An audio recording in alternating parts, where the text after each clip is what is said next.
Oh, you can't, can you hear me now? Hear you now. Okay. You're going to hear it all again in the announcements, but just talking about that we're in the listening mode as council, and we're going to keep our own comments as brief as possible so that we can hear from everybody that, okay, I got to start. Are we ready? Okay. Good evening, everyone, and welcome to the Chapel Hill Town Council special meeting on June 10th. I have some announcements to make about how we're going to work tonight's meeting because there's several changes to the agenda as well. To accommodate the number of speakers, we have a large number of speakers who are wishing to speak this evening. We had to shift some items off tonight's agenda to next week's agenda on June 17th, which will become a special regular meeting of the council instead of a work session. So the following items have been moved to next week. Number 8, the Affordable Housing Bond and Housing Redevelopment Reserve funding. We're all excited about this list of starting on working on our affordable housing bond. There's some good projects on this list. We just didn't have enough time, and this one could move to next week. Also, item number 10, the North-South Bus Rapid Transit is also moving to next week on the 17th. Again, another exciting project, but we are shifting it because it could wait a week as well. And also item number 12, the conditional zoning at 125 East Rosemary Street parking garage wasn't quite ready for this evening, so it will be moving to next week as well. So anybody wishing to speak on those items, you'll have to join with us next week for those items, and we appreciate your interest in them. And if anyone was following the application from the Christ Community Church at the corner of Irwin Road and Old Oxford Lane, that presentation has been moved out to the fall because it is a special use permit. So that one has been moved. All right. So we have 2 updates this evening from our wonderful staff on the town policing protocols and community safety initiatives, and an update on the town's ongoing response to COVID-19 pandemic. There'll be 5 public hearings this evening. And just a friendly reminder, we are not voting on the budget this evening. It is a public hearing where we listen to public comment and we take that information in before we make a decision on June 24th. The land use management ordinance changes to the flex office and retail use types. We would vote to close the public hearing, but we can't officially vote to enact it until 24 hours after the fact. This is due to the new nature of virtual meetings. So we would only vote if we decide to close the public hearing. The proposed Weaver's Grove subdivision, this is the first of 2 public hearings. We will not be voting on that this evening. We are just receiving public input on that one as well. Public input is always important to us. And we know we have a great number of people signed up to speak. We also welcome petitions or comments that are not on the printed agenda, but we ask people to figure out whether their item is actually on the printed agenda. I know some of you signed up to speak on something that has to do with either policing or the budget, but you signed up for not items. So we ask that you choose the appropriate place to speak. And if you don't need to speak multiple times on the same topic, but can find the topic, that would be very helpful as we have a lot of people signed up. We want to hear from everyone. We're going to be changing a little bit now. We're going to let Mayor Pro Tem Michael Parker is going to help people. He's going to call 2 names at a time, and the clerk, Amy Harvey, will help you move from attendee into panelist. We'll ask you both to move in to start your video if you wish to be seen, but mute yourself if you're the second name so that just the first person will start to speak. And those of you who are wishing to ask questions, you're welcome to send them in through question and answers, but because we have so many people signed up tonight, we're going to have to wait to get any answers back to you at another time, hopefully by the next meeting, but that's going on. So in keeping with accordance with the new laws on virtual meetings, we have to have a verbal roll call. I will call out your name and if you'll please unmute yourself and say present, that would be great. Mayor Pro Tem Michael Parker. Present. Councilmember Jess Anderson. Here. Councilmember Alan Boyce. Here. Councilmember Hong Bin Gu. Present. Councilmember Tai Nguyen. Here. Councilmember Amy Ryan. Here. Councilmember Karen Stegman. Here. Okay, so the first item up is going to be policing and public safety. And I will start off by saying we're honored this evening to have our own Senator Valerie Foushee here with us this evening, who spoke so passionately at the protest on Saturday. She's also been a longtime community leader in our community. She's a former Chapel Hill Police Department employee, and she fights the good fight every day at the state legislature for making sure that we have equity and inclusion as part of our governing in North Carolina. Senator Fushi, thank you for being with us this evening, and we'd love to hear from you. Good evening, Madam Mayor and honorable members of the council, and thank you for that introduction. I hope that you're all well and staying safer at home.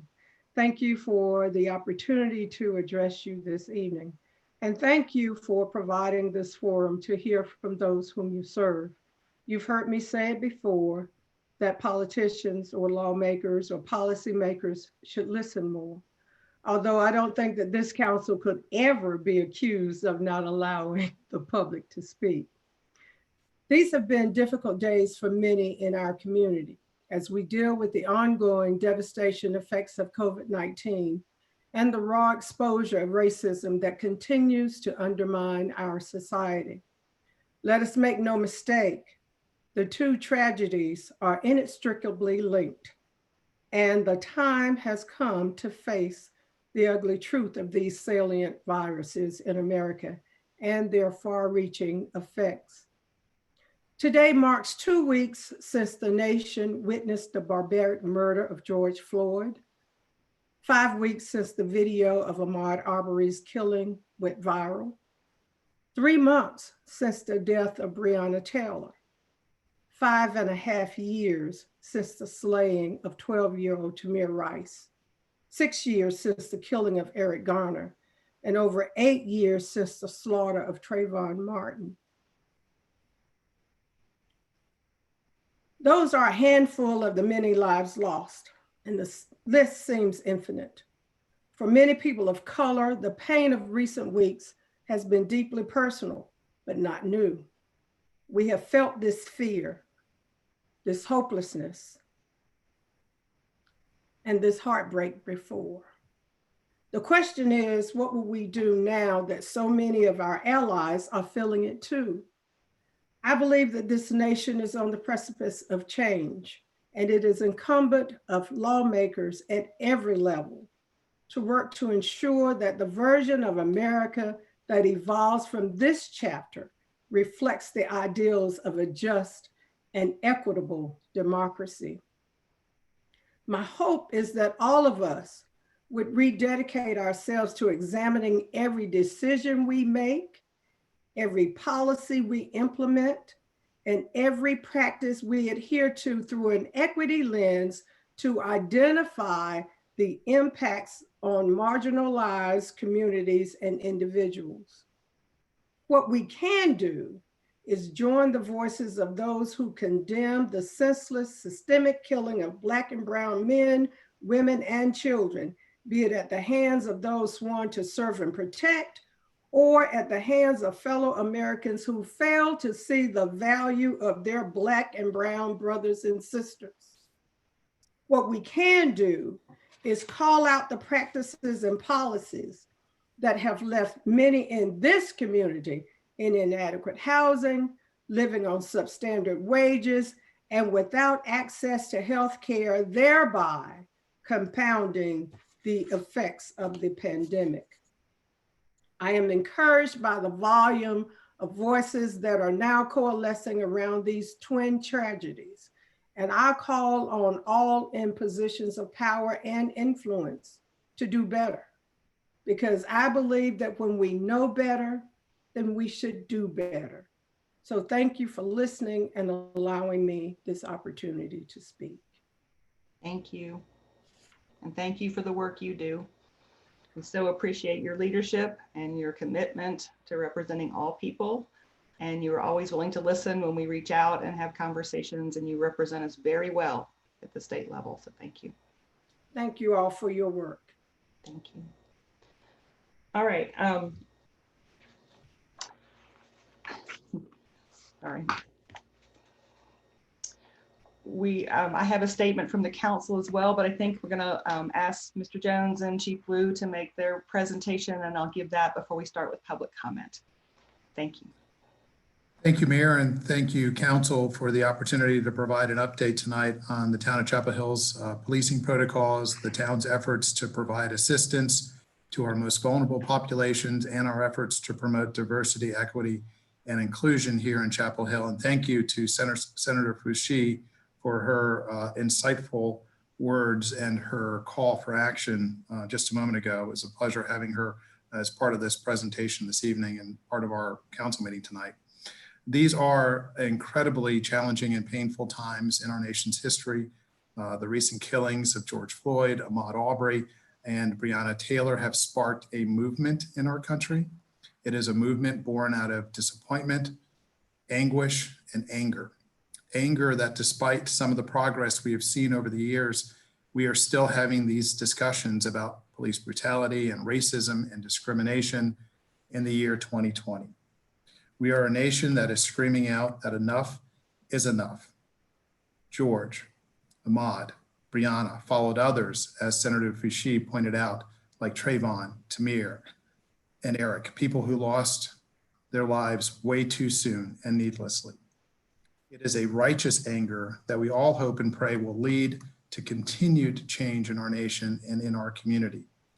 What Police Chief Blue and I and Lauren Clark, our Executive Director of Housing and Community, will talk about tonight is what this town has done to address concerns about how we go about serving and protecting our community, how we train our officers, our police officers, to build relationships with people from all walks of life, the role of our crisis unit in responding to the needs of those in distress, how far we've come in improving our policies and procedures, and the areas where we need to improve in order to continue to build trust with our communities of color, especially African Americans. We will also talk about our efforts to work with our community partners to address issues related to diversity and inclusion and improving economic opportunity for our vulnerable populations. And we'll talk about next steps in this critical discussion, how we can all work together to ensure that this movement is sustained and will result in significant change here in Chapel Hill, in the state of North Carolina, and around our country. So with that, I will turn the presentation over to Chief Blue. Chief. Good evening, Mayor and Council. I think we're working to get our presentation adjusted. I'm going to go ahead and start sharing. We know communities across this country are hurting right now, and as the Senator said, listening is what's most important right now. And I know we will have a chance to do that tonight and in the weeks going forward. We will continue to have important conversations about what we want in our communities and our commitment to naming systemic racism when we see it and working to address it. These conversations will rightly include discussion about what we want policing in our community to look like. We know that we don't want it to look like what we saw in Minneapolis, or what we've seen in numerous cities in the weeks since George Floyd's murder, or in the countless other cases over the years where officers failed to uphold their oath and their badge. The issues that are being discussed around policing right now are not new. We know that, and some communities have been talking about racial disparities in policing for some time. Chapel Hill is one of them. I'm proud of that. But as you know, we still have work to do here. I believe that we can do it, and we can, in fact, lead the way in doing it. Because policing in Chapel Hill is unique. I think often we take for granted that our department approaches service delivery a little bit differently than most. Tonight, we'll share a few examples that illustrate how we approach our work, and I'll tell you about some of our key efforts in pursuit of a just and supportive community for everyone. A few examples include the numerous efforts of our police crisis unit. Over the years, reductions in funding for mental health services, homelessness, and substance abuse and recovery services has meant that in many communities, the police are often the only ones left to call to situations where a social worker or a mental health professional would have been more appropriate and safer for all involved. Although police agencies often do train in crisis intervention or mental health first aid, we do not take the place of proper medical treatment or other mental health support, and we know that. Our police crisis unit was established in 1973, and as a result, the co-response model is ingrained within the culture of CHPD. Officers consistently request the assistance of the crisis unit. in supporting crime victims and helping unsheltered persons connect with resources or in responding to mental health related calls. Our crisis unit helps us support community members whose circumstances may have led them to experience frequent contacts with law enforcement. And these efforts regularly result in a long-term strategy to assist that person, often with the support of our officers.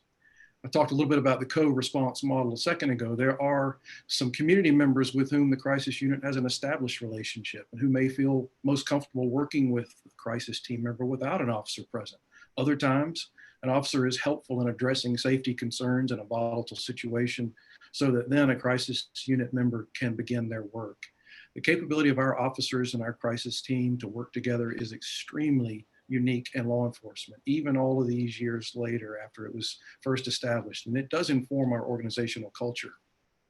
We're also proud of our role in the town's pilot program to cover court costs and fees for people who are unable to afford them. You all know, you just established that earlier this year. The Criminal Justice Debt Relief Fund aims to address some of the inequities that we know exist in the criminal justice system, where people of color are routinely disproportionately impacted. We know that court costs and fees create often insurmountable obstacles for people with limited resources, and the inability to pay those fees essentially criminalizes being impoverished. Our crisis unit administers that program, helps screen applicants for eligibility, and provides support for the fund's advisory committee. And it's an impressive advisory committee made up of community partners like the Chapel Hill Carrboro NAACP, the Community Empowerment Fund, IFC, the Orange County Partnership to End Homelessness, El Centro, and others. This is a unique and forward-thinking program, and I'm proud that our police department gets to be associated with it. Also want to highlight our efforts in support of the Good Neighbor Initiative, which is a partnership between the university, the towns of Chapel Hill and Carrboro, Empowerment, the Jackson Center, and others. Began in 2004 with police department officers going door to door to student rentals in the North Side and Pine Knolls neighborhoods.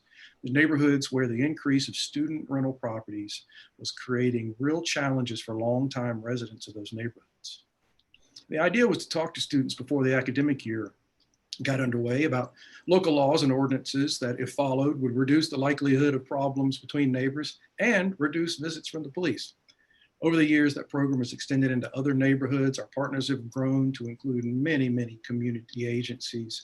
And each year, over 70 volunteers participate in the annual door-to-door walk with over 1,200 homes visited, ending with a community cookout to bring student and longtime residents together in their community. So I talked earlier about the importance of listening. We rely on community feedback to help inform policy decisions and police department priorities. A powerful example of this tradition and approach happened in spring of 2015 when a group of engaged and concerned community members known as the Orange County Bias-Free Policing Coalition submitted a list of recommendations to all of the elected boards in Orange County, as well as the law enforcement agency heads in those jurisdictions. Those recommendations included things like mandating racial equity training for all officers, requiring mandatory use of written consent to search forms, and designating marijuana a low enforcement priority, conducting periodic reviews of our stop, search, and arrest data, and requiring cameras in our cars and on our officers, and adopting written policies explicitly designed to prohibit racial profiling. All of these recommendations were intended to address the racial disparities that result from many of the activities referenced in them. I won't speak to every recommendation tonight or every change that's resulted from that work, but the recommendations have informed a number of operational policies and procedures. And we've had a few years now to take a look and see how they're going. Just quickly, I'll hit a few of these. In the area of consent to search forms,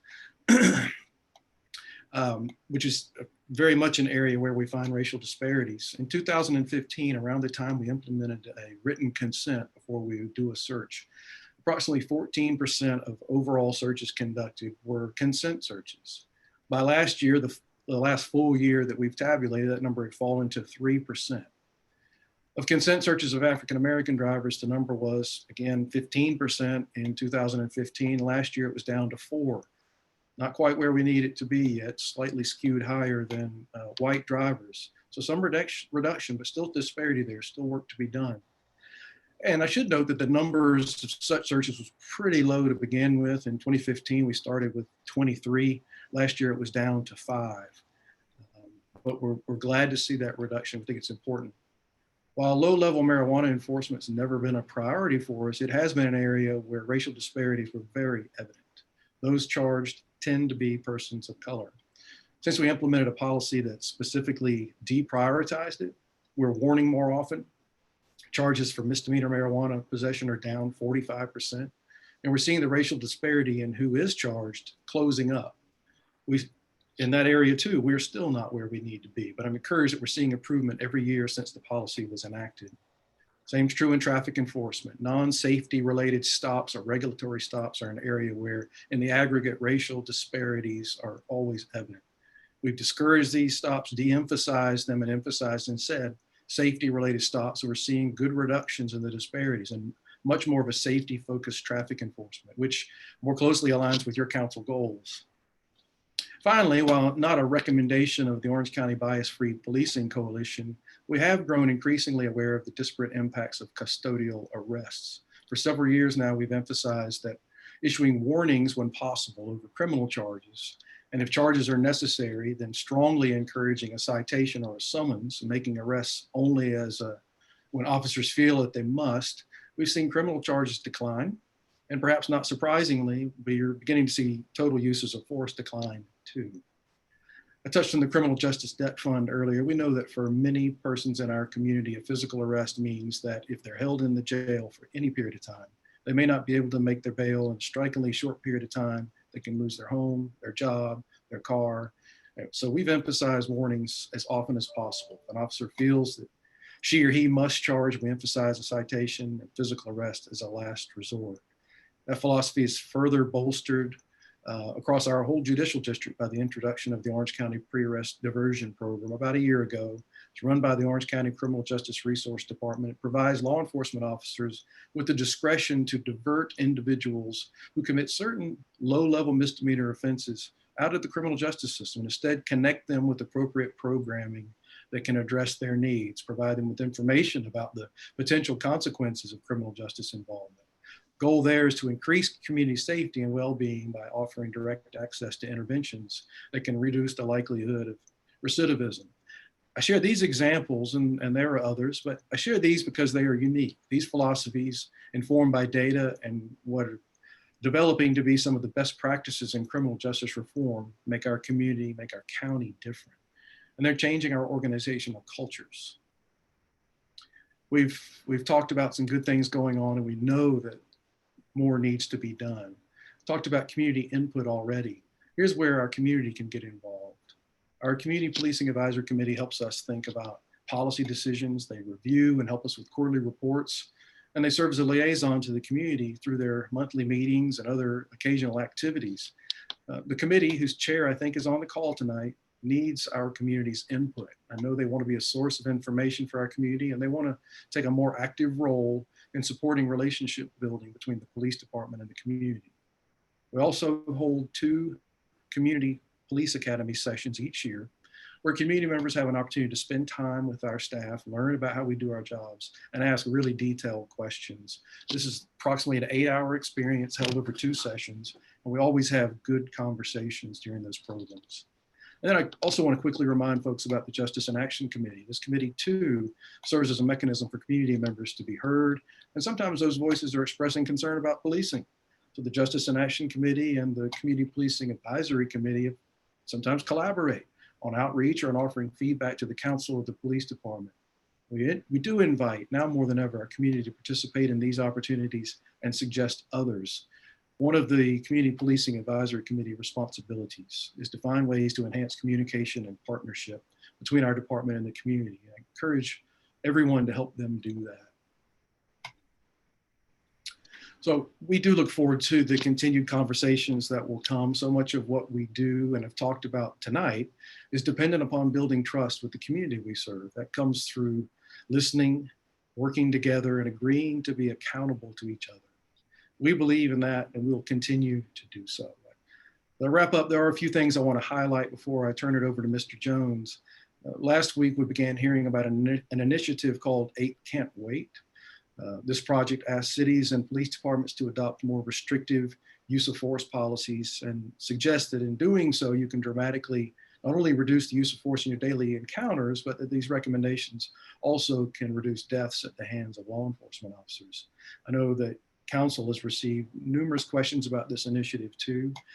Quickly, the recommendations include banning chokeholds and strangleholds, requiring de-escalation techniques to be employed, requiring warnings before shooting when feasible, exhausting all other alternatives, duty to intervene if an officer sees another officer violating policies, banning shooting at moving cars, requiring a use of force continuum, and comprehensive reporting on uses of force.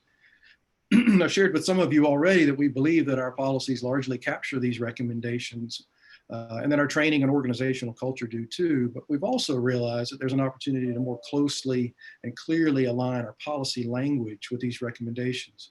We actually completed those policy edits today. We'll finalize those tomorrow and have them in place this week.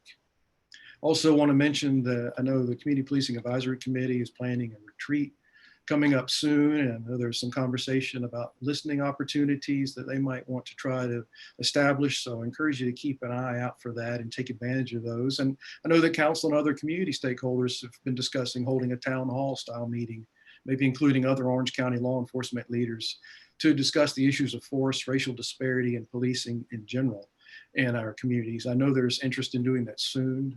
We do look forward to participating in that. We are committed to providing equitable policing in this community. We rely on community input to do that best. So we look forward to the important conversations that we've come to expect in Chapel Hill. We look forward to hearing comments tonight. And with that, I will turn it back over to Mr. Jones. Thank you, Chief. Mayor and Council, there's been a lot of interest in the police department budget in the last few days. So we wanted to just provide some background on what is in the proposed budget.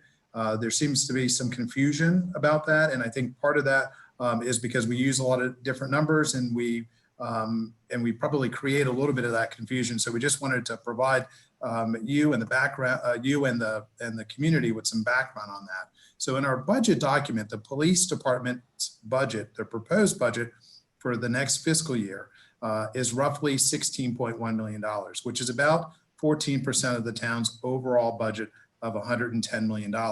However, over $2 million of that budget is allocated to the Department of Building and Development Services, the folks who handle building permits and inspections, which happens to fall under Chief Blue's leadership. So the actual proposed budget for the police department for fiscal year 21 is $13.95 million. Our personnel costs make up about 89% of the police department budget, and our operating costs make up 11.3% of the budget.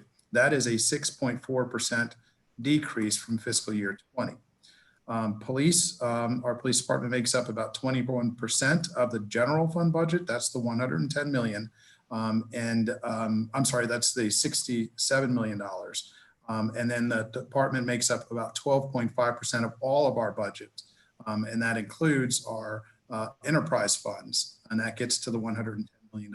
So we can understand how there would be some confusion about out there. We just wanted to make sure that you all were aware of some of the intricacies of our budget, our police department budget, and we will certainly have some more conversations with the council about that today and leading up to the adoption of the budget in a couple of weeks.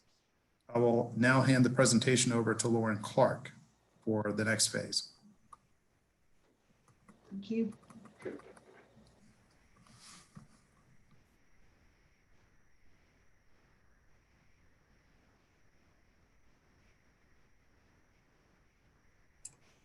Apologize. Good evening, Mayor Hamburger and Council. My name is Lauren Clark, and I am happy to be here tonight to talk to you briefly about some of the community assistance and equity and inclusion initiatives that we have underway. And we recognize that we have a lot of work to do, but we are proud of our accomplishments, what we've done so far, and wanted to just share a few of those highlights with you this evening. So first, I want to talk a little bit about our affordable housing development. We have a team that's dedicated to affordable housing, and we acknowledge that while it takes time to see units materialize, we are working with our community partners and making progress towards our affordable housing targets of creating 400 units over the next 5 years. And we're able to make that progress due to a $10 million affordable housing bond that Chapel Hill voters approved in 2018. And this month, the council is actually scheduled to review and evaluate the first set of of requests for those funds and for affordable housing projects throughout the community. Also, the town owns and operates 336 units of public housing, and that includes more than 800 individuals throughout Chapel Hill, and the units are throughout Chapel Hill and one is in Carborough. And we're in the process of evaluating options to renovate and redevelop some of our older properties and we hope to create more affordable rental opportunities in the community through that initiative. We're also evaluating town-owned properties as directed by the council to see if they might be suitable for affordable housing development.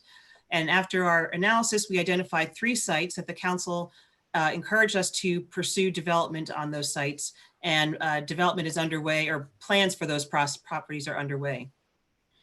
And I have to say that we couldn't do any of this work without the amazing partners that we have in this community. We work closely with the affordable housing providers as well as advocates. And we also work closely with staff from Orange County, Carborough, and Hillsborough to coordinate a lot of affordable housing work. And one recent example is the Emergency Housing Assistance Program that was developed in order to help respond to residents that have lost employment or loss of income, especially related to COVID-19. So we've been able to pool our resources together. Orange County implements the program on our behalf, and we've been able to serve quite a number of residents in the community to date. Also want to talk about a few of our community programs that we have underway. We currently use CDBG funds to support programs and services that serve lower income members of our community. Some of the examples include the Summer Youth Employment Program and agencies that provide counseling for children that have been abused and their families, as well as case management for IFC. And the town also continues to provide funding through the Human Services Grants Program to nonprofits that deliver vital community programs and services that improve the education, livelihood, and security and health outcomes for Chapel Hill residents, especially those who are low income and vulnerable, otherwise disenfranchised.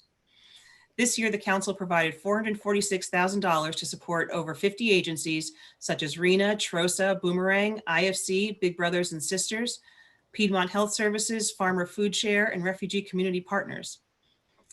And the town also participates in countywide initiatives by committing financial and staff resources to develop coordinated regional solutions to challenges in the community. Some of those examples are the Partnership to End Homelessness, the Food Council, and the Affordable Housing Collaborative. Next, I want to talk about our community connection strategy. And the goal of that strategy is to adopt and sustain a culture and practice of meaningful civic engagement, community partnership to achieve outcomes that reflect our community's concerns, aspirations, and values. And essentially, we focus on engaging those who have been historically disengaged or disconnected from the town, and an emphasis on the most impacted and historically marginalized populations.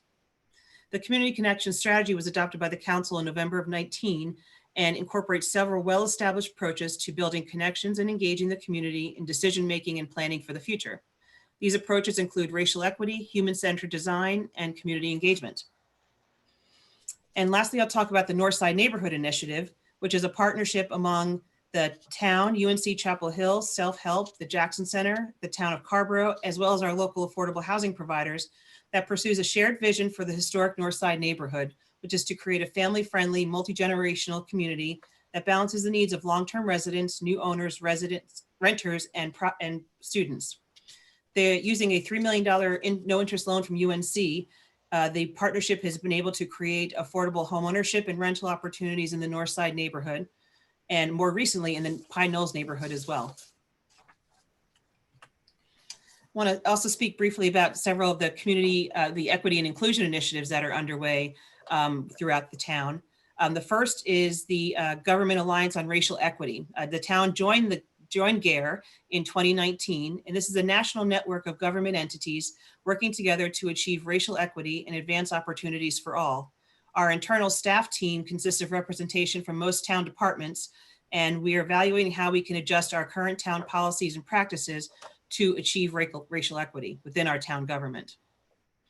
The Building Integrated Communities is a collaboration between the town of Chapel Hill and community groups and residents and the statewide program through UNC Chapel Hill. It's a community planning project, which means that community members and government staff are working together to develop town plans. The goals of the Building Integrated Communities program are to share and build knowledge about Chapel Hill's foreign-born and refugee communities, to improve relationships and communication with foreign-born newcomers to Chapel Hill, and to support resident participation in local government. We'll also mention the language access plan that was adopted by the council in 2019. That's a plan to help ensure that the town moves towards policies and procedures supporting the right of all residents to communicate with the town in the language in which they prefer. So to talk a little bit about what's next, we're going to continue to pursue affordable housing on the town-owned properties. We've got 2200 Homestead Road that's underway right now that came to the council at your last meeting with an update, and we look forward to pursuing development on that site. We also are committed to expanding our racial equity work. As I mentioned, we talked about, we are a member of GARE. Our team consists of a group of folks who are really dedicated to and committed to evaluating our current policies and practices. We also are looking for ways to engage the community in this new era of COVID-19. We have really missed the opportunities to work directly with community members face-to-face as a result of this, of the virus and the pandemic. So we will be looking for innovative ways to engage with the community. And finally, we're going to continue our work with our community partners and continue to develop all these different programs and initiatives and any other ideas that may come forward to us. And so, as I said, I'm proud of the progress that we've made. I know that we have a lot of work to do ahead, but we are committed to moving forward. And with that, I will turn the presentation back to Mr. Jones. Thank you, Lauren. Thank you, Lauren. Just wanted folks to know that they can find there are different ways to contact us via email. You can contact the town manager's office at manager@townofchapelhill.org, the police department at policeinfo@townofchapelhill.org, and housing and community at townofchapelhill.org. And with that, we will stop and allow council to ask any questions that you have of us at this point before we begin to listen and continue to listen to our public and our community about where we are as a community, where we'd like to go in the future, and do our best to work together to ensure that we eradicate discrimination and racism in our community. Mayor? So I thank you for those presentations. Thank you for sharing and being willing to still further communicate with folks and offering those ways to communicate.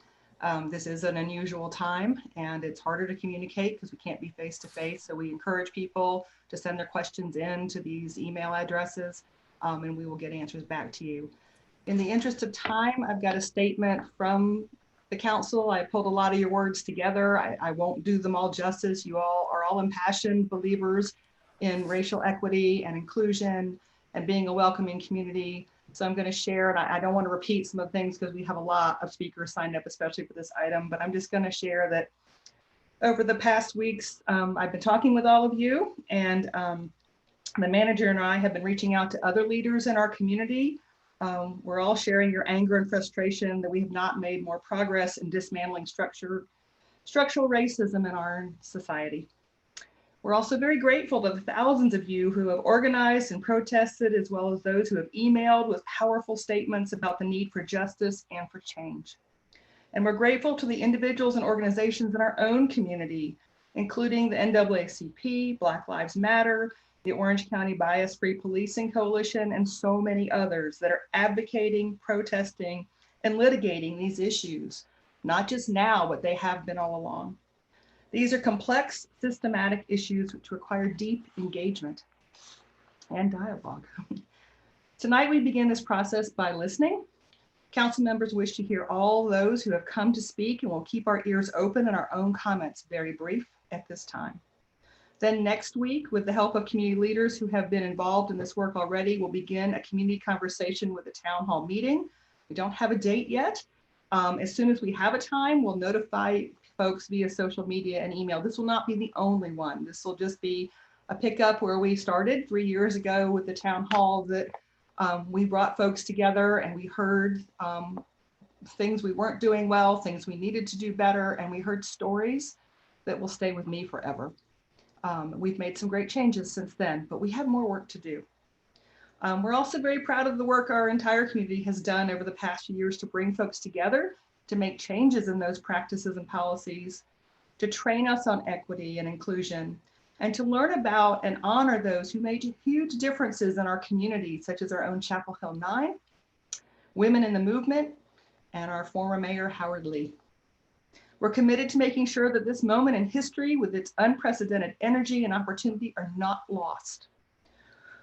I have faith in our community, as I know the council does, that we will make sure this moment, that we move forward together, and that we ask everyone to be respectful of one another as we undertake the important work that we know we have to do.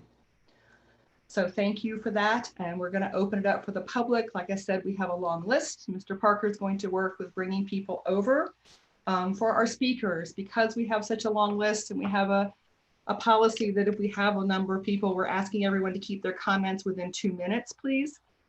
We're going to bring people over together 2 at a time, and you'll speak in the order that you're called. But if you'll both come over, and if you want to start your video, please do. If you don't, that's fine. But if you are the second speaker to speak, please mute yourself until called upon. So we're going to try to make this run smoothly. And then we'll pick back up with petitions and things not on the printed agenda. Thank you. Mr. Parker. Okay, so I will apologize in advance for mispronouncing folks' names. I'm going to do the best I can, but I do don't mean to offend anybody, and I do apologize if I mispronounce your name. The first 2 folks are Pora Hio, followed by Carly Cook. And if either of them are on via the phone, if you can press *9 so that we can tell if you're a caller on the phone. Otherwise, I don't see the person, either of them, in the list. Okay. We can come back to them if they star us later. Let's move on to the next couple, please. The next 2 are Megan Wingett and Mark Morrison.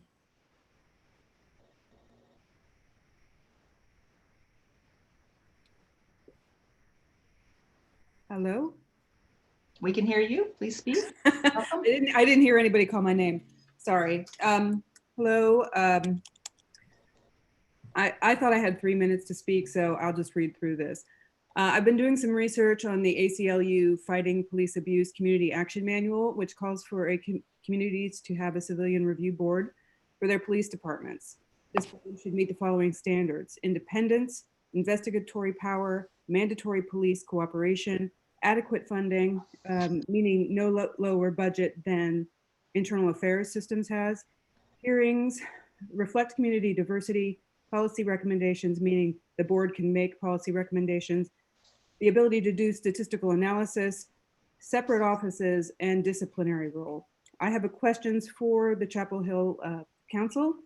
Does the Justice in Action or the Community Policing Advisory Committees that already exist meet the criteria for and fulfill the functions of a civilian review board? If yes, are there ways in which these committees can be improved? If no, is the city in need of a separate civilian review board? Does Chapel Hill have a policy on the use of deadly force? If yes, is it restrictive enough? Is there a mechanism in place for community monitoring? If no, do we need one? The Chapel Hill Police Department provides quarterly reports for the use of force and on complaints lodged against officers. However, these do not identify whether there are particular officers who are involved in inordinate numbers of inappropriate incidents. Is this information provided to the Justice in Action or the Community Policing Advisory Committees? Are there other mechanisms outside the police department for the early identification of officers who are inordinately associated with these incidents?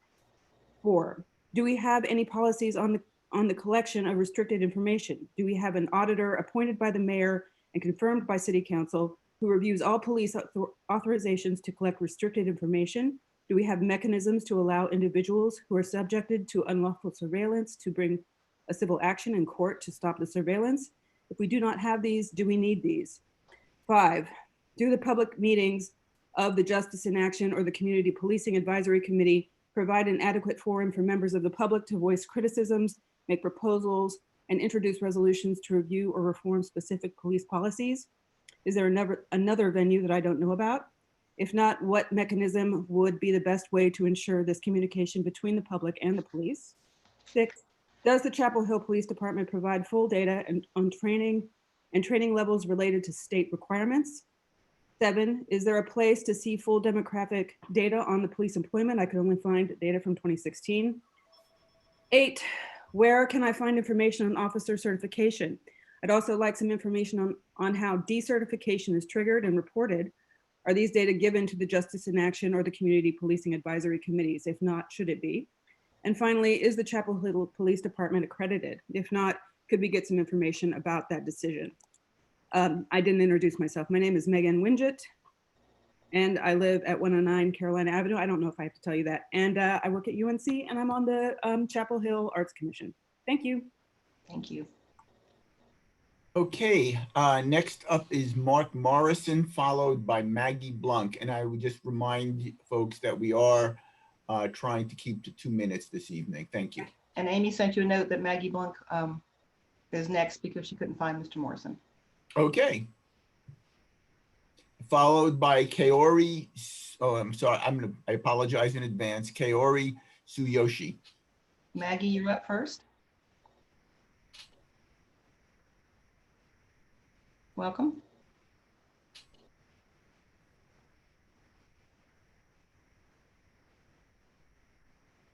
Maggie, you speaking, please? Can you hear me? Yes. Okay. Thank you everyone for allowing us to speak. My question is, we see that a number of community organizations and community members have made demands for defunding the police right now. Answering with only a number, what percentage of the budget will be defunded from police and reallocated to other services? And if every elected official could possibly give a number or an answer so that we could know, that would be great. Maggie, we're not answering questions this evening. We're just listening. We will send answers out to questions later. But that's not gonna, we're not voting on the budget tonight, and there's no answers to those questions at this point in time.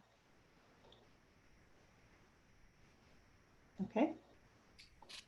Okay, thank you, Maggie. Kaori Tsuyoshi, followed by Rachel Kalman. Hi, everyone. Can you hear me? Yes, we can. Hi, my name's Kaori Tsuyoshi. I was born and raised in Chapel Hill. Pam, your daughter is actually classmates with myself and Maggie. I know. So, hi. Hi. I understand the urgency for reform and appreciate the thoughtfulness that you all put towards our police department and improving the police department. I also understand that it's paradoxical to ask the police department to speak on its own defunding. My question is for the town council members. I am a former member of the Justice in Action Committee, and so I can attest to the thoughtfulness of having that platform for there to be citizen engagement, as well as the marginal impact of that citizen engagement. I think it's a shame, and it would be a shame for us to be missing on this moment at the national level conversation. All eyes are on the US right now, and it's not just on the cities. All eyes are on towns and how we treat our citizens and how we're making use of the momentum behind making our town safe and livable for Black and Brown communities. I don't want to undermine the efforts towards improvements and the tremendous attempts that the community input has done thus far, though we know that in Minneapolis, New York, Louisville, LA, and towns across the US, that reforms have been insufficient and that the cost of these reforms failing is at people's lives. I'm asking that the town of Chapel Hill be beholden to the civic values by our good citizens and reconsider a deform platform and move beyond a reform strategy that has clearly been insufficient in our history thus far. Maggie didn't speak to this, but we did research on the disparities, and it was spoken to just now by the presentation that the disparities exist and that there have been improvements, but that the disparities have not closed. And I think it's no longer the time to be straddling the fence on how much longer we can wait for those reforms to work, and that we discuss a defunding strategy instead. Thank you. Thank you. Thank you. Rachel Coleman, followed by George Hotelling, please. Hello, everybody. My name is Rachel Coleman, and I use the pronouns they, them. I would love if everybody could share their pronouns as well. We want to address everybody appropriately and respectfully, and I will do that to our police officers who I know serve our community well, but our police does not serve all of our community well, does not keep all of us safe, and does not serve and protect all of us. It is up to us as a community to speak up against the injustice that we may see outside of our town borders. We might not be directly as affected by police brutality as those in larger cities or in other areas who face different challenges, but it is up to us to change the injustice we see in policing as a structure in this country and around the world.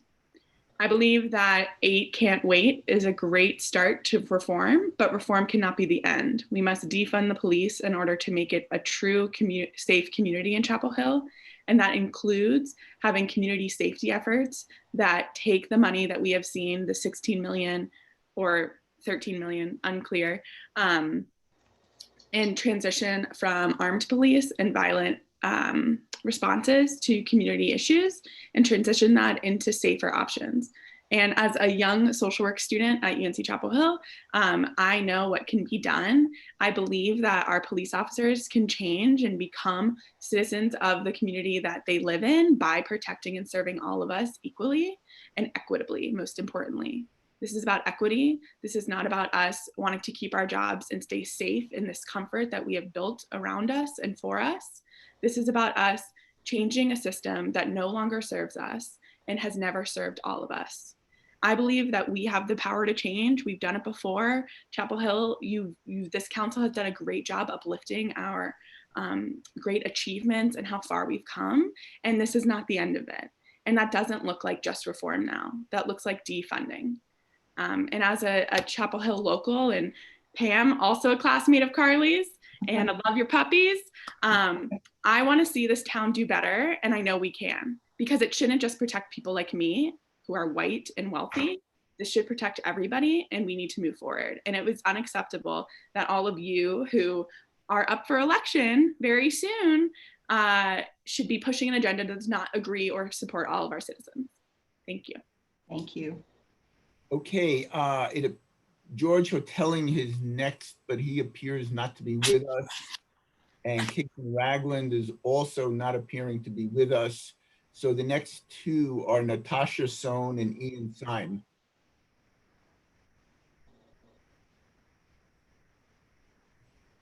I didn't see either of them in the list either. Okay, then we'll move along to Michael Conroy and Alana Davis. And there's Michael. Okay. Welcome. Everyone, I got disconnected briefly, so let me know if there's any problems along the way here.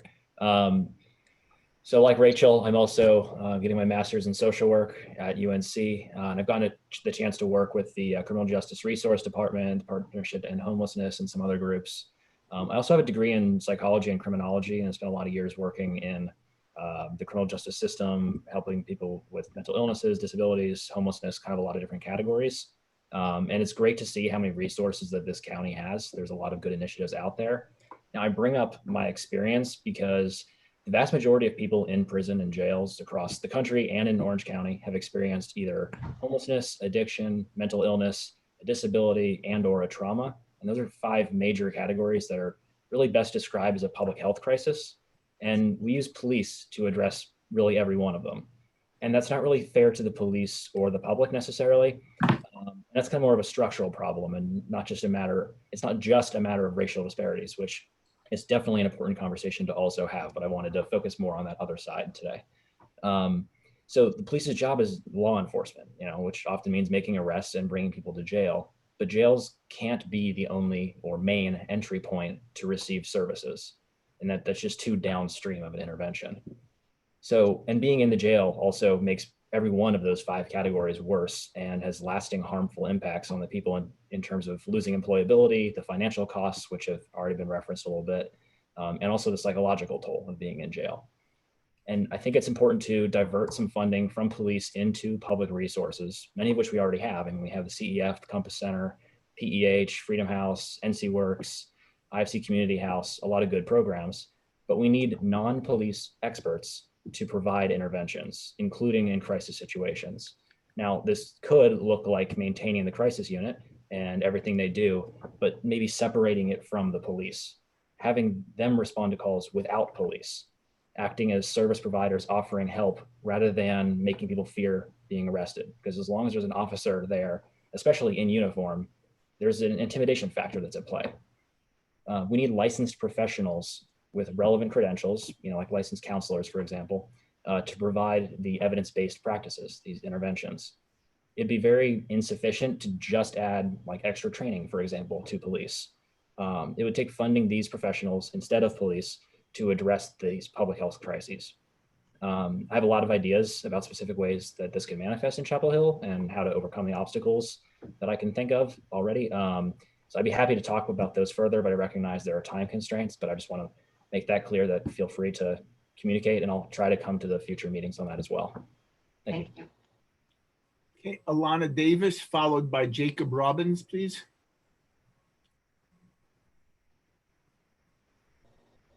Thank you. Can you all hear me all right? Yes. Great. Senator Fushi, Mayor Pam, Town Council, thank you. As a resident of Chapel Hill, I am calling on you to actively defund the police and limit its reach into our communities, especially those of Black and ethnic. We lost you.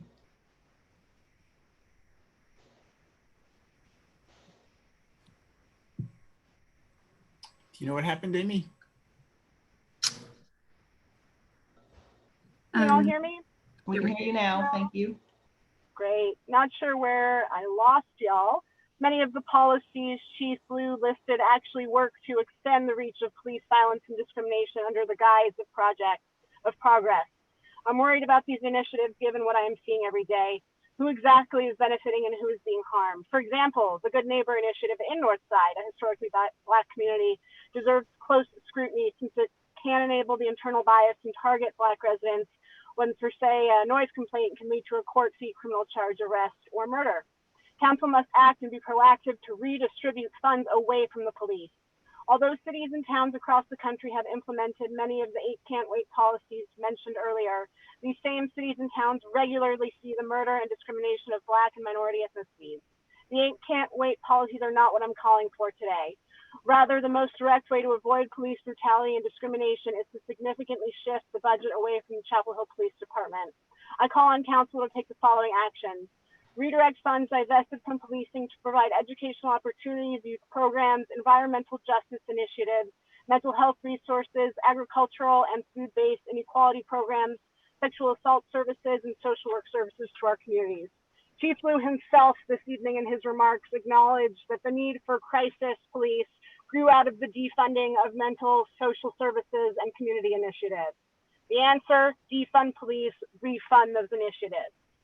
The second demand, ensure that COVID-19 budget cuts do not affect important community programs, but the budget rather be drawn from the Chapel Hill Police Department. The proposed budget, we all are proposing to spend 2 times the amount on police than we're spending on EMS, firefighting, and our library combined.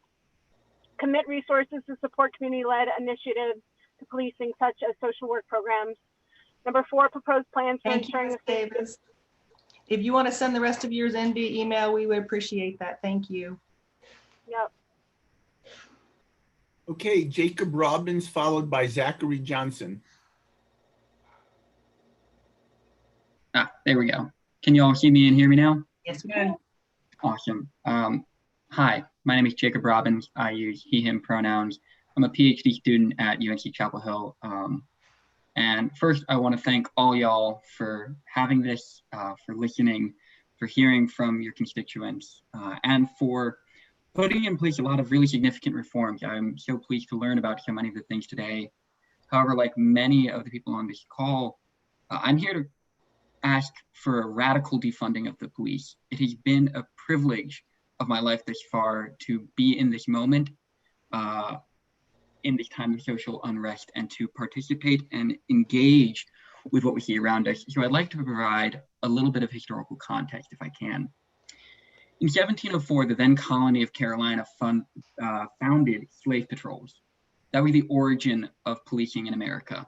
Policing drew directly on the return of runaway slaves to their owners to protect property. The protection of property was also instituted in northern cities in mercantile ships, but that's not the point here. What is the point is that police exist to preserve order, not necessarily laws. They enforce laws at their own discretion, but they preserve order. And that order has always been that of a white supremacist nation that we know as America. After the abolition of slavery in the mid-19th century, we saw the institution of the 13th Amendment, which allowed for the continuation of slavery through prison labor. That continues to this day. Police forces uphold white supremacy as a structural basis. The system is founded on something that we can no longer hold in esteem nowadays. The entire system is broken, and we need to evaluate new ways forward that my colleague Michael and Rachel have already provided.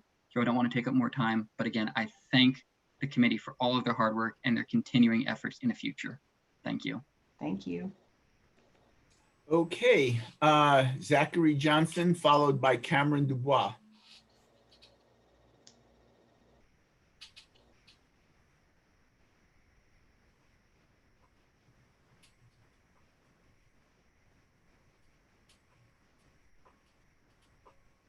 Okay. Cameron Dubois does not wish to speak. Okay, and Zachary Johnson? Do we not have Zachary with us? Okay, then we'll move on to Austin Vo, followed by Lindsay Sue.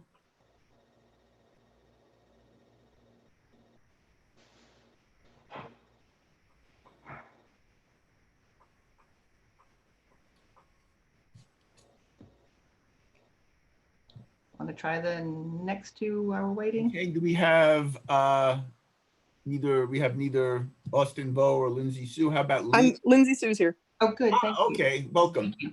Thank you. Okay, first, I would like to say yes. Thank you for allowing us this opportunity, and I appreciate the efforts that have been made. I'm she, her pronouns, and I'm a grad student here at UNC.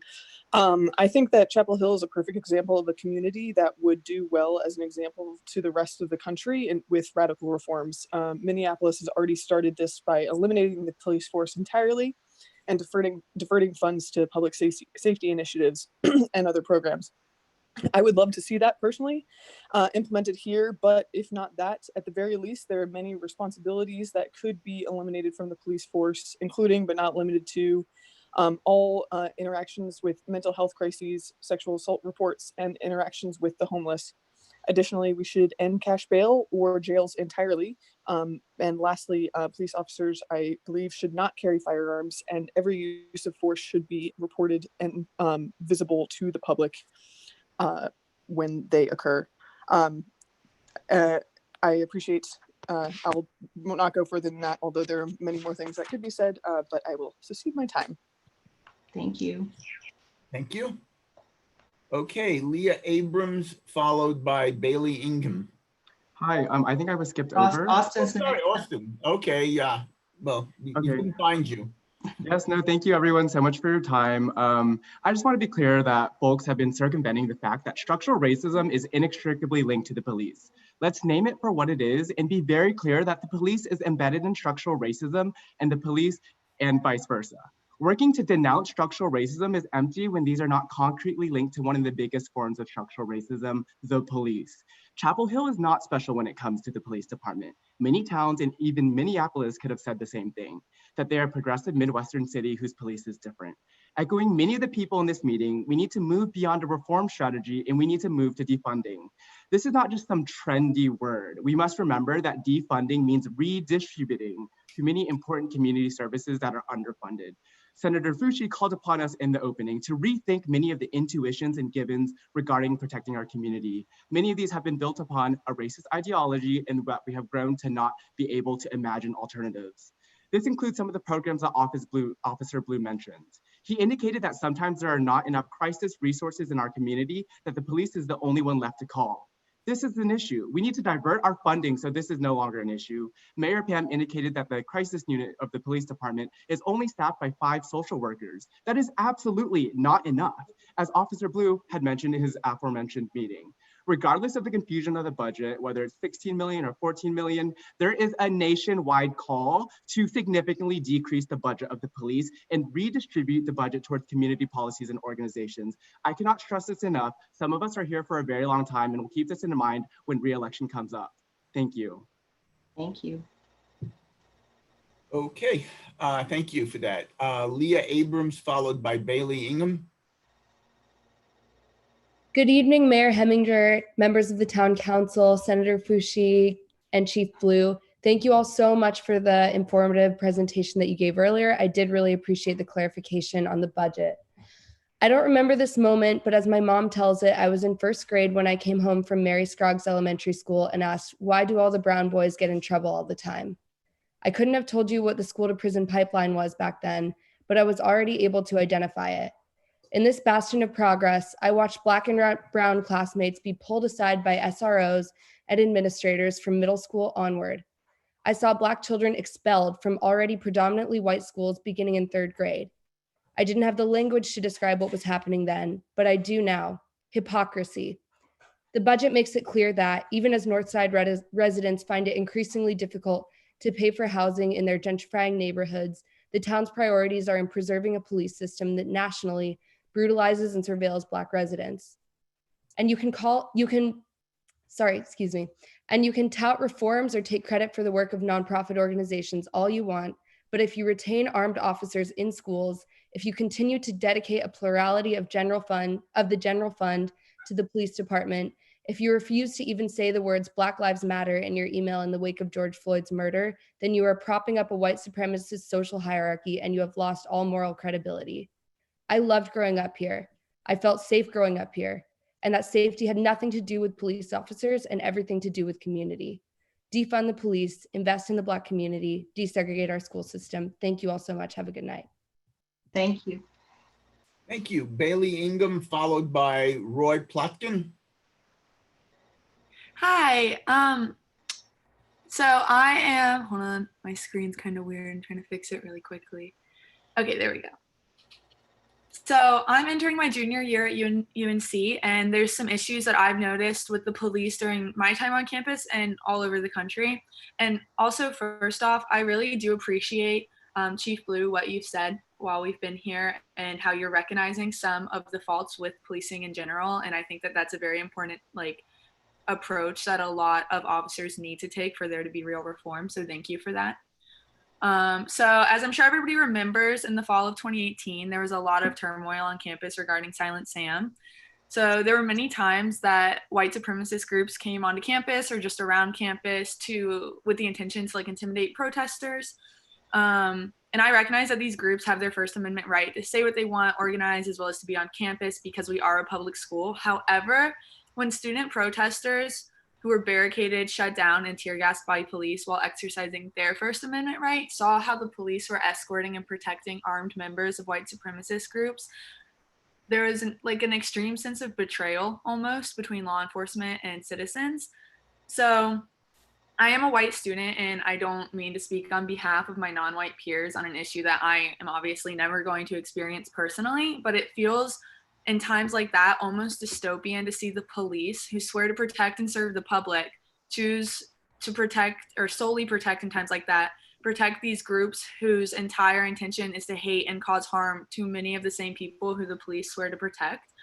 So I recognize that many police officers feel attacked right now, and I'm sure that it's easier to protect people who are in favor instead of people who are calling out police on their crimes. But I also know that many of you truly want to keep your community safe. So right now, in a radically changing time, it's hard. It's time for the police and government to decide which side of history they want to be on. So I'm calling on the police to help reform the way you treat citizens of Chapel Hill. Stop picking sides in this, citizens you are meant to protect. And I know I'm out of time, but yeah, basically, if it's your duty to uphold the promise to protect and serve everyone, and if you're not able to do that, you shouldn't be on the force. Thank you. Okay, thank you. Roy Plotkin, followed by Maxwell Bryn. Hi, everyone. First, I'd just like to say that Black Lives Matter and Black lives are precious and should be protected.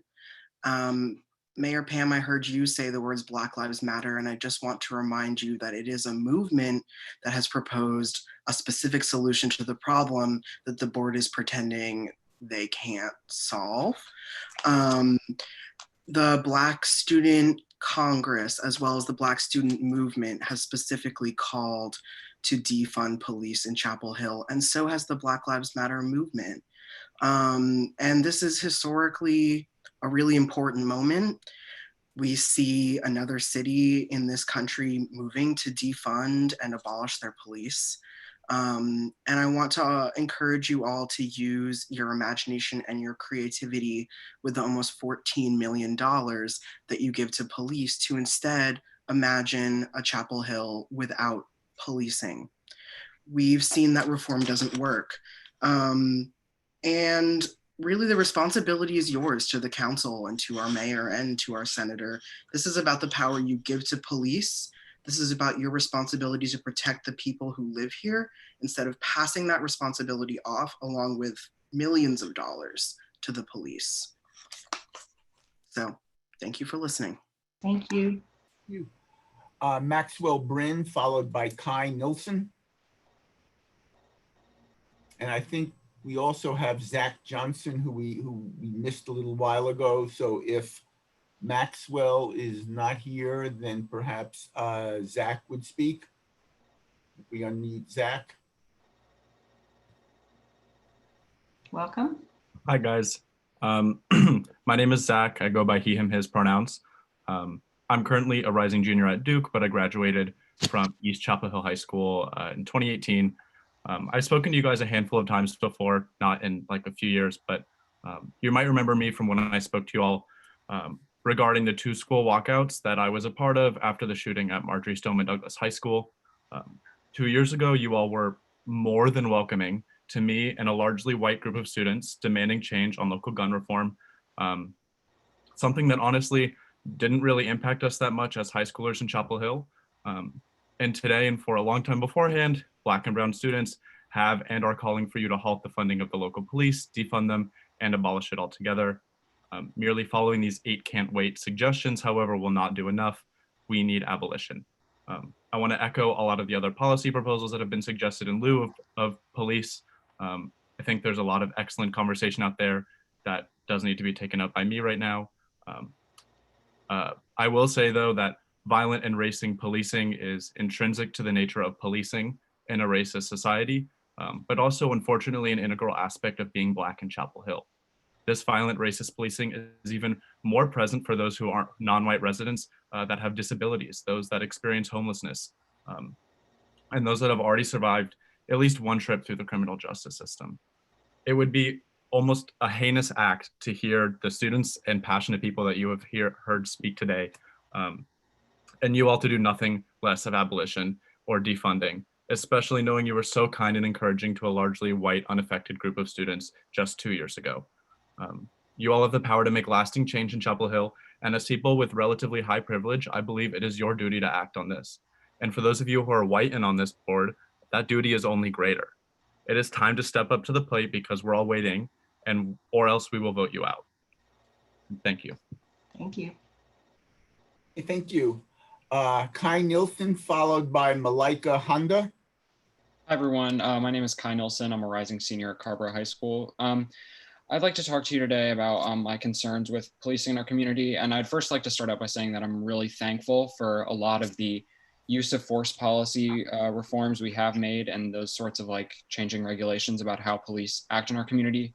And I really am thankful for those because I feel like they show that our community's heart is in the right place and that this is an issue that we care about. However, I really feel that those are not enough to truly prevent discrimination in our policing. And if we're really being serious to truly prevent police killings in our community, which is something that we do not have a lot of experience with, but I'm scared that if we don't radically change the system of policing in this city, it is something that we might experience soon. And that prospect terrifies me. So I'd really like to propose that we split up what is currently the police into several different institutions. Basically, we task the police in this country with almost every societal ill, and it's kind of ridiculous to expect someone to be trained in violence and somehow also a mental health care professional. So I really think that the crisis intervention group that we talked about earlier, the social workers, I think they need to be expanded to a force that is about equal to the size of our current police. Our current police should probably be significantly reduced in numbers, and their new job would be to respond only to violent crime. Mental health issues would be dealt with by the crisis intervention people.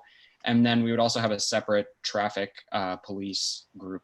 So that's kind of my idea for how I think we should go at this problem. And I really like to see some great leadership from the town here. This is a town that I love. This is a town that is my birthplace. And for me, it's always been a place that's about creativity and leadership and being cool. Chapel Hill's a cool town. I'd really like us to see us do something unique and do something impressive and radical here. So thank you, everyone.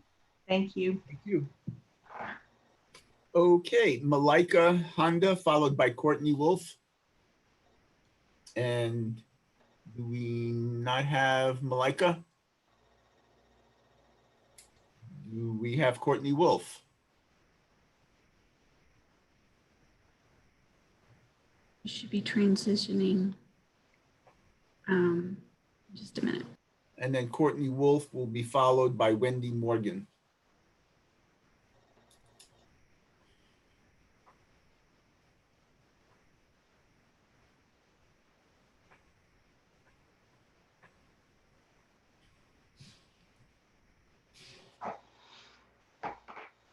While they're transitioning, a friendly reminder to all our participants and people viewing the meeting. Our advisory board meetings, such as the Community Policing Advisory Commission and our justice, are always open to the public. Right now they're meeting virtually, but all those meetings are always open and welcome to the public participation. We are trying to plan a community town hall, at least start the first one, where there could be more interaction and discussion and answering of questions and showing of more data. It was just hard to do when we have a full business agenda this evening, but we wanted to accommodate people coming to share their thoughts right now. But we knew this wouldn't be the forum for having an interactive dialogue. So I know that that's what a lot of you would like to have. So please stay tuned for a community town hall. Okay, Amy, who have we and who do we have? We don't have Malika. Do we have Courtney Wolf? We have Jamila Elder. And then after that, we have Wendy Morgan. Do we have Wendy? Any of those folks ready to come speak? Okay, it looks like then we're up to Jamila Elder, followed by Dolores Bailey.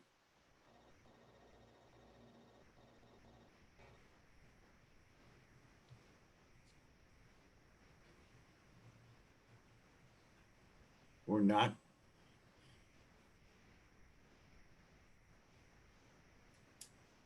Let me see if I can unmute Jamila.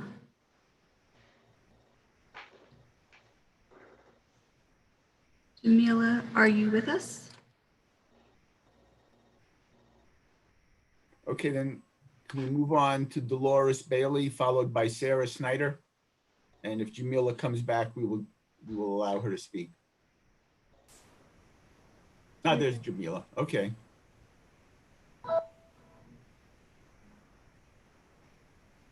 Jamila?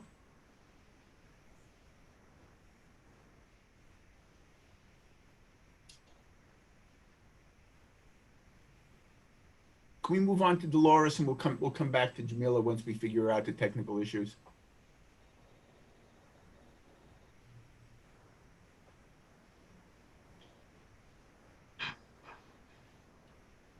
Ready? Hi, Dolores. Good evening, Madam Mayor and council members, Chief Blue. My name is Dolores Bailey.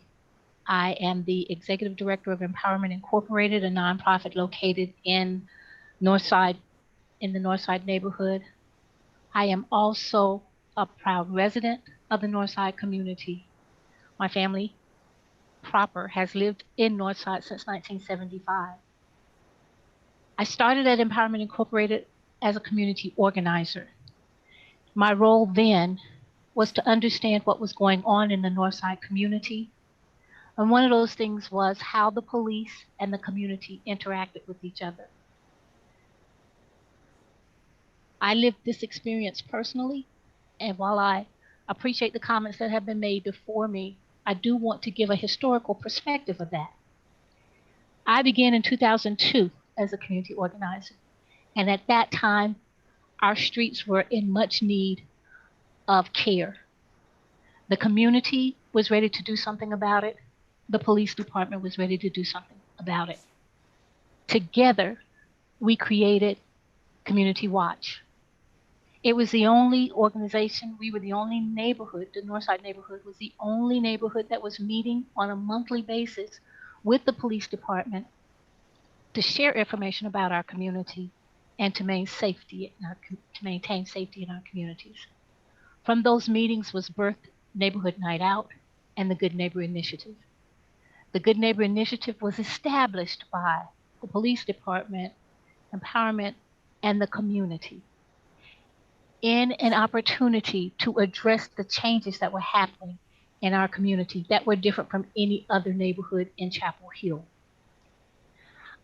I reiterate that the purpose of the Good Neighbor Initiative, which has grown and become a collective initiative now, was birthed because of the need of the community.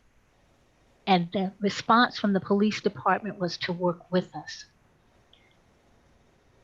Those events have started out walking the neighborhood, symbolizing us working together to take back our streets because there was problems. And I'm talking about in 2002. It turned into a parade around the community and ended up at Hargraves, where we then fellowshipped with each other, walked and talked and shared information. That's a place that we could never have gotten to without a responsive police department. I'm not saying that everything is right in our community, but I am saying I appreciate the fact that the police department will address the needs that we bring up to them. We may have to push and keep pushing and keep pushing, but I am confident that after tonight's meeting, more positive changes are going to happen. I have to be confident. I live in this neighborhood. I am an African-American female with children who have grown up in the Chapel Hill Carrboro school system. We've seen the SROs. Everything is not all right. In these times of incidences like the George Floyd incident, we don't want Chapel Hill or any place in Orange County to be the next place where something like that happens. I'm not sure about defunding, but I am sure that we need to stop, think, work together on a solution proactively to make our community get better. Thank you for your time. Thank you, Dolores. Okay, is Jamila Elder now able to speak with us? If not, Sarah Snyder, followed by Karti Hodge.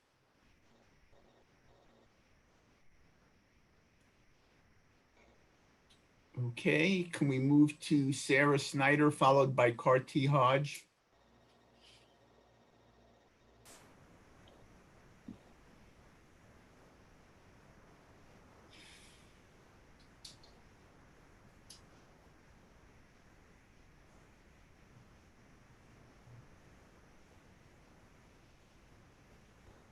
Okay, since we seem to have neither of those two folks, Flora Barrow, followed by Grayson Harvey.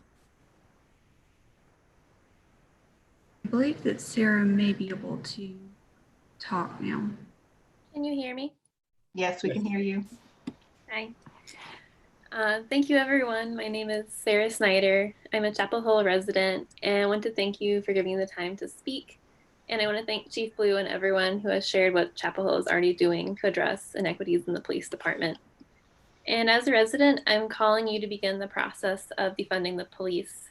More often than not, when police officers are dispensed rather than more qualified medical, mental health, and social work professionals, violence becomes a possibility where none previously existed. This reality isn't necessarily the police department's fault, because as Police Chief Blue recognized, police officers are often the only option for people to call for problems that could be better addressed by other trained professionals. And I know that cities and towns across the country have implemented many of the 8 can't wait policies, but these same cities and towns continue to see murder and discrimination of Black and other people of color. And so it's clear that 8 can't wait policies do not go far enough to address structural issues. And the best way to avoid police brutality and discrimination is abolition. And thank you for clarifying that 21% of the proposed 2021 budget goes towards the police department. And this stands in stark comparison because only 1% of the budget is devoted to housing and community. I have a question about what exactly that 21% of the budget going to the police department goes towards, and would appreciate some more transparency around the police budget. And I understand that budget cuts are already anticipated due to COVID-19, and I encourage the council to make budget cuts to the police instead of cutting community services. And we've seen council members in other cities such as Minneapolis, New York, Los Angeles already working to defund the police. And I believe that the town of Chapel Hill can do the same. And I urge you to adopt a budget that defunds the police and instead funds nonviolent community-led health and safety strategies. And I appreciate what Chapel Hill has already done with its town and police department. And I recognize that the police aren't the only area where much work needs to be done. My former classmate, DeAndre Ballard, was shot by a security guard over in Durham 2 years ago. And it forced me to see that surveillance of Black and brown folks goes far beyond the police. But I want no more Black and brown folks to face the same threat from police and security forces that are supposed to protect them. If the police don't protect everyone, then it's time for a different model of community safety. So thank you for your time. Thank you. Thank you. Carty Hodge, followed by Flora Barrow. Carty? Hi, I wrote my name incorrectly. It's Carter. Oh, okay. So I'm joining in as someone who has lived in Chapel Hill most of my life and grown up in public schools and graduated from UNC. And I want to kind of warn against Chapel Hill's pattern of seeming more progressive than we are, and kind of combating that faux progressivism. I think that there's plenty of data to suggest that police reform isn't as effective as it's ever expected or wanted to be, and it's not something where we have much room for error. Like when it's an error, Black lives are lost, and that's beyond unacceptable. So reforms that lead to greater community engagement don't necessarily, they don't keep Black lives safer, and we need to cut back the direct contact between violent police and Black and brown communities. So I'm calling to defund the police and want to invest in other programs such as education, youth programming, mental health services, sexual violence services, and social work. The library, which is one of the public institutions I've actually seen work for a large swath of people. I also want to harken back to the point that someone made, that we keep on saying, how can we eradicate racism or eliminate systemic racism from the police? And someone else made the point earlier that the two are inextricably linked. The police are a US force that has historically and currently served to protect property at the expense of Black lives. We've seen that at UNC with white supremacists and in police action against activists. So I know that other cities are doing it. I think Chapel Hill can do it. And I want to reiterate what others have said, that 8 can't wait is not enough. You know, the demands asked by 8 can't wait are sort of pathetic. Like, why would we not exhaust all options before we shoot a citizen? So yeah, thank you for listening. Thank you.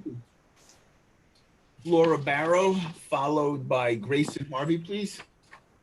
Laura? Hi, thank you for having me. My name is Flora Barrow, and I grew up in Chapel Hill, and I am still here. I would like to thank you guys all for opening up the floor this afternoon, evening. It's a real pleasure to be here.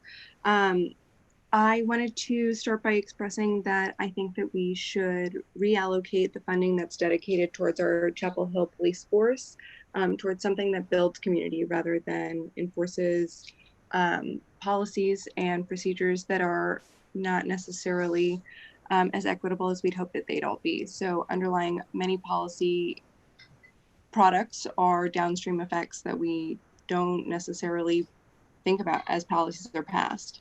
On that vein, I also wanted to talk about some of the non-progressive pieces of the 8 can't wait.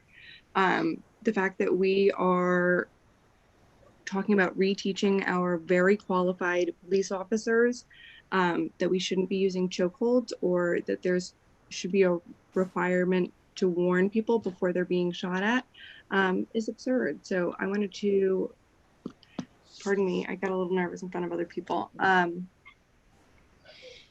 restate that we should reallocate some of the funding towards equitable policies such as affordable housing, universal health care in Chapel Hill beyond what our state has not progressively reformed.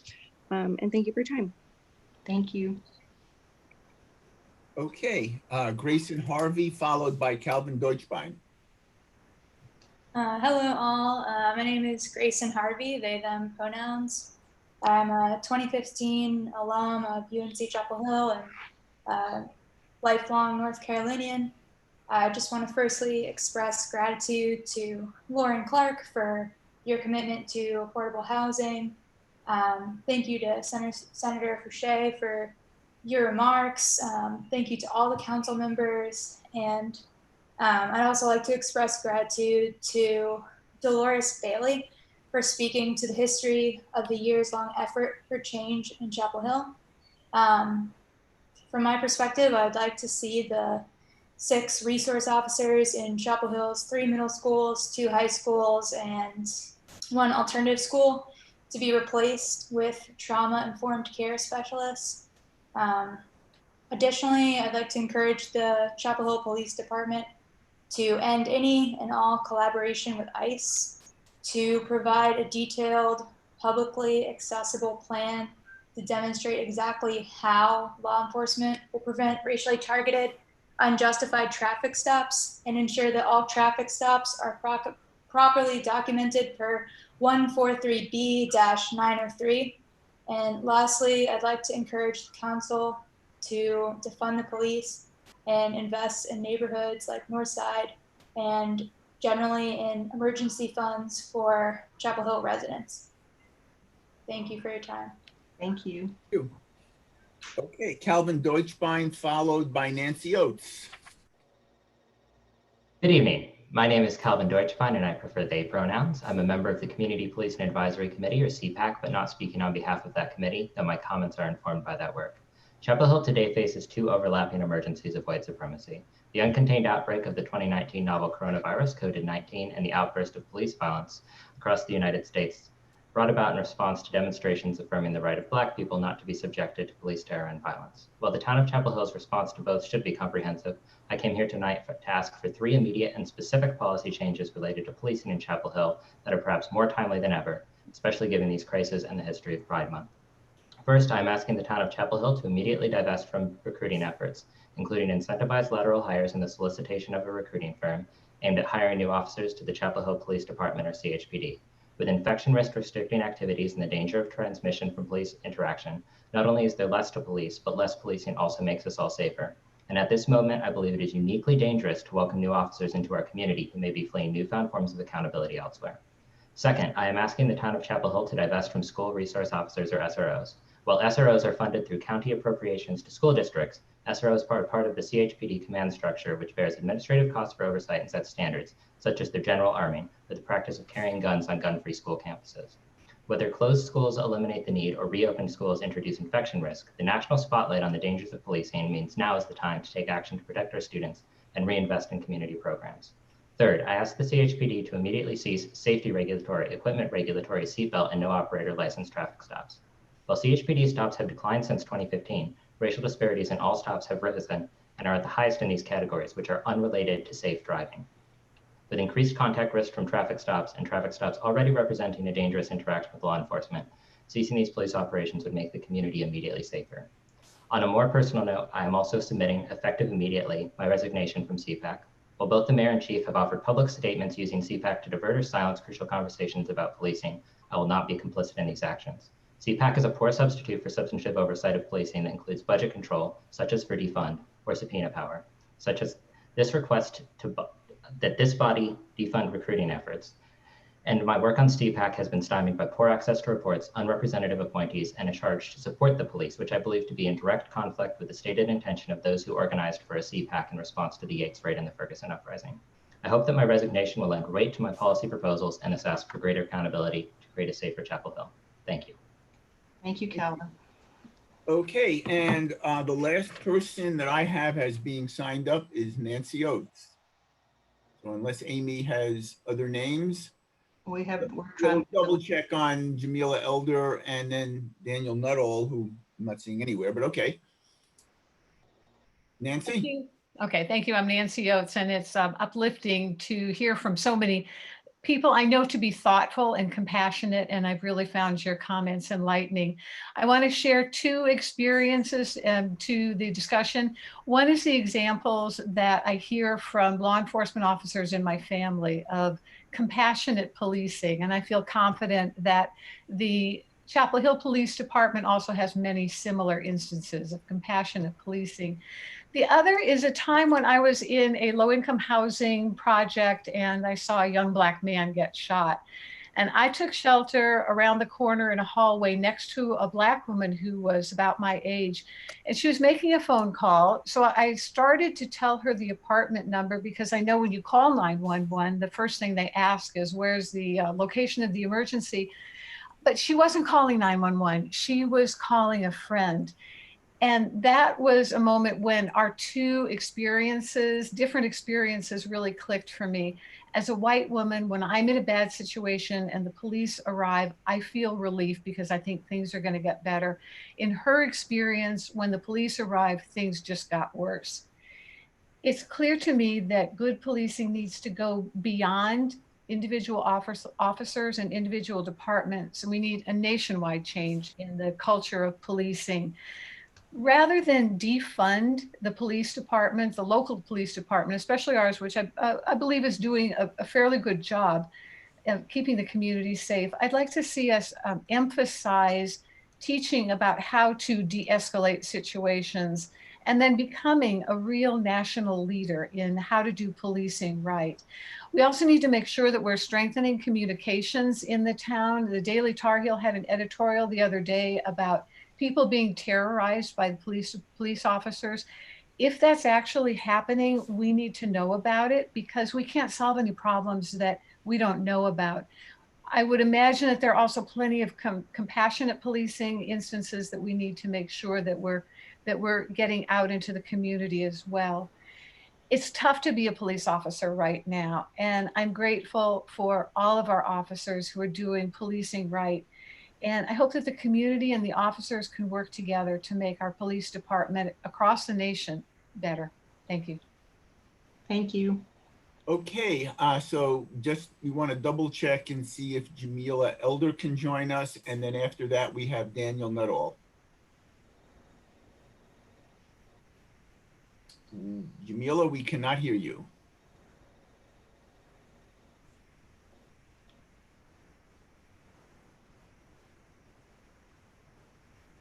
Okay, then do we have Daniel Nuttall? Hey, how's it going? Can you all hear me? We can hear you. Yes, we can. Great, great. I want to thank you for this time to, let people speak tonight. I also want to thank Officer Blue for clarifying a lot of the police budget that cleared things up very well for me.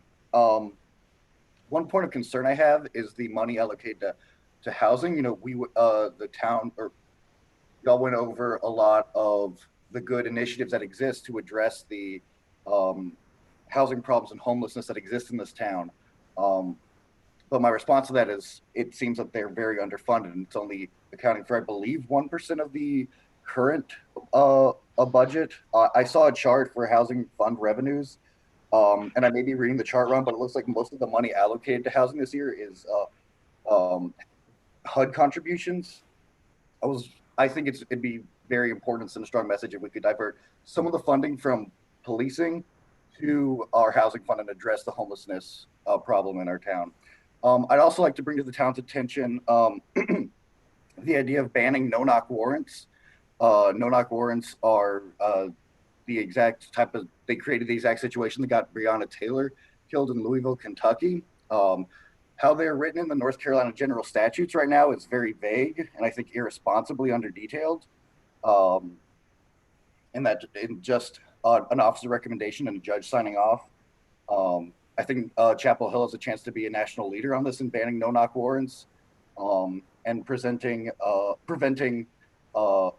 at best unnecessary deaths, and even at the very lowest unnecessary violations of privacy. So I yield the rest of my time. Thank you so much for letting me speak tonight. Thank you.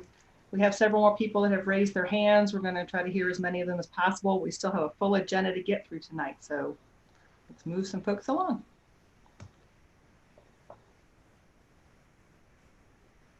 Okay, I cannot see who else. Okay, so it appears that the next, whoops. Amy, do you want to direct us on this one? Because it looks like the next one is Melissa Plooster, followed by George Barrett. So I've got that right.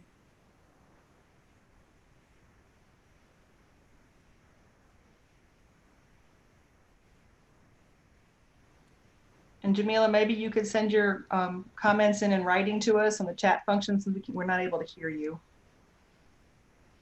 Welcome, Melissa. Thank you. Hello, my name is Melissa Plooster, and I'm a PhD candidate at UNC Chapel Hill. I'm choosing to speak today to demand that you defund the police budget in fiscal year 2020 to 2021. I was born and raised in Minneapolis, which recently voted to dismantle their own police department. If a city of over 400,000 people can, there is no reason Chapel Hill, of 15% its size, cannot. Chief Blue, you talked about policing in Chapel Hill like it's immune from the issues you've seen in Minneapolis and elsewhere, but it's not. It's one and the same. The proposal we're discussing today would give 21% of our budget, nearly $14 million, to police while we're in the middle of a pandemic that is disproportionately affecting Black people. And the CDC and WHO are warning the fall will be even worse. A recent study states mask usage by 50% of the population would reduce R, or the transmission rate, to below 1, which is needed for a pandemic to slow. Further, in another recent study titled Pandemics Depress the Economy, Public Health Interventions Do Not, which looked at health investments in the 1918 pandemic, indicates that non-pharmaceutical interventions, such as masks for all, not only lower mortality, they also mitigate adverse economic consequences of a pandemic. To me, this seems very simple. COVID-19 is overwhelmingly affecting Black people. Do we choose to invest in a system that has repeatedly brutalized Black people? Or do we invest in masks for all in other health and social services? The answer is quite simple. Our money would be better spent investing in masks for all and other properly funded health and social services, rather than propping up a system for white supremacy. Thank you, and Black Lives Matter. Thank you. Thank you, Melissa. George Barrett, followed by Chloe Nash. Good evening. Defunding the police is an opportunity. We throw around the words of equity, inclusion, and structural change like leaves in the wind, but what are we going to do to make that change? It is time for bold change. We are out in the streets demanding change. We are demanding bold moves of defunding the police and reinvesting funds in Black and Brown communities.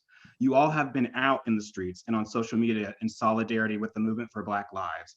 Defunding the police and reinvesting in Black communities is in solidarity with the movement. And now you have the opportunity to prove it. Black people are bound in chains by the apathy and fear of those in power to make bold changes. We are bound by the status quo. You have the opportunity and the responsibility to create a new system, to create new prioritization that puts the health of Black people and our communities first. Tony McDade's murder was not an isolated incident. The murder of Sandra Bland was not an isolated incident. Ahmaud Arbery's murder was not an isolated incident. This has happened here. We need this reprioritization of funds. We need this, and when I say we, I'm saying Black people, because 400 years of white affirmative action have made an oppressive system.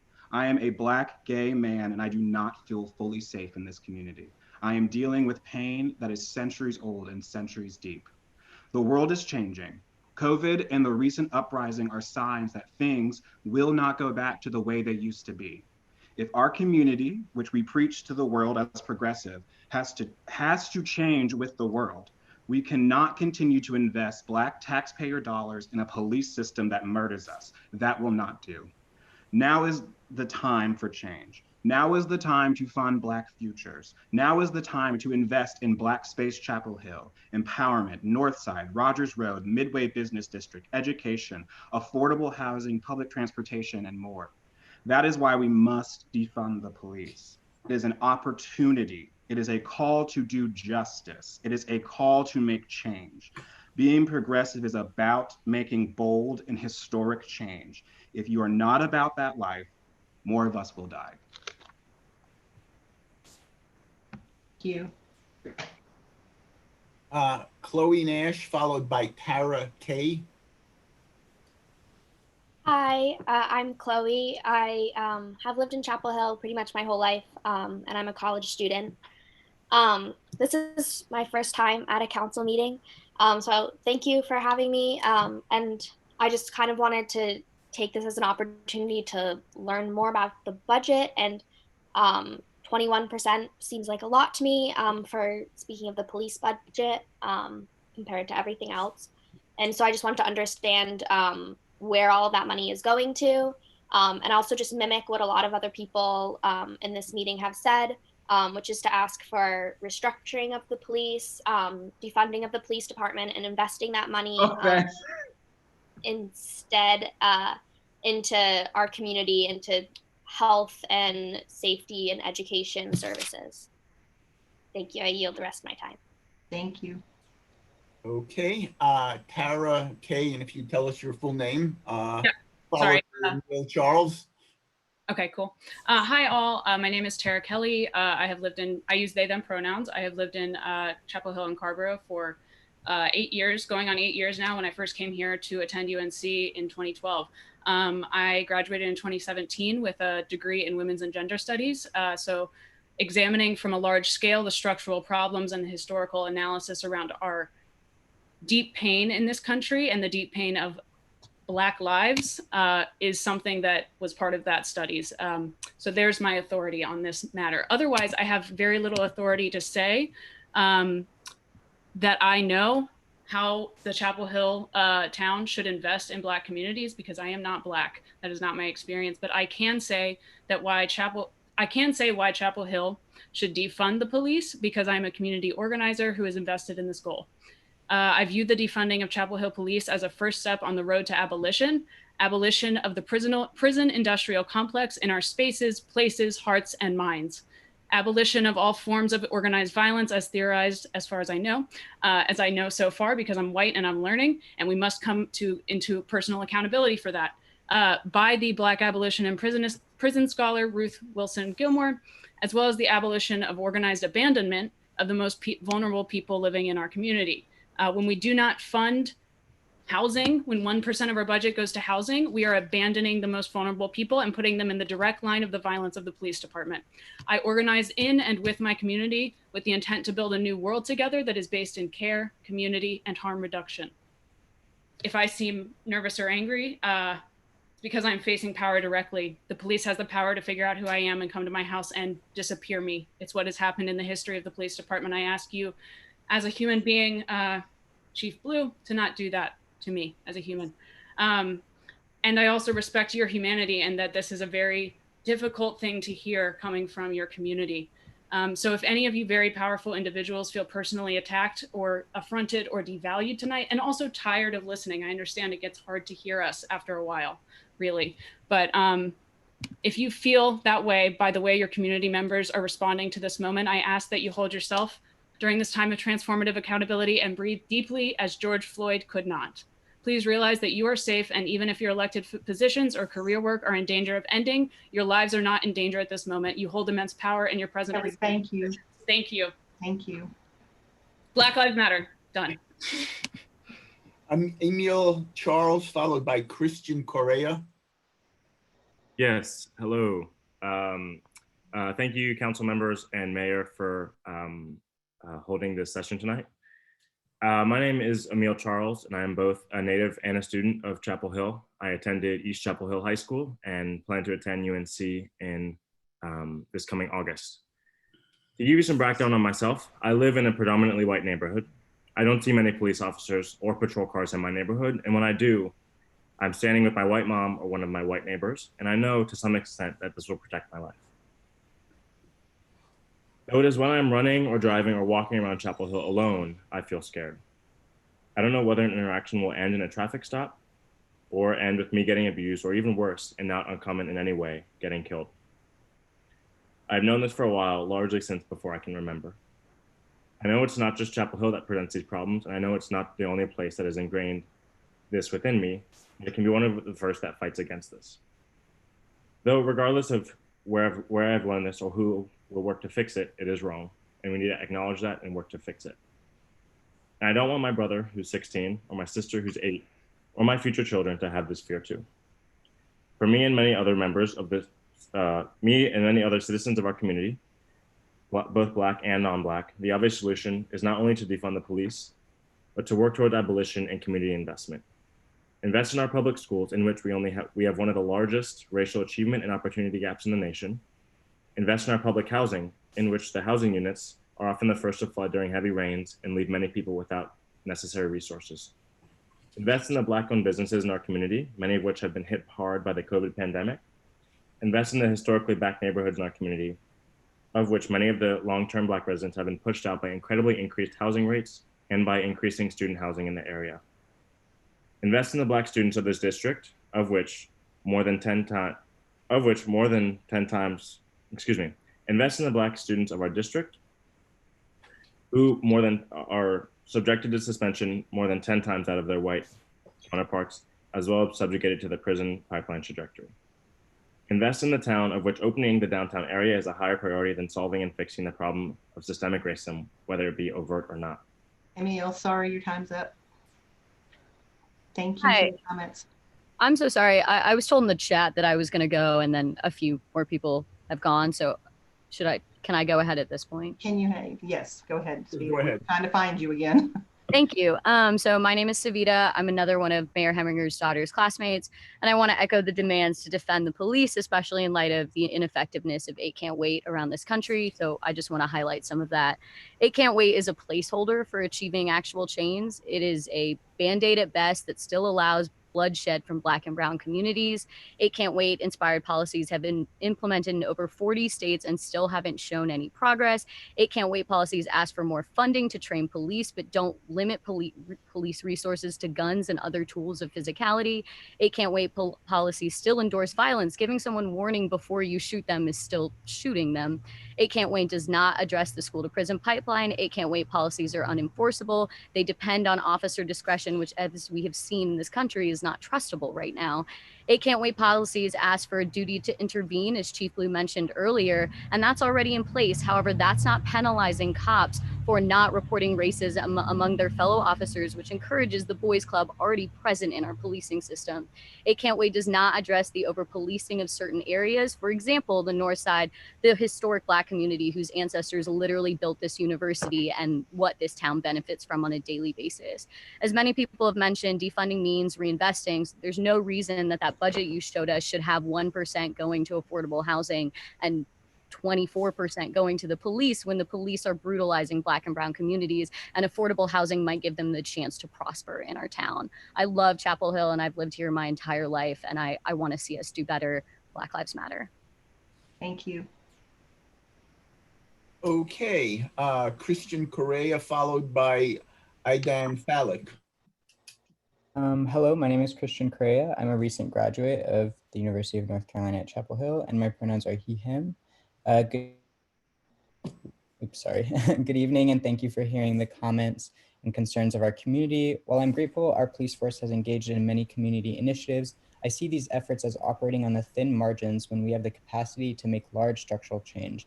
I've heard members of the town council speak about quote unquote eradicating racism and ending structural racism. I ask if you are honestly dedicated to this goal and if you honestly believe that these initiatives will exact that goal, or if they are just a continuation of the performative reforms that have allowed Black lives to be murdered brutally for centuries. I do not have any faith in the outlined policies and initiatives ending structural racism. In fact, I think it is almost laughable, even disrespectful to suggest so. America has always been more concerned with re-envisioning racism to make it more palpable rather than dismantling it. And these reforms are a continuation of that. Structural racism is not a buzzword. It means racism enacted through structural forces. To end structural racism, we must attack the structures of racism. One of these structures is the police, which originated as a slave patrol.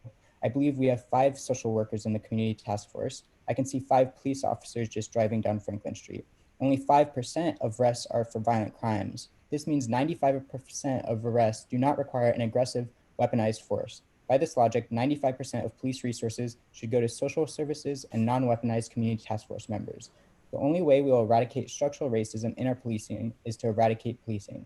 We have tried reform for centuries, and I do not believe that any amount of diversity and inclusion or community policing will have this effect. I ask all members to introspectively and honestly reflect if they think so. 1/5 or several millions of dollars of our budget goes towards the police. I'm urging our town council to begin a process of reinvesting our budget into social services that tackle the systemic roots of crime rather than a reactionary measure that often makes communities less safe. I'm also making the explicit ask that each town council member in the near future publicly post their position on defunding the police, because our community members deserve to know whether our representatives are accurately portraying the views of our community. Thank you, Black Lives Matter, defund the police, remove SROs from schools, implement an independent and authoritative civilian review board. Have a good night. Okay, I Dan Fallick, followed by Danielle Dulkin. Hi, Pam. It's nice to see you again. I'm a citizen of Chapel Hill. I went to high school in East Chapel Hill, and I just want to reemphasize what everyone has already said, which is that Campaign Zero's 8 Can't Wait police reform does not work. There is data to prove that, and that we need to refocus on defunding the police, abolishing the police, and reinvesting in our community. Hi, I'm her sister. I'm Carmel. I'm a student of East Chapel Hill High School. I'm graduating this year. And I would like to say that we need to think about refocusing our budget away from the police force and focusing it on a major issue in Chapel Hill, which is our massive achievement gap in our public school system. Thank you. Thank you. Okay, Danielle Dulkin, followed by Margaret Nemitz. Hi, can you hear me? You can. Hi, thank you. So I'm calling for abolition, and I believe abolishment of the police force begins immediately with disarming the police. So effective immediately disarm all police officers on Chapel Hill's police department, remove SROs from university schools. I agree with all the comments about defunding and would say that 8 Can't Wait did not stop the murder of Eric Gardner, where those reforms were implemented. There was a chokehold banned when Eric Gardner was killed. Also, Trayvon Martin was killed by Community Watch. I would like to reiterate George Barrett's parts about where to invest funding once it is removed from the police force into Northside, into Midway, into housing accommodations. And I would also like to remind the panelists, council, and everyone in the audience of some of the heinous acts that the Chapel Hill Police Force has committed. As a UNC graduate student, one of the Chapel Hill police officers had a 3%er tattoo. 3%ers are known and avowed white supremacists. The fact that this happened in 2017 and 2018, this man was on the force, means that policy was not implemented to prevent white supremacists from being part of your police force. Furthermore, the Chapel Hill Police Department had a mutual aid agreement with Greensboro, who pepper sprayed, came to UNC's campus and pepper sprayed students on campus who are nonviolent protesters. And thirdly, Chapel Hill Police Department did nothing when the white supremacists came armed onto campus when they had the opportunity to remove them from the space. Although they went onto UNC's campus, the gun was not, of course, legal. And Chapel Hill, although they admitted to recognizing that the white supremacists who have threatened student lives had a gun, they did nothing about it. So we cannot trust this police force. We must defund it as a process towards abolition. Thank you. Thank you. Okay, Margaret Nemitz, followed by Caleb Easterly. Hi, I'm Margaret Nimitz. My pronouns are she, her, hers. Thank you, council members, Mayor Pam, Chief Blue, and thank you to all fellow Chapel Hill residents who've spoken tonight. Town Manager Maurice Jones, you closed your time saying that we're working to eradicate discrimination and racism in our community. I hope all of us agree with that. And I've been doing a lot of learning about police the past few weeks and realized that we cannot do this with the police that we know. Though our department has done more than most to reform here in Chapel Hill, as we've heard, this system continues to be deeply rooted in slavery to this day. We've heard a lot about 8 Can't Wait and how it's insufficient. And we really need to switch our attention to 8 to abolish, where 8 to abolition, where the first step is to defund the police. And a 6.4% decrease due to COVID is not sufficient. We need a significant decrease. Right now, our community needs equitable pay, investment in schools, libraries, and other social services, particularly in response to COVID-19. And disbanding and defunding the police can provide these funds, even as we experience budget cuts. If Minneapolis can disband their police, so can we. I ask tonight for a specific significant cut in the police budget in the new fiscal year, a thorough plan to continue defunding the police, and enact the remaining 8 to abolition actions, and ask to replace the school resource officers. Thank you for your time, and thank you for your work to move this forward. Thank you. Thank you. Okay, Caleb Easterly, followed by Hannah Schanzer. Hello, can you hear me? We can hear you. Thank you, Mayor, Town Council, for having this meeting. The overwhelming impression I've gotten from the statement that Mayor Heminger released and the statements from Chief Blue were that the department is already doing enough. We have already implemented all of these anti-racist reforms, and we are on our way to eliminating racism. But I simply do not believe that this is true. As someone else mentioned, I, like many people, saw the surreal image of Cole Daniels, a Chapel Hill police officer, defending a Confederate monument, Silent Sam, while bearing a 3% tattoo, which is a violent anti-government organization that has been implicated in all sorts of racist violence, from protecting Charlottesville protesters, from advocating violence against George Floyd protesters most recently. And when police officers engage in violence, defenders of the police often like to say it's just a few bad apples, but the full saying is a few bad apples spoil the bunch. And I think that the fact that Cole Daniels was able to be in the Chapel Hill Police Department means that someone interviewed him, that in the locker room, someone saw his tattoo and asked him what it meant. He explained it, and they didn't report him. It means that when he was accused of belonging to the 3%ers group, Chief Blue said that he would simply cover it up while he was policing. There was no investigation originally. There was no, he was not suspended initially. So to me, this event means that Chapel Hill Police Department is not where it needs to be. And the statements by Mayor Heminger and Christopher Blue, I think, only cover up that reality. So the fact that Cole Daniels was in the department means that a few bad apples were in the department, and maybe that means that it's rotten to the core. Thank you. Thank you. Okay, Hannah Shanzer, followed by Kirby Caraballo. We can't hear you. You need to unmute yourself, please. Got it. Hello, Councilor and Mayor. Thank you so much for allowing me the opportunity to speak to you. My name is Hannah Shanzer, and I grew up in Chapel Hill and graduated East Chapel Hill High in 2015. I use she, her pronouns. I would like to join in this sea of constituents and urge you to pursue a strategy of divestment from policing and reinvestment in the community instead of more reform. I studied environmental policy in college and have always been so impressed with Chapel Hill's proactive, innovative work on combating climate change. Particularly in 2019, the Council's resolution to create a climate action plan that helps support a path towards 100% renewable energy. Growing up in Chapel Hill and seeing what was possible for a small town to achieve is one of the main reasons I've chosen to work on climate justice initiatives on the local government level. I'm very proud to live in one of the only towns with a fare free bus system. However, combating the climate crisis without also combating racial inequality is just an extension of white supremacy.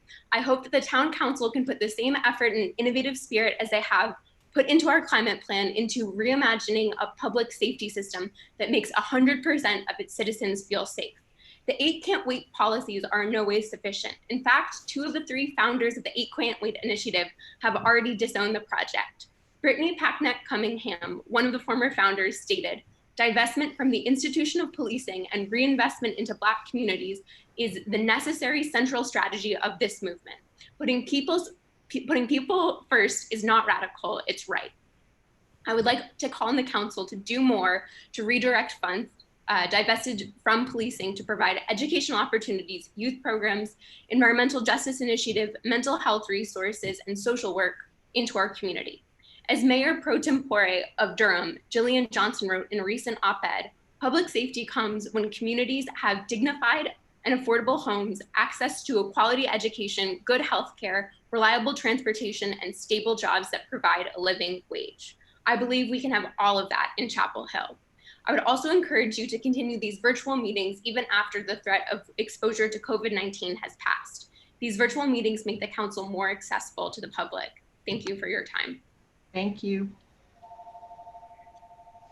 Okay. Where are we? Kirby Caraballo, followed by Derek Davis. Hi, my name is Kirby Carabello. I am a resident of Chapel Hill and a graduate of UNC.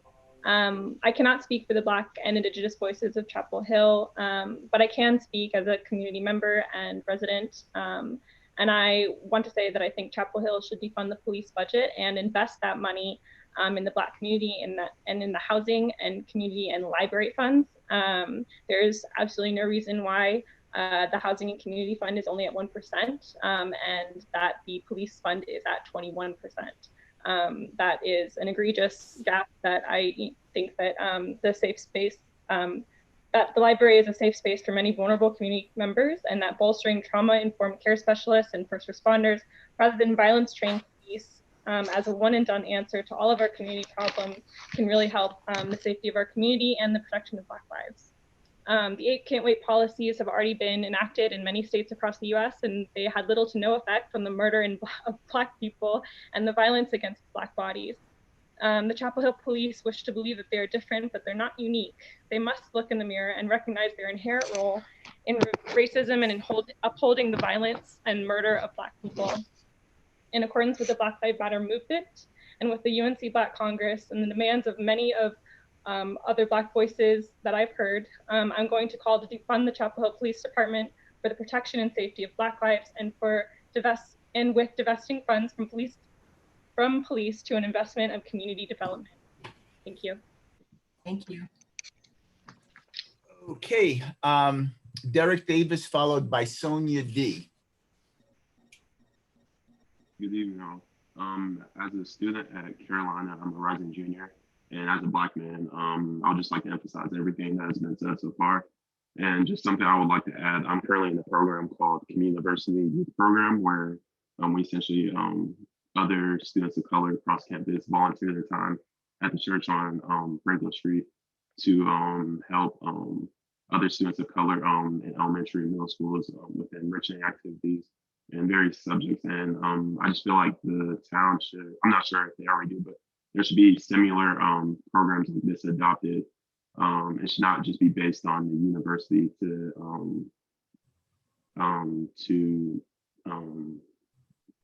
for students to volunteer their own time and really as just leaders in the community.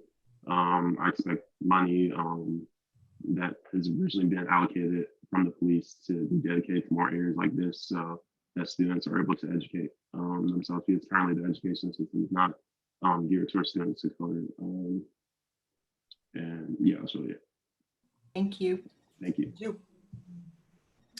We're going to have to start to wrap up, folks, and let you look towards our town hall. We have a few more, but we've got several more items on our agenda. So we're going to wrap up with just the few that are already raised their hands. Let's go, Mr. Parker.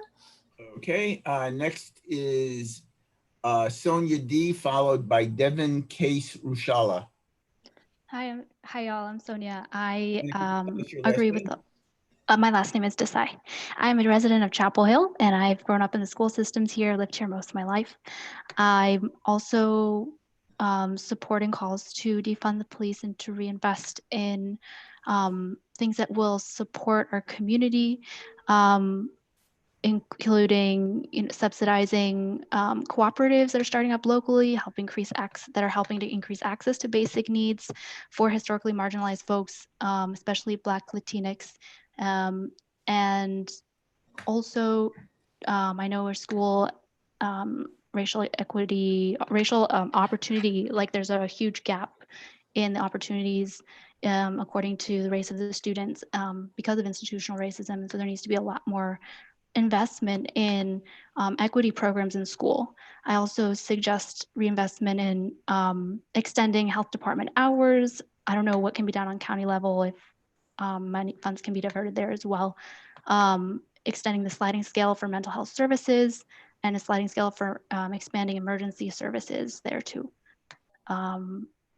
And I just wanted to also call for a People's Assembly to help in this transition to determine how to host community conversations on this and re-envisioning of what we can do.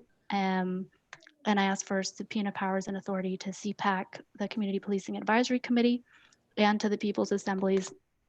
I think detailed itemized budget of the expenditures and the value of inventory and contracts, including tech or surveillance software, is highly important in evaluating what resources are held by the Chapel Hill Police Department. And I hope that I think Jave Hunter said, he's the assistant head of police, he said that this would be provided. And I hope that council can follow up and to make sure it's on the website, easily accessible, so we can properly discuss the whole budget. I also hope that I think the community needs to go through like a kind of restorative justice process in acknowledging the violence that has already happened, and the injustices from policing, and that we all kind of come to terms with that and can reflect and talk about what we can do, and how, you know, we can, I suggest that Thank town you. also invest in anti-racism training. Thank you. Okay, Devin Case Rushala, followed by Mark Besson. Hi, can you hear me? Yes. Hi, yeah, my name's Devin, they, them pronouns. I'm a PhD student at UNC. I originally signed up to speak for the budget portion, but I think my comments are kind of more relevant here. So I want to echo other requests that people have already made to, as much as possible, de-police Chapel Hill, defund the police in support of other government services. But I also like to shine even more of a light on this issue of transparency around policing and safety in the budget itself, which I think will be important regardless of what the council decides to do. It also seems like something that should be in the immediate capacity of the council to do and pretty easy to do. And if it's not, that's a problem if we can't have an itemized budget breakdown of what police expenses are going towards. Again, hopefully these comments are rendered irrelevant now or in the future should the budget be defunded. But even if some kind of community safety institution is set up, I think more transparency is important because, as Maurice Jones said, not having adequate information could lead to a confusion, and we need information to provide better recommendations. So in the specific budget, in the public safety and budget summary section, the information on what the increases, so I calculated an increase in the total expenditures on police using the summary pages of the budget, like a 4 to 5% increase. That's wrong. It needs to be easier to see in the budget what those changes actually are. And then in the public safety budget summary section, like it says that increases are going towards health insurance, retirement, fleet replacement charges, and contracted services regarding additional security procedures. I don't know what that is, but to the extent that those have anything to do with existing contracts or mutual aid agreements with other departments that have led to really problematic policing on UNC's campus, like other people have mentioned, that needs to be addressed and made more transparent. So my comment is really about encouraging you all to consider these radical reforms, but kind of regardless of what happens, there really needs to be more transparency of what public funds are going towards in terms of what the police expenditures entail, more of a, and making clear like what's an actual police expense. Thank you. Yeah. Thank you. Okay, Mark Besson, followed by Molly Outen. You need to unmute yourself, Mark. Okay, can you hear me now? We can. First of all, I'd like to thank the council and the mayor for your time and for hearing to our voices this evening. I would like to, first of all, say that my name is Marc Besson. I'm a graduate student and a PhD candidate here at UNC, and I've lived in Chapel Hill for 5 years now. I would like to add my voice to the many you've heard tonight in asking for a defunding of the police. Many aspects of that have already been discussed. I just want to kind of echo some things that I would ask for quickly are the removal of police officers from schools. I think that the budget and the ratio of funding that is going to the police force versus the budget that is going to the housing and community services is appalling. I think that that ratio is incredibly out of proportion. One thing that I have not heard mentioned yet is I would also like to urgently call for banning the use of public funds in legal defense for officers. I don't think that is a valuable use of public funding in Chapel Hill.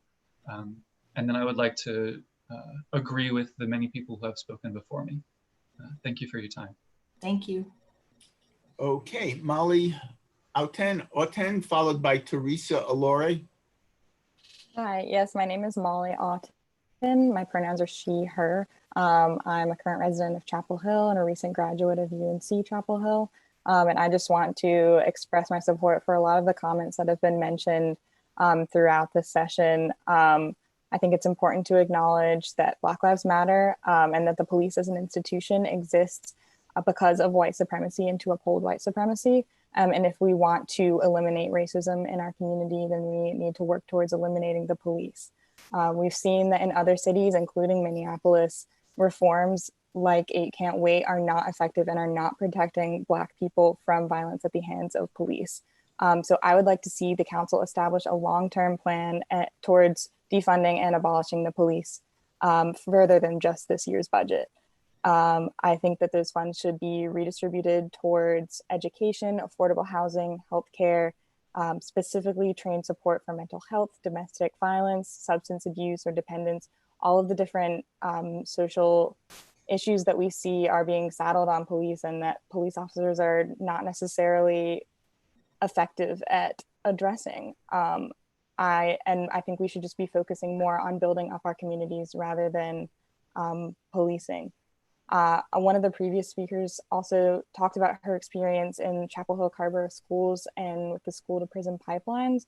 And I think that story was a clear flag for Chapel Hill to remove SRO officers from schools. That's just one of the many steps that can be taken. That's really all I had to say. Thank you. Thank you.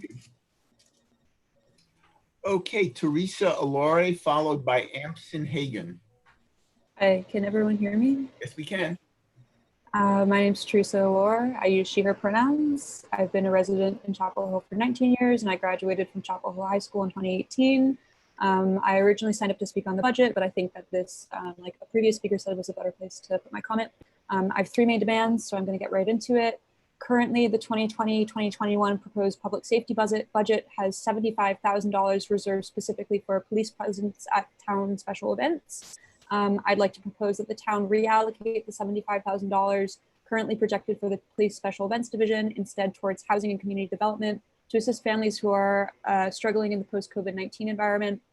Protests happening as far as LA and as close to home as Raleigh have proved that the police cannot be trusted to attend public community events safely and non-violently. I personally do not feel safe with police at any community events, be it a protest or a festival. Besides that, I'm willing to bet that most annual special events such as the UNC Halloween, Franklin Street celebration, holiday parades, etc., will most likely not occur in the upcoming year due to the pandemic, making the $75,000 a complete waste of funds.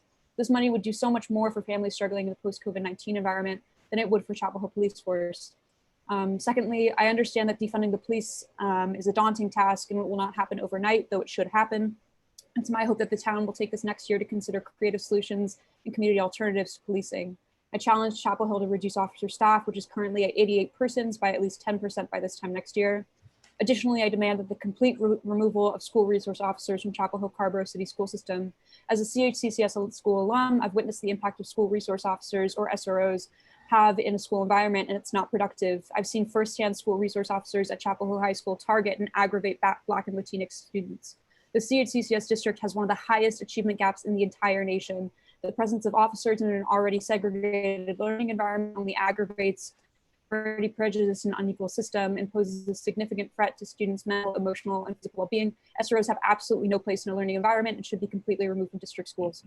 To briefly review, I would like to see the $75,000 currently proposed for police. Okay, thank you. And if you are wanting to speak on the budget, would you please wait for the budget item, because we have other items that people wish to speak on as well. So thank you. Thank you. Okay, Ampson Hagen, followed by Emily Shanzer. Sorry about that. Yeah, hi. Ampson Hagen, he, him, his. Christopher Blue earlier in his presentation beginning the meeting mentioned all of these wonderful sort of initiatives and actions that the police department, Chapel Hill Police Department takes and executes within the community. I mean, they're nice. However, I'm arguing in terms of abolition, all of those resources and all of those actions can be replicated by a sort of community safety department that doesn't need to be funded at $21 million a year for the city of Chapel Hill. And a lot of those services, a lot of those actions that the police department is touting that they've done over the past fiscal year and over the years prior can be replicated and have been replicated in Chapel Hill by, other government services. And these sort of overlapping things they don't need a police force with the ability and the authorization to kill. They also don't need a well-heeled police force that has all of the military and tactical weapons that it has in order to do community service work. So I think Christopher Blue in his discussion earlier maybe unwittingly made a case, a really important case, that all the work that the police department is doing doesn't actually need the police to do that stuff. I'm finished. Thank you. We're just going to take a few more and move on to our next item. There'll be other opportunities to speak, so thank you. So next we have Emily Shanzer, followed by Nikhil Rao. And I believe we have one more after that. Okay. I think Emily withdrew, but I don't know. Okay. Then we have Nikhil Rao, followed by Abigail Holtzclaw. No, Emily Shanzer is still there. Okay. Hi all. Thank you all so much for your time. My name is Nikhil Rao, and I am a rising senior at UNC Chapel Hill studying public health. I echo all of the previous points made about defunding, abolition, redirecting away from eight can't wait and other reform-oriented solutions to these problems. But also want to add the additional point that I'm not sure about all of you on the council, but I only started learning about concepts of police abolition and defunding and what all of those things entail only a couple of weeks ago, within the past couple of weeks. And I'd imagine that others on the council might feel the same or be in the same situations. So I want to say that before council members and other governmental figures may be tempted to discard the ideas of defunding and abolishing, sort of thinking that how could that even be possible, seems incredulous, what would happen to all of the personnel, etc. I think we should make sure to pull upon the decades and decades of work that have been written by Black scholars over the past couple of decades and even longer to inform whatever decisions are made, and that we should reach out to current Black activists who are subject matter experts and how to transition to a system that is driven by prevention of problems rather than response. While your job is to represent the opinion of the people, I know that we have to win over your hearts and minds as well. Please consider looking on your own for police defunding resources, and a book called The End of Policing by Alex Vitale is free and a start. Thank you. Thank you. Okay, now we have Emily Shanzer, followed by Abigail Holtzclaw, and that's everybody on this topic. Thank you. Hello, Mayor Heminger and members of the council. Firstly, I apologize. I think I did sign up to speak in reference to the budget, but I'm here now. My name is Emily Shanzer, and I'm a lifelong resident of Chapel Hill, and this Saturday I will graduate from East Chapel Hill High School. I'd like to address a few issues with the proposed budget for fiscal year 2020-2021. Firstly, as stated in the recommended published budget for fiscal year 2020-2021, there's a 2.2% decrease in the overall budget from this year to next year, with a 1.85% decrease in the general fund. For this reason, almost every department will see budget cuts except the police department, which will see a 0.72% increase, as stated in the published budget. In the last meeting, the reason provided for this increase was police officer healthcare and pension. So I ask you this: why does the other public safety division, the fire department, see a 0.53% decrease? Are the police in our town being treated differently than any other public safety personnel and government worker? And to further this point, why does the police see an increase in their budget when all other sectors must have cuts? My second issue, which is echoing what has previously been stated, is that the police department takes up 14% of the total budget and 24% of the general fund. This is $2 million greater than the combined total of the housing fund, the library gift fund, and the general fund allocations for housing and community, parks and recreation, and the library combined. In an economic recession, more money should be channeled to affordable housing so that those most affected by economic hardship do not lose their homes and those that need help can get it. The $16 million of the police budget is money that could be invested in our communities. I believe that this town should work towards defunding the police and use this money to enhance community services and initiatives mentioned by my fellow speakers tonight. The last thing I want to say is that it is proven that Black and brown people are disproportionately affected by police arrest and violence and would benefit the most from the services I just mentioned. As you said, Mayor Heminger, we need to take a look at the underlying issues and make changes here at home to eliminate racial bias and inherent racism. This is a way that the council can do that. Divest from police and invest in communities. I'm hoping to hear some answers and witness some changes. Thank you for your time. Thank you. Okay, and the last person we have is Abigail Holtzclaw. Hello, can you all hear me? We can hear you. Hi, I'm a rising senior at UNC Chapel Hill, majoring in public policy. I came to Chapel Hill from a rural small town, and when I came to Chapel Hill, I had a lot of friends and family warning me that it was an extremely liberal place and going to radicalize me. And so that was my expectation coming in. And at every single instance since I began my freshman year here in 2017, I found that to be wholly untrue.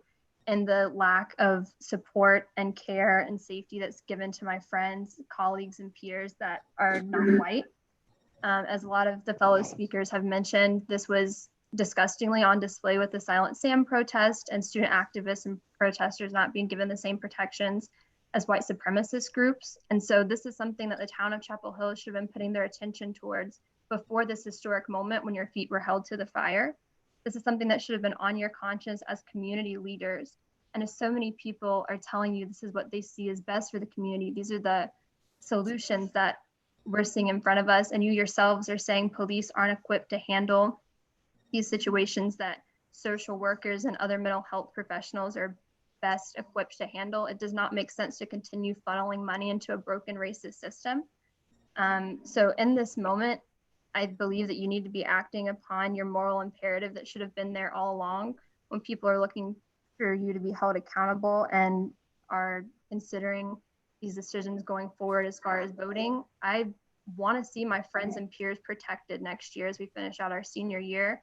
I don't want to be afraid to go to certain areas with my friends who aren't white. And I don't want the next hashtag to be someone who I love and care about. And it's long overdue. So I hope you'll do what's right. Thank you. Thank you. All right, that is our last speaker on this topic. We still have more topics to go. I'm going to move us along. Right now, we have time for a petition from our CDC and anybody who's wanting to speak on items not already on the agenda and who's not already spoken, please. So can we have our CDC petition, please?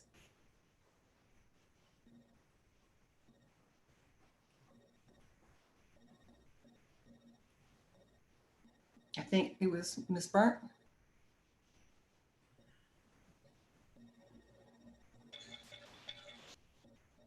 You're there. If you'll unmute yourself, please. Am I on? You're on. We can hear you.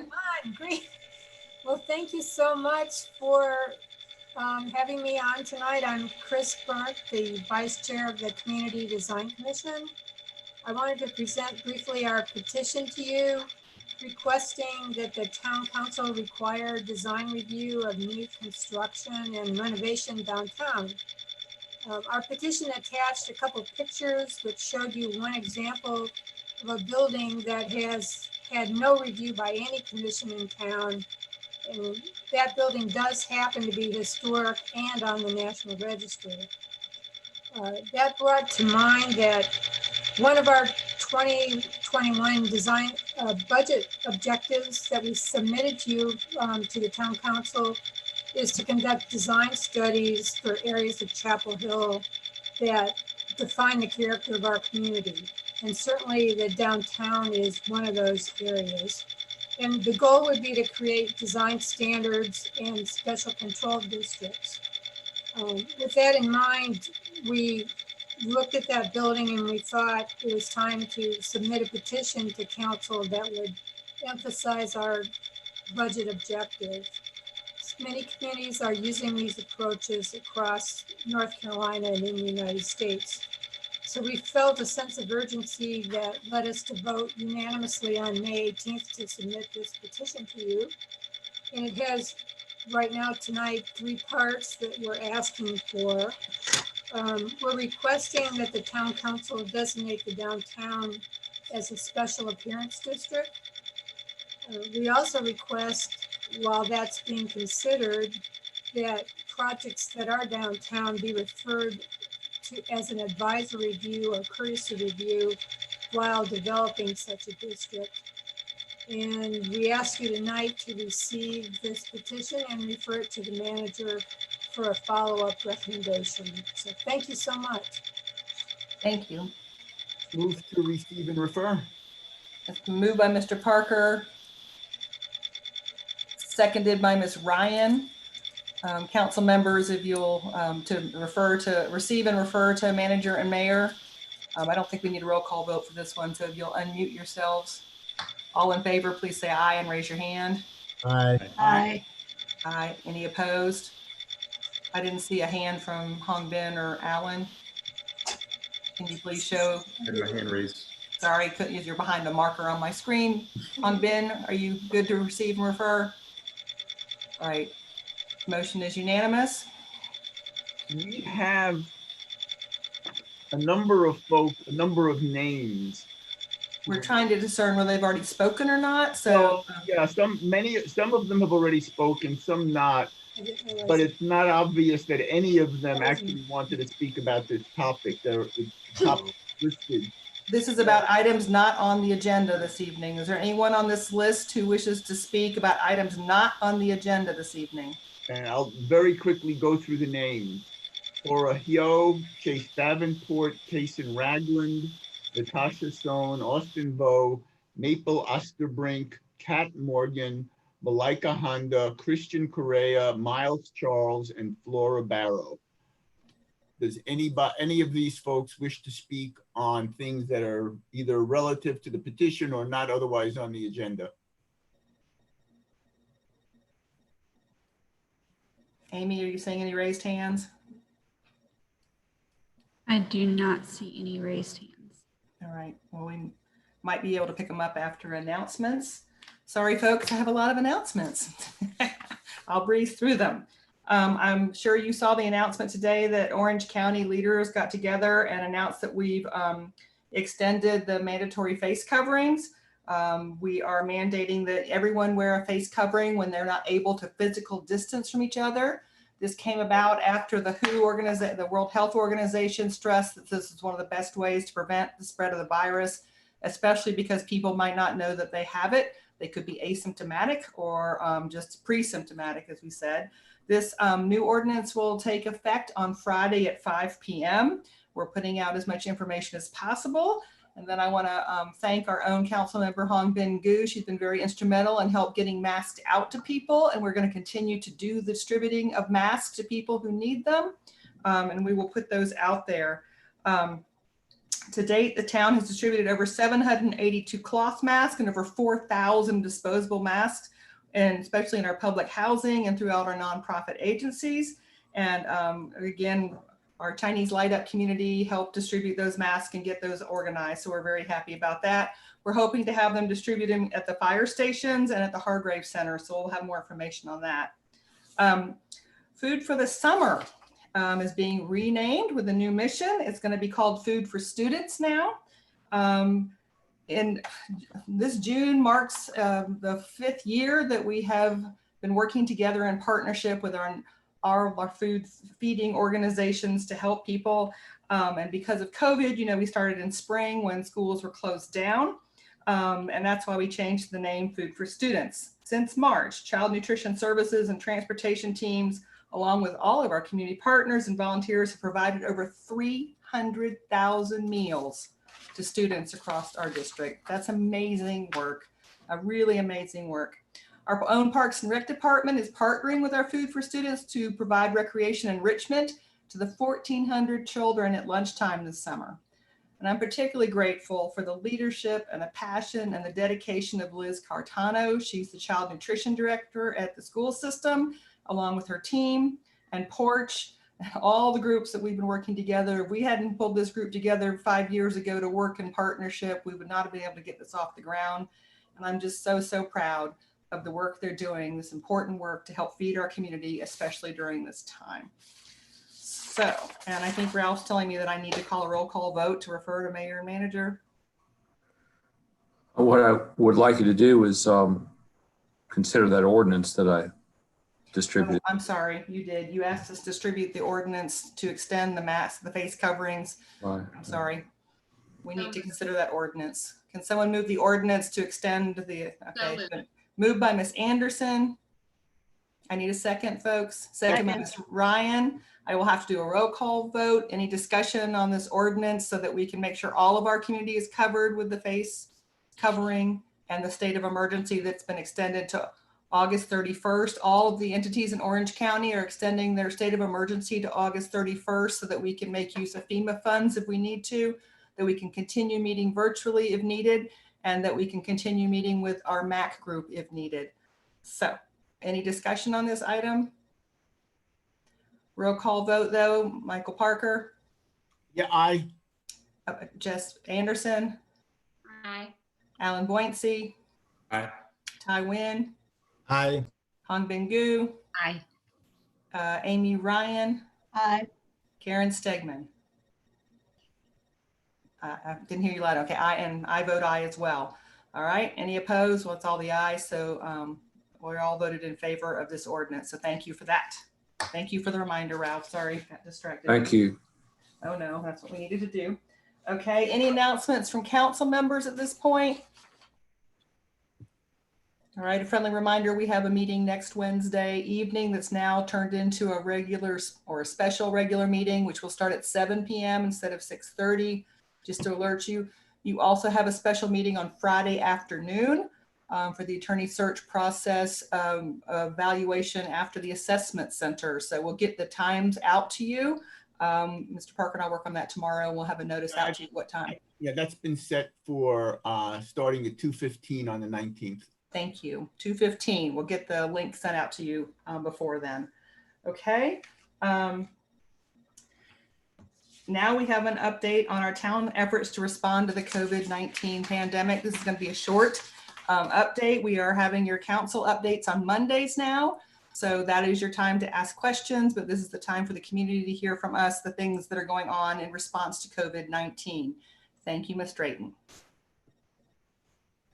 All right, good evening, Mayor and Council. I'm Kelly Drayton, the Emergency Management Coordinator for the town. This brief presentation will provide some key updates from the COVID-19 response and provide some details on the new face covering mandate that goes into effect later this week. So I'd like to start off, like I said, with just a few key updates from our Emergency Operations Center over the past 7 days.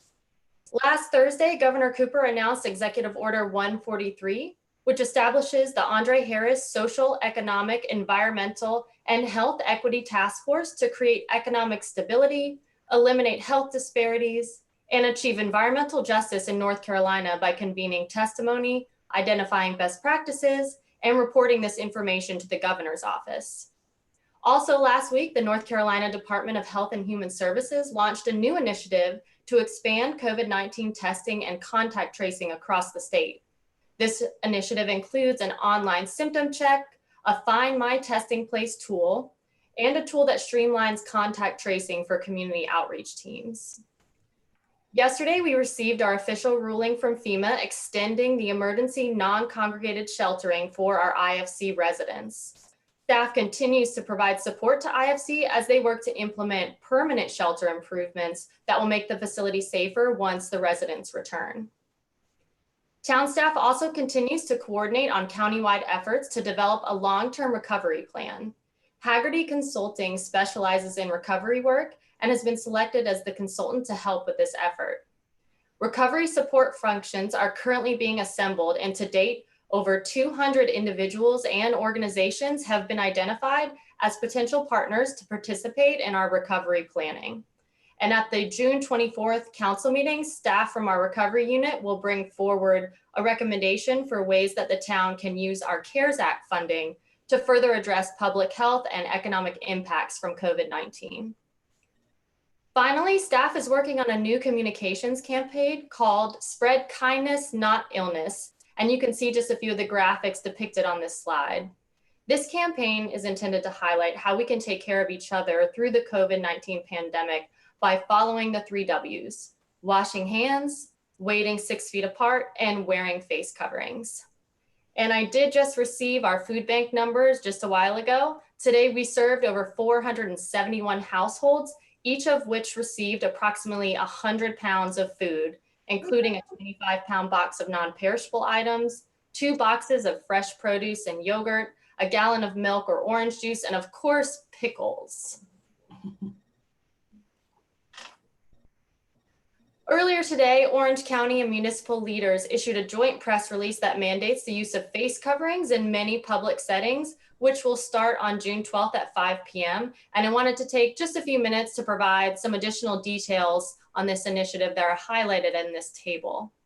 Under this new mandate, face coverings are required for all customers, employees, and other users of restaurants and retail stores. Face coverings are also required for all occupants of public transportation vehicles and in all indoor and outdoor situations where 6 feet of physical distancing cannot be maintained. There are several notable exceptions to this mandate, and some of them are shown on the right-hand column. These include exceptions for young children, medical conditions, and also specifically for restaurant customers while they are dining. To support this new mandate and ensure that everyone in our community has access to face coverings, we will be offering community distribution sites. Starting next week on Wednesdays and Saturdays from 2 p.m. to 5 p.m., town staff will be distributing masks, face coverings from Fire Station 1 and Fire Station 3. The full press release providing additional details on this mandate can be found at our town website, and our call center is available to answer questions from our community. And just a reminder that that number for the call center is 919-969-5005, and that's staffed Monday through Friday from 8:30 a.m. to 5 p.m. As we look to reopen responsibly, science continues to reinforce that wearing face coverings is one of the most efficient ways to slow the spread of COVID-19. The 3 W's are a critical component of our strategy to protect public health and to slow the spread of the coronavirus. This includes wearing face coverings, washing your hands frequently, and waiting 6 feet apart. Wearing face coverings in particular is a way that each of us can care for and protect our community. And with that, we'd be happy to take any questions that the council may have. Any crucial questions from the council before we hear from our public? Okay, Mr. Parker, who do we have out there on this item, please? Thank you, Kelly. Unclear, there were no hands raised. We have a number of names, but those names are folks who also signed up for the police update, with the exception of Amelia Jordan. So I don't know if there's actually anyone wishing to speak on this matter. If you are an attendee, could you please raise your hand if you're wishing to speak on this item? We don't want to skip over you, but we don't know how to rectify. We had lots of people sign up for every item on the list, and we weren't really sure which they were intending for. So, so far we have Sonia D. Okay, welcome. Sonia. And that is the only one I see at the moment. Okay.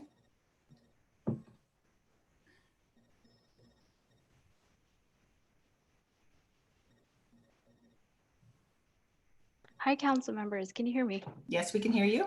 Thank you. I just wanted to suggest that the distribution of masks be at locations where masks are required. For example, that bus drivers have them, that's part of their shift, picking up, that they're, outside locations that to prevent, that to allow people to be able to access them when they're needed. Yeah. Thank you. We do have them we're making plans for that. So thank you for that. Okay. And I do not believe we have anyone else. Okay. Council members, I hope you will sign up for your council update on Monday. There's a few slots still left. I'm going to keep this moving along. Next is the consent agenda. How do we say on the consent agenda? I move the consent agenda. Second. It's been moved by Mr. Parker, second by Ms. Anderson. Sorry, guys, roll call vote. Any discussion on this item? Mayor Pro Tem Parker. Aye. Councilmember Anderson. Aye. Councilmember Boyncy. Aye. Councilmember Gu. Aye. Councilmember Nguyen. Aye. Councilmember Ryan.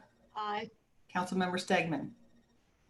And she votes aye and the mayor votes aye as well. Motion's unanimous. Thank you for that. You have information item in your packet, and congratulations on all of you for getting virtual packets. That's just amazing. No one's gotten a printed packet since we started that. Hope you've noticed. Saving a lot of trees and hard work by our clerk's office. We have moved discussion item number 8, approve the Affordable Housing Bond and Affordable Housing Development Reserve Funding Plan, to next week. This is an important item that we're very excited about, and you'll hear more about it next week.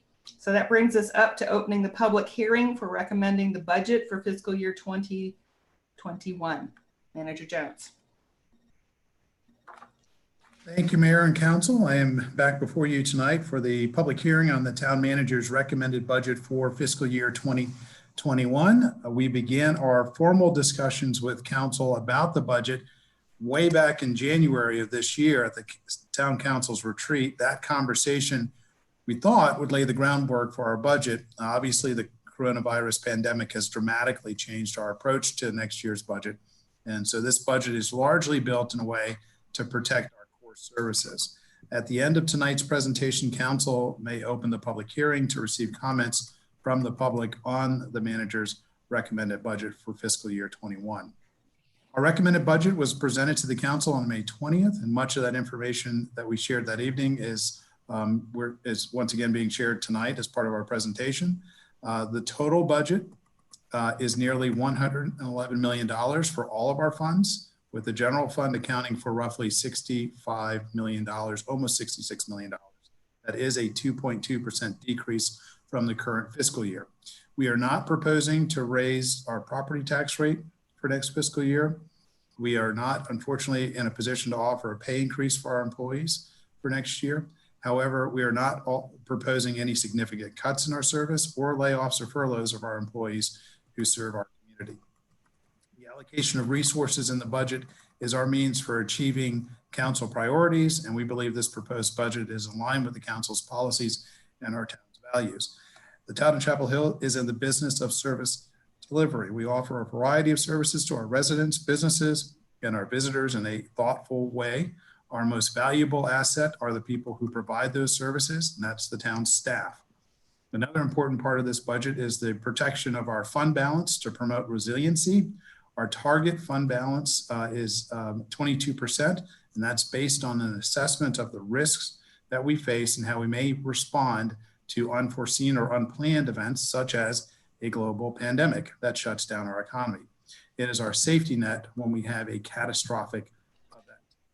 There are still many unknowns related to the COVID-19 and the effects that it's having on our economy and how it may impact the fiscal year 21 budget.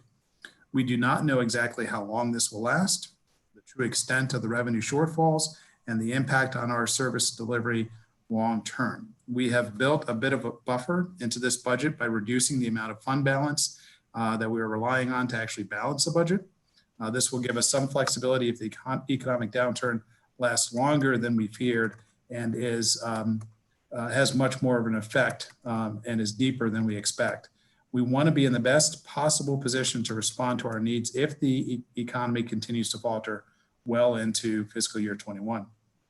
This budget's projections are based on the best information that we have at the moment, plus information that we have on how the economy performed during the Great Recession.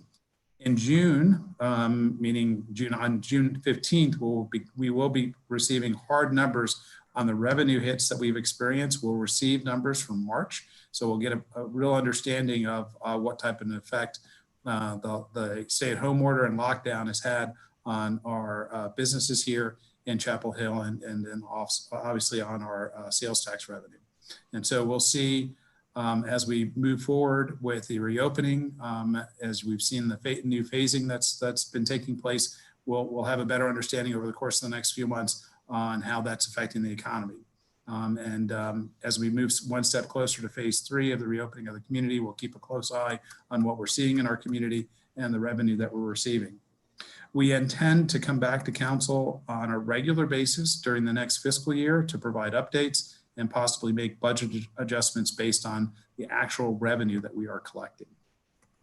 So let's take a look at some of the details of the general fund budget overall. The fund is down over $2 million from fiscal year 20.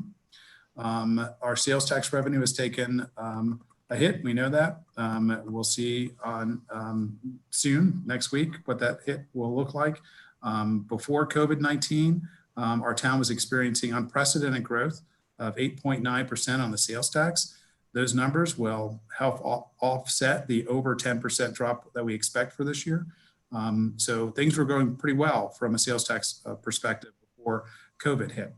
Based on information from the North Carolina League of Municipalities and discussions with Orange County and Carrboro and input from our council, we've amended our sales tax growth projections for fiscal year 21 to reflect a 9.5% budgeted decrease from the adopted budget from last year. And we expect the property tax to grow at an average of 1.5% next year. We have taken a good look at our operational budgets to help find savings for next year with our goal of maintaining our current level of core services. We did initiate a hiring freeze back in March that will extend through at least the first quarter of fiscal year 21. We are proposing to reduce or eliminate several items for next year's budget with the hope of restoring them in future budget years when the economy picks up. So we have proposed reducing the street maintenance fund, their budget of $472,000. I'm sorry, of $300,000 in the street maintenance budget from $668,000 to $368,000. Eliminating the building maintenance budget of $472,000. Eliminating the vehicle replacement budget of $503,000. Eliminating our PayGo capital program of $237,500. We are also eliminating the transfer to the Blue Hill TIF. That equates to $445,000, but we will still be able to make our debt payment for the projects that have already occurred in the district. And we are proposing to reduce our other post-employment benefits pre-funding from $500,000 to $250,000. We do not believe this will negatively affect our long-term liability on OPEB. We are not, however, proposing any reductions in our affordable housing fund or in the Human Services Agency funding. And I just wanted to take a moment to talk a little bit about affordable housing. We heard a lot about affordable housing and the discussions over our police protocols and our investment in the police and our investment in housing. Our public housing fund is $2.17 million. And that may not be seen in the general fund expenditures because it's a enterprise fund. So, we have an additional over $2 million that goes to public housing. We also have a reserve fund for affordable housing, a development reserve fund that's $688,000. Housing and community, their budget is $835,000. We also have other grants that we receive and expect on an annual basis. Next year, a CD grant of $418,000, a housing capital grant of $886,000. And then we have our human services agencies that we fund, and then performance agreements as well at $454,000. So if you take all of the money that we're spending on affordable housing and you add it up, it's $5.89 million in next year's budget. And then if you take the affordable housing bond, which is overall $10 million, we expect to spend $5 million in next year's budget and then another $5 million in fiscal year 22. You'll get another $5 million in each fiscal year for the next 2 years. And if you add that to the other investments that we're making on affordable housing, you come closer to $11 million in each year for the next 2 years. Now, of course, that reverts back to about $5.5 or $6 million nothing more is done on an affordable housing bond in the future. But right now we have $10 million that's set aside to address affordable housing over the course of the next 2 years from a capital standpoint. And those are investments that we make in our own projects to increase affordable housing in our community, and then also with partners in our community who've submitted proposals to the town for use of those bonds. So just wanted to provide you with some background there, and then talk a little bit about the fact that, you know, our budgets are complex, and there are a lot of moving parts to budgets. So it's easy to latch on to one number or another. And so we certainly understand why there may be some confusion out there, but we just wanted to provide you with some understanding of how much money, at least over the next 2 years, will be going into affordable housing. So let's take a moment to review our enterprise funds. On the transit side, there's no recommended tax increase for the transit enterprise fund. We do not propose using the transit fund balance to help balance the fund at this point. This will be a status quo budget for our partners in transit. Federal assistance will remain unchanged from fiscal year 20, although we do anticipate an increase of about $412,000 in state assistance. We also anticipate receiving $5.7 million in CARES Act funding for the transit system, and that's most likely to be used for one-time capital expenditures. So right now, the transit fund is pretty strong, and the fund has a pretty stable outlook. On the parking side, the parking fund is not nearly as healthy as the transit fund. It's been struggling for a couple of years now, but the town has taken some steps to help turn that around. Our revenues are made up mostly from our off-street lots. However, our expenditures exceed our revenues by over $113,000. So we are anticipating using fund balance to close that gap. We will need an influx of revenues in the near future to help bring the fund closer to balance. So we are taking a close look at our rate structure and the hours during which we charge in order to improve how we manage parking here in Chapel Hill. The housing fund is in solid shape as well going into next year. We have a slight decrease of about $5,700 for next year. 47% of the public housing expenses are covered by tenant rents. 53% of the fund is covered by HUD operating subsidies. And so we will continue to monitor that fund, which has gone down in recent years from the federal government. We will keep a close eye on that in future years. But overall, if the federal funding remains stable for housing, our housing fund should be in pretty good shape for next year. The stormwater fund, there's no fee increase proposed for next year for the stormwater fund, and our fund balance is strong, and the fund has a stable outlook. So we are here tonight to open up the opportunity for the public to provide input on the budget. Our goal is to have the budget adopted on June 24th. And so all information related to the fiscal year 21 budget can be found at the town's website at www.townofchapelhill.org/budget. So this concludes our presentation for you this evening, Council. We may now open the public hearing to receive comments from the public. Thank you, Manager Jones. I will say we heard that our budget's confusing to figure out, and people were especially looking for affordable housing and community development. Maybe there's a different way you could display that so that people are less confused. I told you that people do seem to like the pie charts, and to maybe combine all that so that we can show how much we actually are investing. And to remind people that our fare fee transit system is one of our largest budget expenditures overall. It takes a lot to operate, but we operate it in partnership. Are there any crucial questions from council members? Because we have a lot of public signed up to speak on this item. And again, we're here to listen. It's just a public hearing. Ms. Stegman? Just one question. Maurice, can you talk about, clearly we've heard a lot of interest in the community tonight about changing how our budget is allocated. We have to approve a budget by June 24th, if I'm correct. So of course we have a lot of listening and discussion to do before we would make changes, which I don't think we can do by June 24th necessarily. So what are the opportunities after this budget is approved to make changes as we move forward in the coming year? Well, I think so. The council can make changes with budget amendments at any point during the year. We've done that before. Usually, it's done about midway through the year. We'll make some budget amendments and bring it to council, but not exclusively. There are other times when we can have that discussion. The one thing we can't do is raise the property tax rate. So that will be once you approve that before the end of the fiscal year. And that's technically when you have to approve it. It doesn't have to be June 24th, although that is your last scheduled meeting of the spring season. You cannot change that property tax rate. And so, but you can certainly make adjustments to the budget after that. So there could be a healthy conversation that the entire community could be a part of if council wanted to move in a different direction with some of the funding that we have that's in place. But as you mentioned, it will be really difficult for us to have the type of community engagement that's necessary to make any significant changes between now and the 24th. Usually those types of conversations are had for a budget like this for next fiscal year. We would have started those conversations back in, April, actually before we formally proposed the budget to you all. We would have been having those discussions back in March and April, and then presented a budget that reflected what we heard from the council and from the community.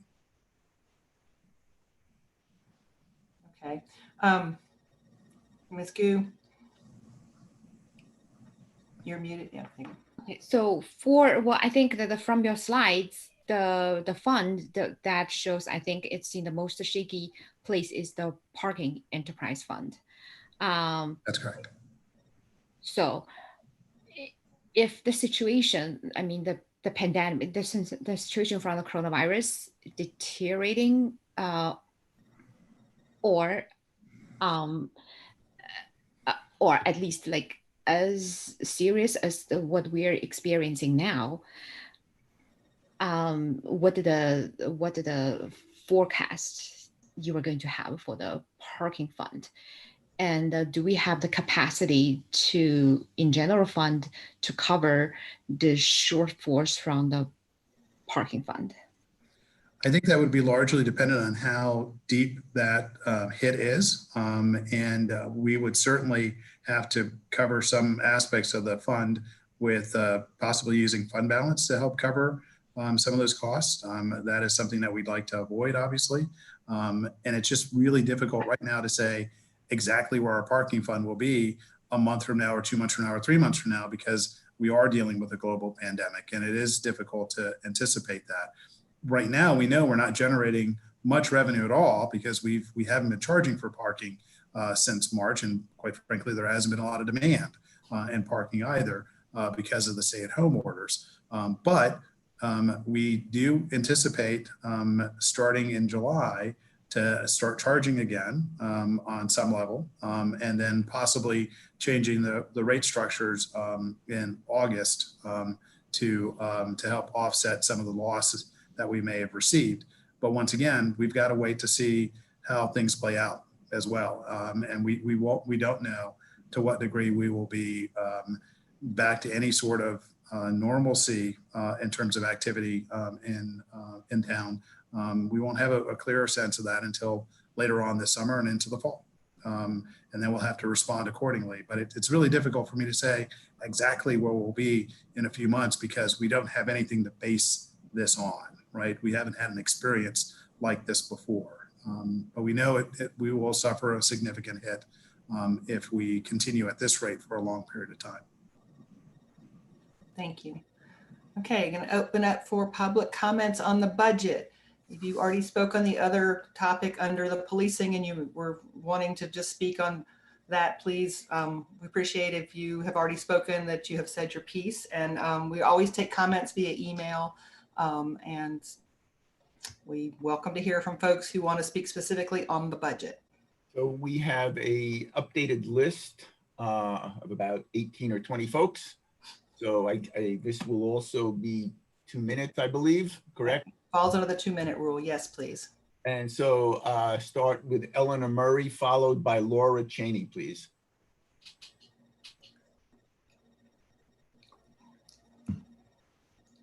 Welcome. We cannot hear you.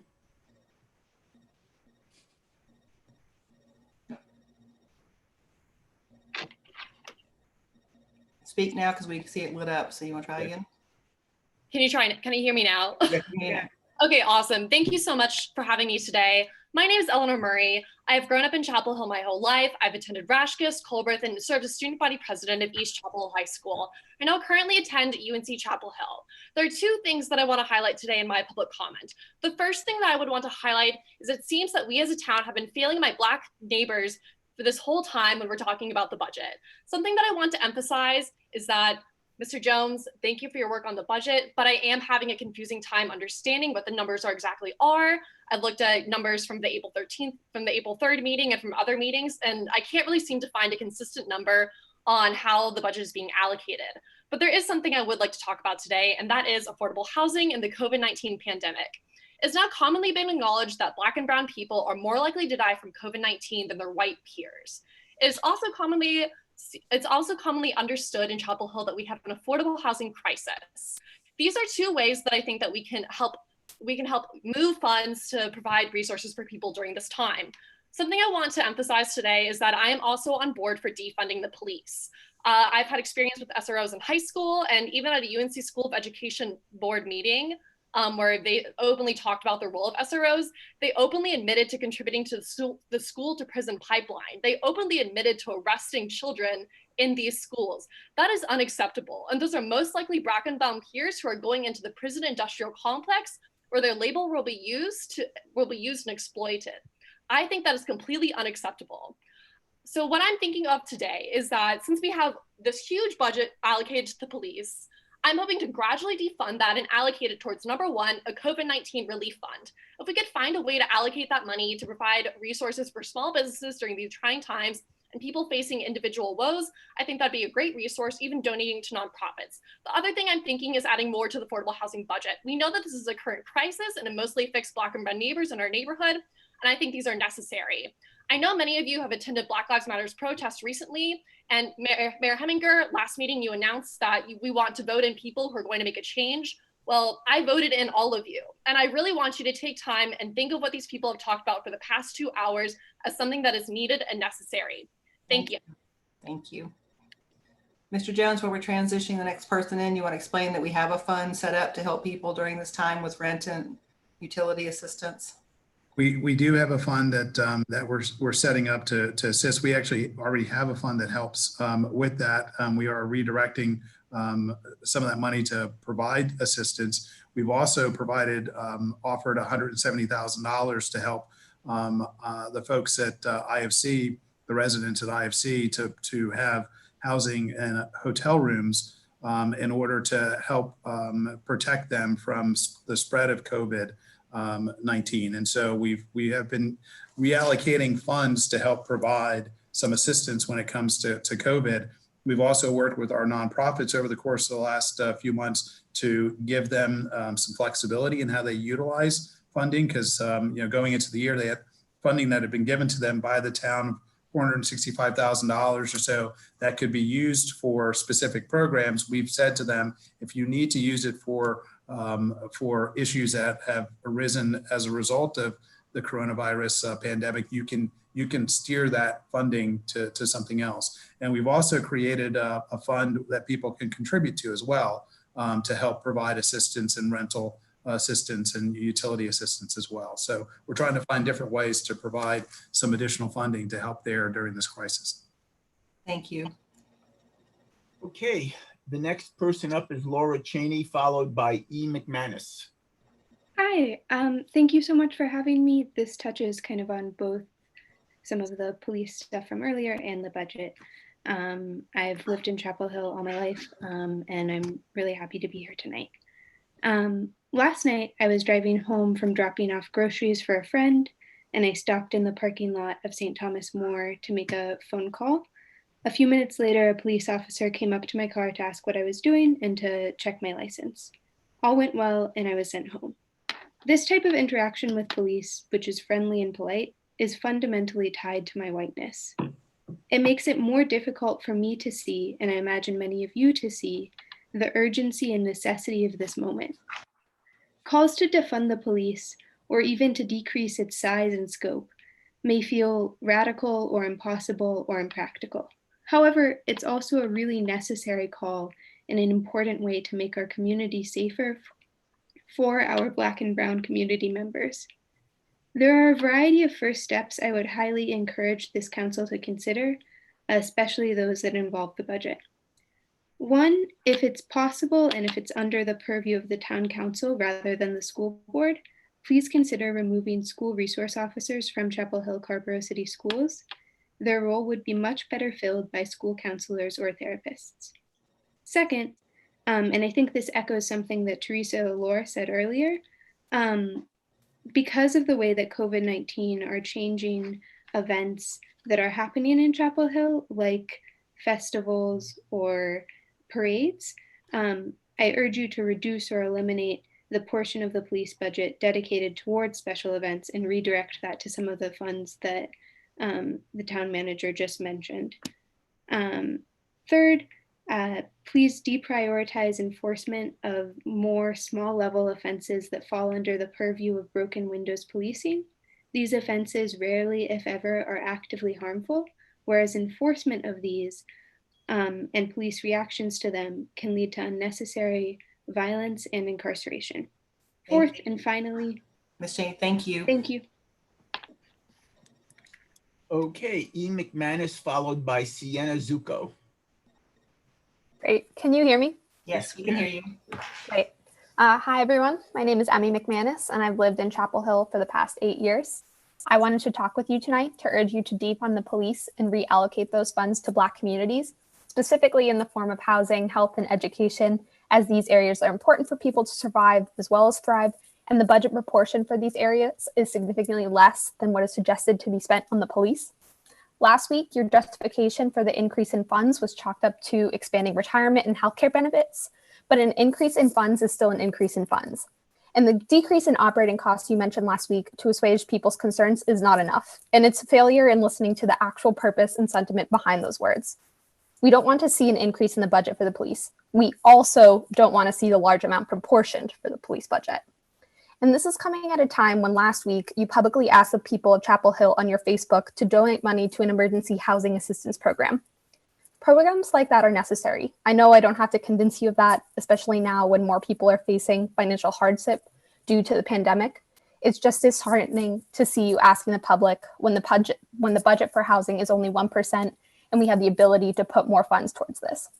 Mayor, last week you said that you trust in the Chapel Hill Police Force's rigorous equity training. While this training is better than no training, the response does not recognize that most police departments across the country have similar programs.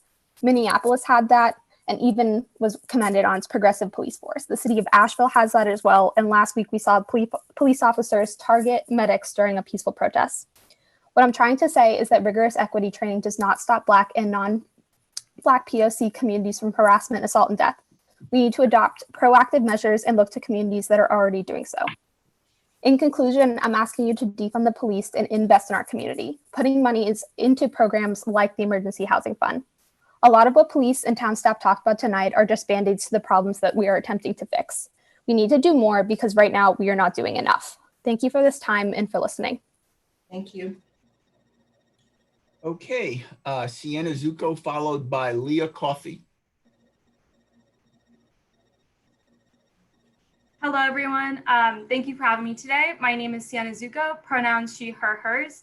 I grew up in Chapel Hill, and I am currently a rising senior at UNC Chapel Hill. I wanted to first start off by saying how disappointed I was to see the proposed general funds budget and the total budget for this coming year. While police received the second largest chunk of funds overall, housing and community received practically nothing. This isn't upsetting not only because it goes to show that our town actually supports and heavily funds the systemic problem of racism, but they defund areas that need true support. While I want to commend the town council and police department for the efforts expressed in the email sent late last week and earlier in this meeting, I see these as a list of excuses to take further action rather than a list of improvements. I want to talk about the kind of solutions this community could implement. I have volunteered with and worked at Refugee Community Partnership in Carrboro, which is one of the nonprofits that the town of Chapel Hill often works with for interpreter and refugee services. RCP partners with and supports the local refugee community through a relationship-based system that builds trust and solidarity, all the while helping refugees to succeed in a new environment. Over the past 6 years that I've worked with this organization, I've witnessed the amazing things community support can do and how it can bring people of diverse backgrounds together. But I've also witnessed terrible things such as the subsidized housing situation in our community and poor school support. Why are we not investing more funds to solve these issues? At RCP, we emphasize relationships in order to build supportive ecosystems for those new to the US. I worked with the same family for 5 years. I don't even like the term work with because I feel that is so much more than that. They've become an integral part of my life and my support system. This community solution is the kind of thing we should be funding rather than the inherently violent and racist institutions that need not exist. We need funding for social workers, more funding for mental health workers, and more funding for our education system, which has the second largest achievement gap between Black and white students in the country. We need community-driven solutions to the problems that police officers are often called upon to solve. I ask that you divest from the police and reinvest into positive community-driven solutions to put the town values you all speak of into action. Thank you. Okay, Leah Coffey, followed by Kimberly Sanchez. Hi. Thank you for, oh, my camera's really bad. Let me stop it. Thank you for giving me an opportunity to speak regarding Chapel Hill's 2020 budget. I hope my suggestions and the suggestions of those before me will be taken into account by the council as they make the final changes to the budget just this year. As a Chapel Hill resident, I believe that decreasing the police budget will allow us to do much more to better the community, especially in the ways the council has discussed. Cutting the police budget will allow us to use our budget to nurture our community. Community prosperity is our main goal when discussing the budget, and more policing will not help our community prosper in the ways its residents want. Chapel Hill needs to be an example for other cities, especially regarding our police force and the recent push for investing in community-led public safety. I encourage the town council to invest more in mental health professionals in our schools instead of SROs and affordable housing. Chapel Hill has failed its students and indigent residents of color for years, and we need to reinvest in these marginalized communities. That's all I have. Thank you. Thank you. Okay, Kimberly Sanchez, followed by Sydney McLean.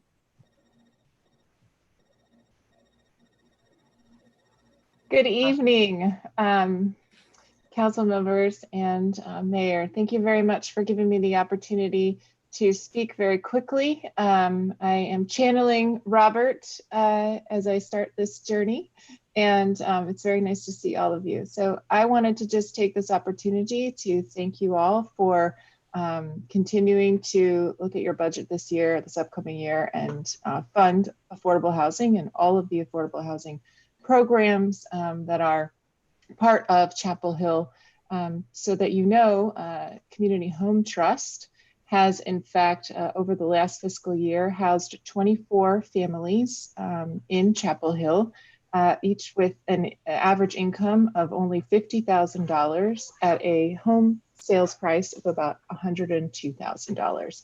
And a lot of that is also helps with a lot of the subsidy that also assists people so that they can maintain affordable housing.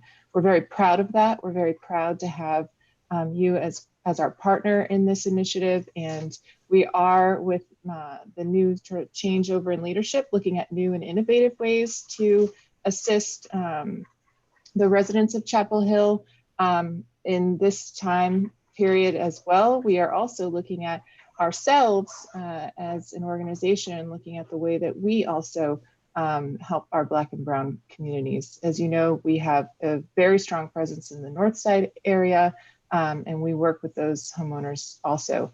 We're moving more into rental as well. So you will see big changes with CHT is slowly moving, but we look forward to continuing to be your partner. And we just thank you very much for your assistance, and call me anytime. Thank you. You're welcome. Okay, Sydney McLean, followed by Dawn Colton. Hi, my name is Sydney, and I'm a 17-year-old resident of Chapel Hill, and I have been for 12 years. Thank you so much for giving me this time to speak. I would like to address the proportion of spending to the Chapel Hill Police Department compared to the rest of the Chapel Hill departments. Number one, the housing and community budget is outrageously low. The number of people experiencing homelessness in Orange County has risen by 15% since 2010. Not only this, but there is an extreme problem of gentrification in Chapel Hill. The budget must increase in order to address these issues perpetuated by systematic racism in Chapel Hill. Number two, the proportion of money going to the police is alarming considering that Chapel Hill Carrboro City Schools has the second largest achievement gap in the country between Black and white students and the fifth between white and Hispanic students. Additionally, it is unacceptable that in Chapel Hill Carrboro City Schools, Black students are 13.9 times more likely to be suspended than their white school peers. You must end the school to prison pipeline and additionally take out the school resource officers roaming the halls of our schools. Number three, reformation does not work. Mayor Heminger mentioned in a Chapel Borough interview that the police have engaged in racial equity training and cited that as being as a reform initiative. This is not enough or even impactful. Despite the increase of de-escalation training and reforms after Ferguson, the number of fatal shootings from the police actually increased. Additionally, the Minneapolis Police Department that held racist cops like Derek Chauvin engaged in racial equity training, which proved its little impact. I call on Mayor Heminger and the council to do several things. Defund the police and increase funding towards housing education in our community, specifically Black and brown communities in Chapel Hill. Take out the school resource officers and that facilitate the school to prison pipeline. And then lastly, just take a look at yourselves. Who are you really serving? Black, brown, and Hispanic communities are underfunded and systematically discriminated against in our own communities. This should be extremely disturbing. If the council and Mayor Heminger really want to serve the community, start by funding the community. Thank you. I yield my time. Thank you. Okay, Dawn Colton, followed by Sarah Hoffman.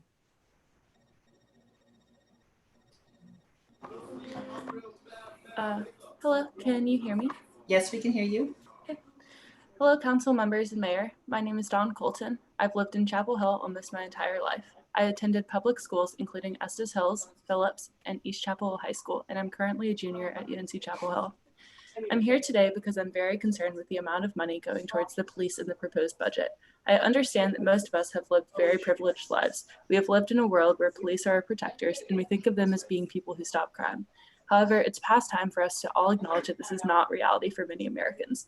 The reality is that police often use excessive force when dealing with Black Americans. Police presence makes Black people uncomfortable and fearful for their lives for good reason. Furthermore, we should address the more systemic issues that cause people to resort to crime. Things like lacking affordable housing and education are what push people to commit acts of crime. I'm deeply disappointed with the lack of money being put into affordable housing. The homelessness rate in Chapel Hill is so high because we lack this. Furthermore, we need to put money into education to correct the huge achievement gap that we have. Frankly, this achievement gap is extremely embarrassing. When I went to high school, I took mainly AP and honors courses, and my classes were almost entirely white. I never got the chance to know many of my Black and brown peers, but more impactfully, they never got the chance to have the same level of education that I did. Furthermore, they face in-school suspension at significantly higher rates. Additionally, I think that we need to get rid of SROs within schools. They make Black students uncomfortable, and their jobs should be replaced with more social workers and guidance counselors. I want to be clear that I read the email that you sent. I understand that the police pledge to uphold town values and go through bias training, but that's clearly not enough. I also understand that they're being currently deployed in situations that social workers should be going to. To me, this doesn't mean that we should increase their budget to cover those situations, or at least to maintain the large portion of the budget. Instead, I think we should hire real social workers instead and separate that. I'm calling on you to put the money where your mouth is. Our town proclaims values such as responsibility and equity, and I would like to see you all apply that here. I will remember the actions that you all choose to take or choose not to take during the next election cycle. I'll make sure they are not forgotten, and I will use my vote to make my voice heard. Thank you. Thank you. Okay, thank you. Sarah Hoffman, followed by Kip Williams. Hi, can you hear me? We can hear you. Great. Thank you so much for the opportunity to speak today. My name is Sarah Hoffman. I've lived in Chapel Hill for 20 years, and I'm currently a student at UNC School of Law. And I'm also here today to ask you to divest from the police and invest in our community. And I have two questions related to that. So earlier at the beginning of the session, Chief Blue noted that police are often tasked with responding to people having mental health crises, and a number of citizens also touched on it. Yet police encounters with people who are having mental health crises often just exacerbates their issues. So to better address the needs of people with mental illness and other disabilities in our community, my questions are, can you commit to investing in proper mental health assistance, including using funds to expand health department hours to the weekends and increasing access to crisis and emergency health services? And can you commit to moving funds from the police department which is largely currently tackling the needs of people with mental health issues, as we've heard all evening, towards health-based resources better equipped to aid those people. Thank you for your time. Thank you. Okay, Kip Williams, followed by Abigail McNaughton. Hi, my name is Kip Williams. My pronouns are he, him, his, and I am a UNC student and Chapel Hill resident. I'm speaking tonight to call on the mayor and town council to defund the Chapel Hill police. Since many people have spoken on the necessity of defunding the police and where the budget must be reinvested in the community, I want to move on to say this. If your first instinct has been to roll your eyes or outright dismiss these calls to defund the police, I want you to recognize and challenge those instincts for a moment. If you've been patting yourself on the back for the reforms mentioned earlier, where you're taking in all these comments and concluding that we need more police reforms rather than a rethinking of public safety, I want you to see that as not what people are telling you they want. If you're feeling discomfort at the criticism you're listening to, I want to encourage you to accept that discomfort and use it as a learning moment. I noticed that on the whole, the mayor and white town council members have not spoken about police brutality on their social media and have indeed implied that Chapel Hill is doing enough. This to me is a clear indication that you're not actually behind eradicating racism and that you're uncomfortable talking about race. I want to specifically call in our white elected officials to say that it is never too late to start educating yourself on racism and that there is never a reason to stop educating yourself. As a white person and especially an elected official, it is your duty to actively combat your biases and constantly take anti-racist action. Though it may be hard to accept at first, you must recognize that to be silent or to continue to push for reforms when people are demanding more is to be complicit in white supremacy.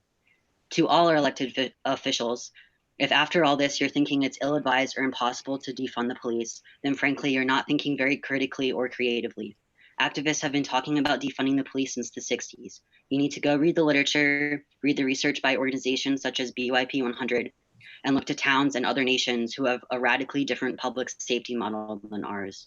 You have the power to bring a complete transformation of our understanding and implementation of public safety, and anything less than this is disgraceful. You've said tonight that you're grateful for people making their voices heard, and that you want to eradicate racism.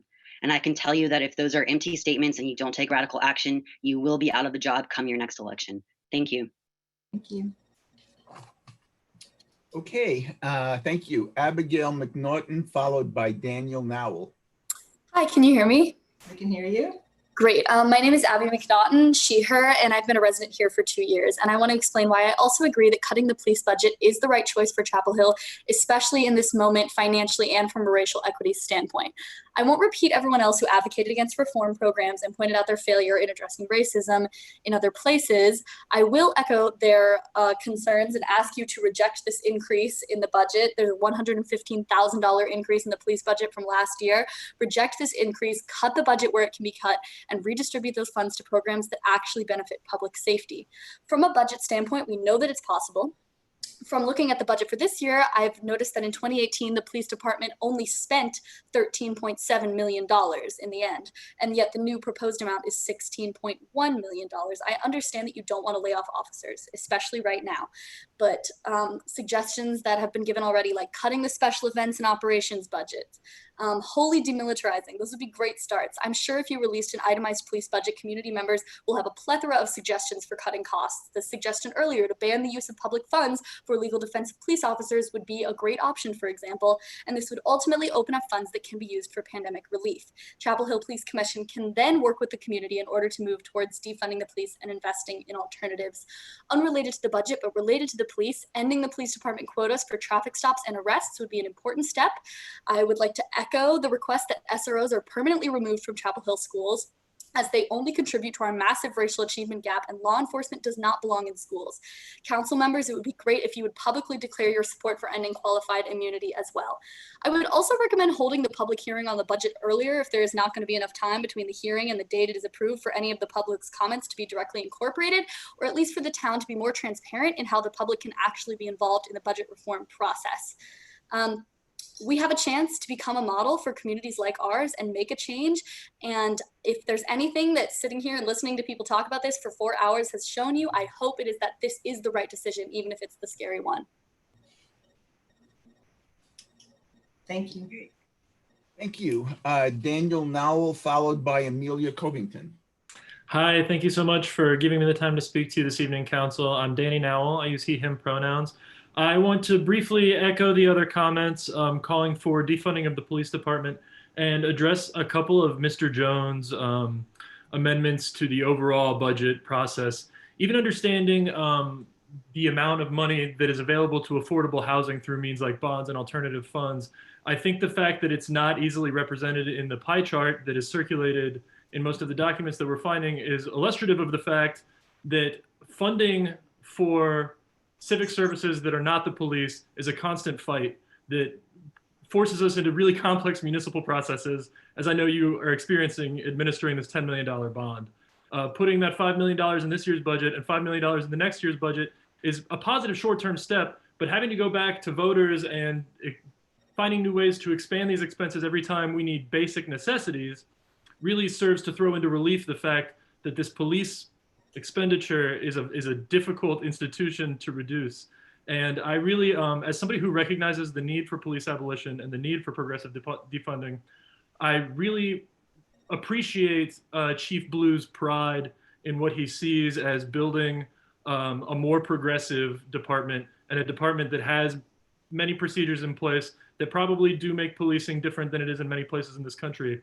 And I would offer that the only way for this department to really be a leader in this moment is to take an active role in stepping out of these town institutions and these town budgets, figure out a way to find a safe way to decrease your number of officers, figure out a safe way to figure out the technology and the supplies that your officers need, reduce them, and really take a role as a council and a department in figuring out a future where this police budget is not so entrenched and allows room for these other much more important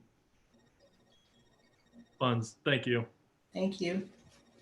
Okay, Amelia Covington, followed by Lena Cohn. Hey, thank you so much for allowing me to speak. My pronouns are she, her, hers.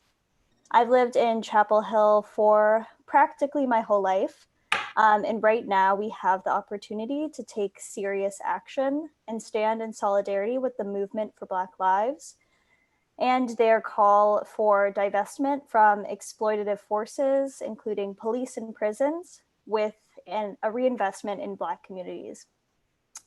So I definitely suggest you explore the details of that policy platform on their website. And tonight I'm urging you to consider defunding Chapel Hill Police. As people have already noted, it's often said police don't keep us safe. Strong communities and ample resources do. And I think we all need to remember that Chapel Hill is not exempt from institutional racism. I know it's not your jurisdiction necessarily, but I do want to highlight what others have brought up. The fact that CHCCS is touted as the best school district in the state, but has the second largest achievement gap between Black and white students in the US. And another issue of concern of mine is that of affordable housing in Chapel Hill. I understand you all are working on it. That's been brought up plenty of times tonight, but this really can't be stressed enough. Rents continue to skyrocket in our historically Black neighborhoods, including Northside and Pine Knolls, are rapidly continuing to gentrify. We need to move away from racist carceral logic, defund police, and make investments in our Black communities that are determined by Black communities. Thank you so much. Thank you. Okay, Lena Cohn, followed by Natalie Troy. Hi, can you hear me? We can hear you.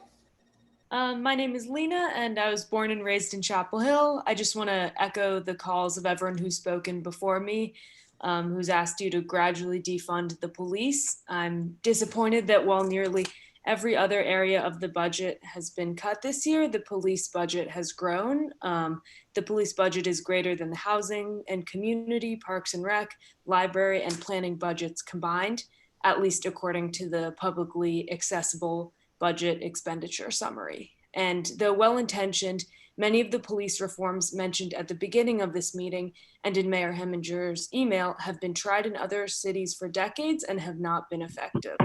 Moreover, many of these reforms require more money for the police that is desperately needed in other areas. Also, the relatively large policing budget is especially disappointing given the affordable housing crises, homelessness, gentrification problems in Chapel Hill, and especially given the fact that our school district has the second largest achievement gap between Black and white students in the country. I ask that our police funding go elsewhere.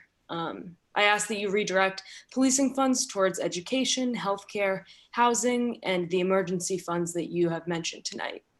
While I was glad to hear that $10 million are going toward affordable housing in this budget, that was not clear on the online budget summary, and I would ask that the town and police budget be made more transparent and accessible so that residents can more easily identify and voice their concerns.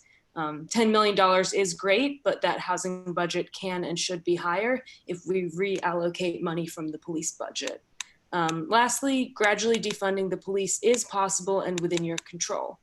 As you've heard before, the Minneapolis City Council announced on Sunday their intent to defund the city's police department and create a system of public safety that actually keeps communities safe. And I hope that you all consider doing the same.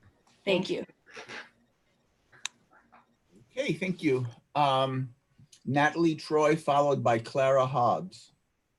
Good evening, council members. Can you hear me? Can hear you. Awesome. My name is Natalie Troy. I use she, her, hers pronouns, and I've lived in the Clark Hills neighborhood of Chapel Hill for over 10 years now. I want to echo what many commenters have said today, especially the voices of Alana Davis, Leah Abrams, and George Barrett. I understand completely that defunding the police and reinvesting in Chapel Hill communities may sound crazy or too radical right now, but I want you all to consider exactly which Chapel Hill communities police regularly spend time arresting and ticketing folks in. In all my years living in Lake Forest and Clark Hills, a predominantly white and well-resourced area of Chapel Hill, I've rarely even seen a police car drive on our neighborhood streets, much less witnessed officers issue tickets, make arrests, or use force.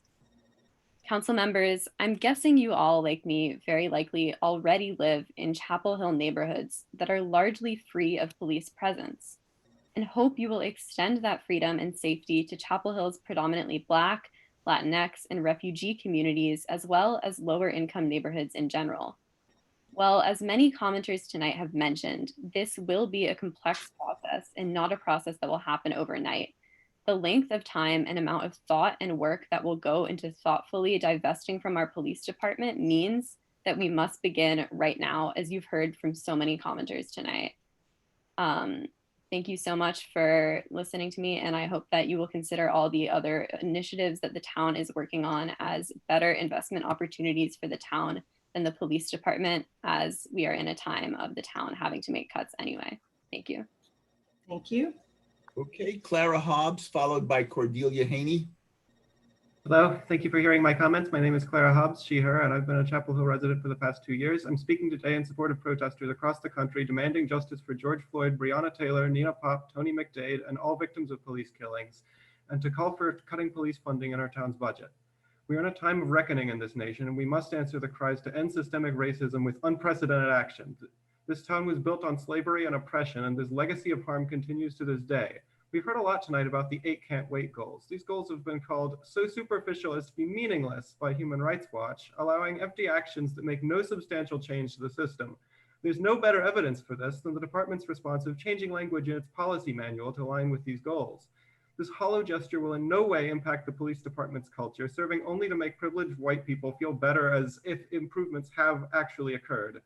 Despite our town facing a shrinking budget due to the ongoing pandemic, the proposed police budget is larger than last year's. Relative to the general fund, police spending is being raised by nearly 4%. This contrasts with misleading claims in Mayor Heminger's statement last Friday that the police operating budget is being reduced. The proposal states that the cut to this small part of the overall police budget is because of lower vehicle replacement costs and shrinking of public gatherings in the pandemic, not due to any reduction in the scope of racist policing in our town. We will not be satisfied with empty words and no real action. Instead of changing the police manual, I ask that you defund the Chapel Hill Police, reallocating these resources to services that help our community, like healthcare and public housing, including rent relief and support for the unhoused. Split the police crisis unit into an independent entity so that social workers without ties to the carceral system can respond to mental health emergencies. Create a system that protects and serves people, not property. Work towards the 8 to abolition goals and create a just Chapel Hill for all. Thank you for your attention. Black Lives Matter. Thank you. Cordelia Haney, followed by Amanda Padden. Hello, my name is Cordelia Heaney. I'm the Executive Director of Compass Center. Thank you, Mayor Heminger and council members for having me join you in this meeting tonight. Compass Center supports the need for new actions in our community to foster true racial justice for Black and Brown community members. And I want to say thank you to everyone tonight for this thoughtful conversation. I also wanted to say thank you to the town for your consistent support of Compass Center and our work. Our work focuses on promoting economic justice and gender equity. We have a unique model of services that focuses on prevention, including comprehensive sexual health education and domestic violence prevention education, crisis services as the domestic violence service provider for Orange County, and long-term self-sufficiency services, including career, financial, and legal information services. We serve over 8,000 people in our community every year. I wanted to share some of COVID-19's impacts that we're seeing at Compass Center. We've continued to offer our services remotely, but we'll meet with clients in person when necessary in order to ensure that they have safe access to services, as our services are considered an essential service. In March, we saw a 15% increase in the number of domestic violence clients that we served over March of last year. More noticeable, we saw a 116% increase in requests for emergency housing. As the stay-at-home order lifts, we expect to see continued demand for domestic violence services increase, as other communities have seen as well. We are hearing from our clients about the damage the economic downturn has had and the continuing challenges that they're experiencing from domestic violence, even for clients who have been able to leave an abusive relationship and are now struggling to remain self-sufficient because of the economic downturn. Finally, I just want to say thank you again to the Town Council for your sustained support of our work. It enables us to continue to do the work that we're doing and to leverage these funds in order for us to be able to expand our services. For example, we are launching next month the public part of our fundraising campaign for Safe Homes, where we will be launching emergency housing for survivors in Orange County in the fall, which Orange County has not had in about 20 years. So thank you so much for your support. And for continuing to help us do this gender equity and economic justice work. Thank you, Cordelia, for the work you do too. Thank you. Okay, the next is Amanda Padden, and that is the last person that I have on my list, and there do not appear to be any hand raises in the participant list. So Amanda. Hi, my name is Amanda Padden, and Chapel Hill has been my home for 21 years. My pronouns are she, her. I want to reiterate what has been said over and over for the past several hours. I'm speaking today to urge you to defund the Chapel Hill Police gradually and to reallocate that funding to expanding social services in Chapel Hill. I've lived an incredibly privileged life in Chapel Hill due to my family's wealth and race, amongst other privileged identities. And one part of this white privileged life is my experiences with the police, which have been close to non-existent. The police in Chapel Hill and everywhere, however, are an active force of harm and violence toward Black communities. Reducing their funding does not render Chapel Hill a less safe place to live, as some might argue, as police here and everywhere have acted violently towards Black community members since the start of policing as an institution. We know this from Breonna Taylor and George Floyd. We know this from video after video of police brutality and of police murdering unarmed Black and brown folks. And most importantly, we know this from listening to Black folks and activists. Continuing to fund this violence is unacceptable and unjust, and you have the power to do better for the Black members of the Chapel Hill community. Community safety comes from adequate and equitable funding for social services, and Chapel Hill desperately needs more funding in these areas. In our public schools, which I attended, the achievement gap between Black and white students is the second largest in the country, as people have said many times. Chapel Hill faces severe lack of affordable housing, and your current budget proposal allocates just 3% of total budget expenditures to housing, which in stark comparison, the police receives 14%. If you are concerned about safety, start by ensuring that people have equitable access to housing, education, fair employment, and not by giving more funds to an institution with racism built into its structures. Reducing police funding will not cause Chapel Hill to become a less safe place, because police is an active force of harm. With blatant racial disparities and a need for more just public spending, there's no reason for the police department to receive more funding. Funding should be taken from police and reallocated to other areas of spending that could result in more equitable outcomes for all people in Chapel Hill. Thank you. Black Lives Matter. Thank you. And that is the last person that we have wishing to speak on the budget this evening. Wait, there are two. Wait, I take that back. There are two hand raises here. Okay, those will be our last two speakers, so we can move on to some other items. Okay, we have Maple Osterbrink, followed by Sergio Jimenez.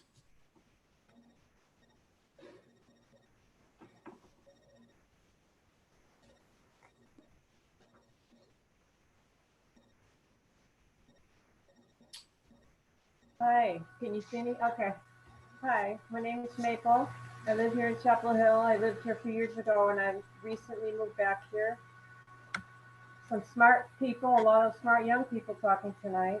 We have a great community. I went on a few of the marches too, and I can see the police, across the country are afraid of, getting laid off now, and that's the power of the people. But I think here in Chapel Hill, we can work it out and talk. It's good to hear Mr. Jones talk about amendments to budgets, because the council is saying, well, budgets due, so you've got pressure, a lot of pressure, and that's a democracy, right? But I hope that the community can talk about it and change what they can in the near future with those, maybe the amendments, and really talk about things like you say, Mayor, in depth. My request was to have a commission for environmental justice here in Chapel Hill, or a committee. I noticed on the website temporary committees can be formed, so my request was to have that considered. I can also email and do a little back and forth about that. I noticed the austerity is quoted on the quick paragraph about climate funding. It says austerity, we have no budget. It's hard because of the virus, the taxes are down, and your sales tax and everything else. The budget is hurting. So my request isn't for a big budget. It's for $100 for refreshments, for a meeting, for a new commission for environmental justice, or at least a committee. So we can have people meet once a month, people of all, especially non-white people, and really start talking about the environmental justice piece, our soil, our land, our water, and our air, here in Chapel Hill. Because the three, like environmental stewardship, does not have the term environmental justice in it. I think this is needed right now for our town. So I'd like to talk about that, and I'd like to ask for $100 for a budget for refreshments for our new committee. Thanks. Thank you. Okay, and we have Sergio Jimenez, and that would be the last person to speak on this topic this evening.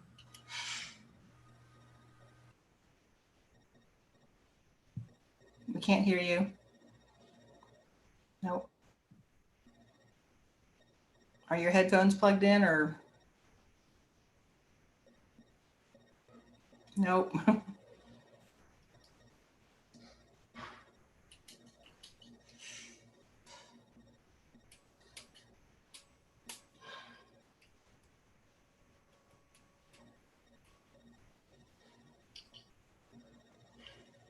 Still can't hear you. Do you want to send your comments in written form then to us? Okay, thank you. Thank you. We'll look for them in written form. Thanks. Okay, council members, that brings us to the end of this budget hearing. I was going to ask Manager Jones, when did we start the budget hearings? I was trying to think when we first started, because this is one of many that we've had. Mayor, formal budget. This is the only formal budget hearing, but we've had numerous discussions with the council about the budget at work sessions, and then when I presented the budget as well, there's an opportunity for the public to comment on it at that point as well. That was back on May 20th. And this council allows for public comment on pretty much every discussion item that's brought to you. So even if it's not in the form of a public hearing like tonight is, we still give people the opportunity to weigh in on it. So that we had that public hearing on May 20th.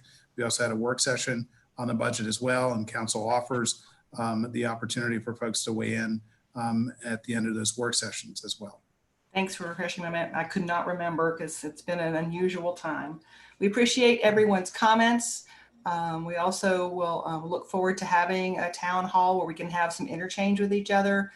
Look for a date to be coming hopefully in the near future. That is our goal. All right, I would call council's attention to the next item, number 10, the North-South Bus Rapid Transit update has been moved to next week on the 17th. So I call council's attention to item number 11. We need to vote to continue the public hearing on the Rosemary Development Economic Agreement to June 17th. Can I have a motion to do so? So moved. Moved by Ms. Ryan, second by Mr. Nguyen. I'll have to do a roll call vote. Any discussion on moving this since we don't have any information on it? Okay. Mayor Pro Tem Parker. Aye. Councilmember Anderson. Aye. Councilmember Boincy. Aye. Councilmember Gu. Councilmember Nguyen. Aye. Councilmember Ryan. Aye. Councilmember Stegman. Can't hear you. Aye. Okay. And Mayor says aye as well. Thank you. So vote is unanimous. Thank you. I call your attention to item number 12. Open the public hearing for conditional zoning at 125 East Rosemary Street. It is also being moved to June 17th. I think I have that right. Yes. Yes. I don't think we have to vote to move it, do we? Ralph, we don't have to vote to move it. We can just move that one, correct? It's being delayed. Right. You just announced that we're not opening the hearing, just delaying it. Okay, just delaying the opening hearing. Thank you. Just making sure I got it right. So that brings us to item number 13, open the public hearing for the application for zoning atlas amendment 137 East Franklin Street Innovation Hub. I'm sure we have a short presentation. Michael or Becky? Michael Sudol. Can't hear you. All right. Can you hear me now? We can hear you now. Great. All right, let me get started. And yes, I'll try to keep this presentation as brief as possible. So good evening, Mayor and Council. My name is Michael Sudol with the Chapel Hill Planning Department. I have 8 slides and it should just take a couple minutes to present this application for a zoning atlas amendment for the 137 East Franklin Street Innovation Hub. The application was previously seen by you as a concept plan, and a resolution had been passed for a limited scope special use permit and accompanying rezoning. Due to the COVID-19 situation that is currently preventing the council from acting on any quasi-judicial processes, the rezoning application has been decoupled from the special use permit, and that is what is before you tonight. With that in mind, the decision before you tonight is to open the public hearing, receive comments in this meeting and up to 24 hours after via email at planning@townofchapelhill.org, move to close the public hearing at that point, and then enact the ordinance on June 24th, 2020. This is where we are in the process. Town staff has reviewed and the Planning Commission has provided a recommendation, and now it is coming before you. Article 4.4 of the Land Use Management Ordinance establishes that any zoning amendment shall meet the following findings. 1, to correct a manifest error in the chapter, or because of changed or changing conditions, or 3, to achieve the purposes of the comprehensive plan. The 0.66 acre site is located on both East Franklin Street and East Rosemary Street, spanning the block. It is comprised of 2 buildings that share an elevator and stair core. The existing buildings exceed the floor area ratio and height requirements of the underlying TC1 and TC2 zoning districts. The rezoning to TC3 would help bring the buildings into compliance with floor area and would increase compliance with height regulations. Rezoning would allow for a proposed 1,000 square foot increase in floor area to enclose the Rosemary Street frontage as part of facade improvements. This is a plan view of the site as it exists today. East Rosemary Street runs along the north side of the property and East Franklin Street runs along the south side. The parcel boundary can be seen in green. No changes are proposed to the site. The Planning Commission reviewed the proposal on June 2nd and recommended approval. Their recommendation is included in your packet.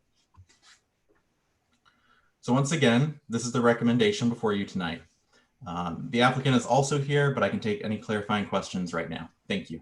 Thank you. Council, any clarifying questions on this particular project? All right, can we open it up? I don't think we have anyone from the public wanting to speak on this item. Not that I'm aware of. Nothing previously submitted and nobody has raised hands.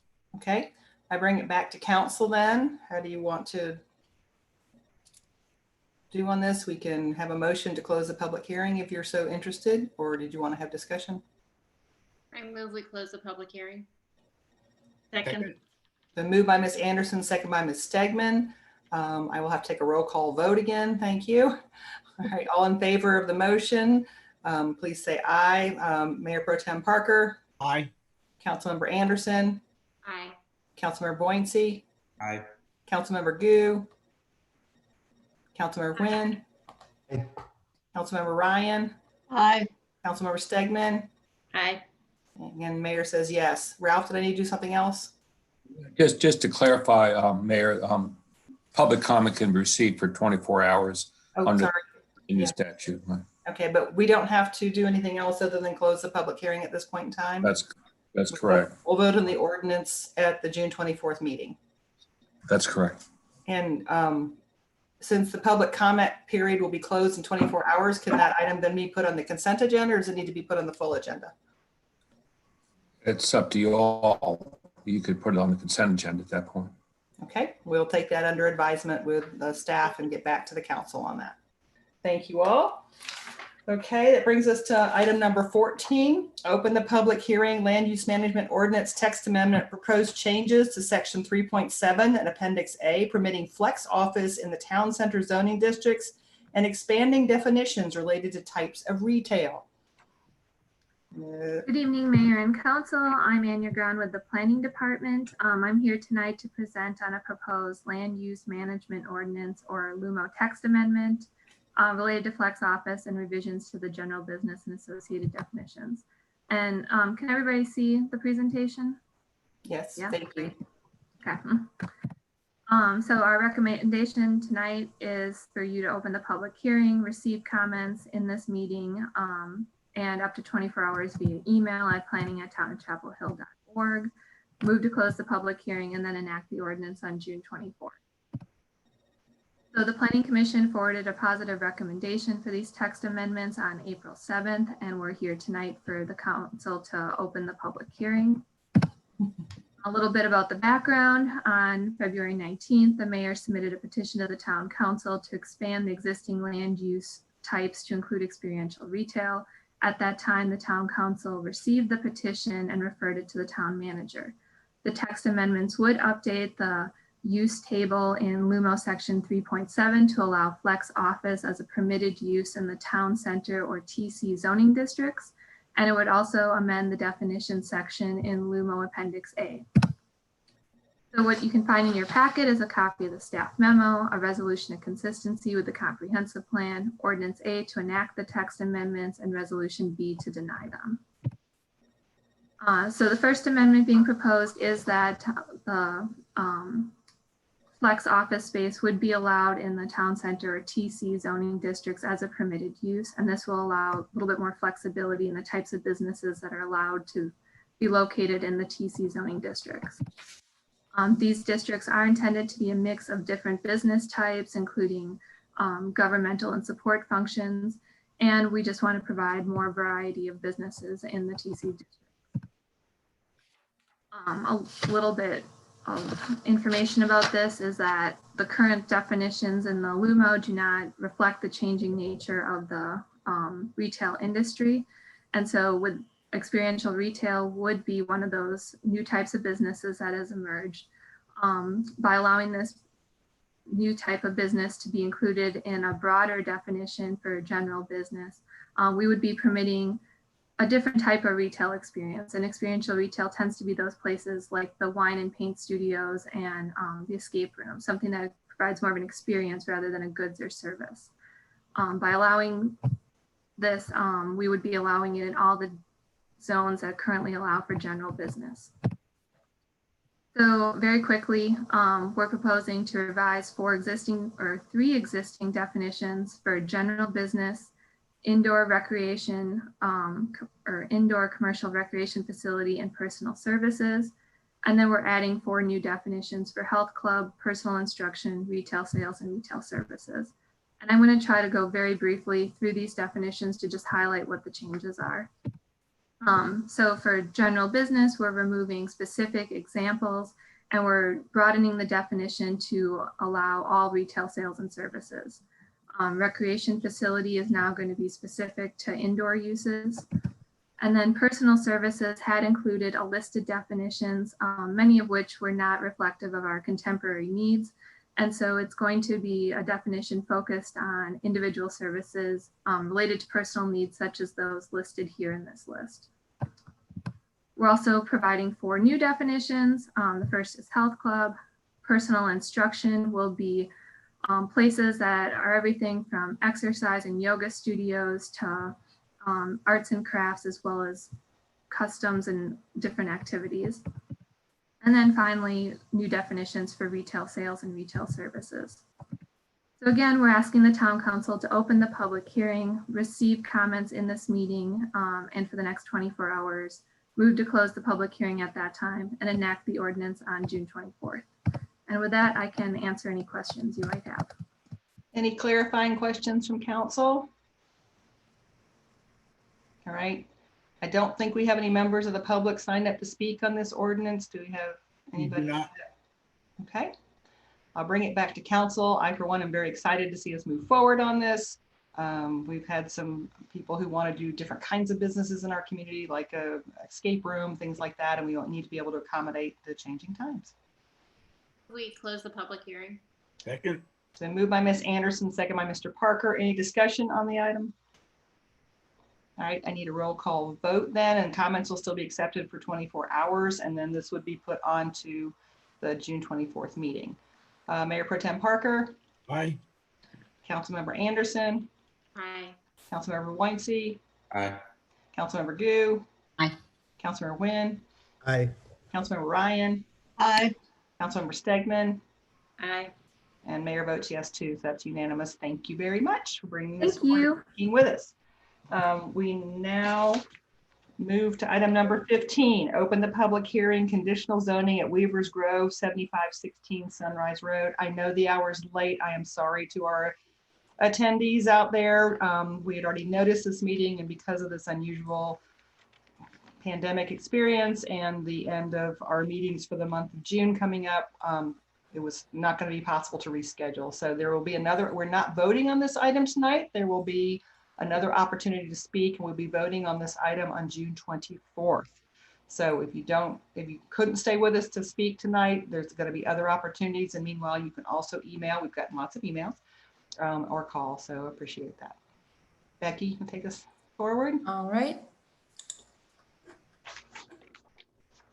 All right. Can everyone see that? Yes. Can hear me? Yes. All right. Good evening, Mayor and Town Council. My name is Becky McDonald. I'm with the Planning Department, and tonight we have an application for conditional zoning at 7516 Sunrise Road, also known as the Weaver's Grove development. I have 10 slides and I'll take about 5 minutes.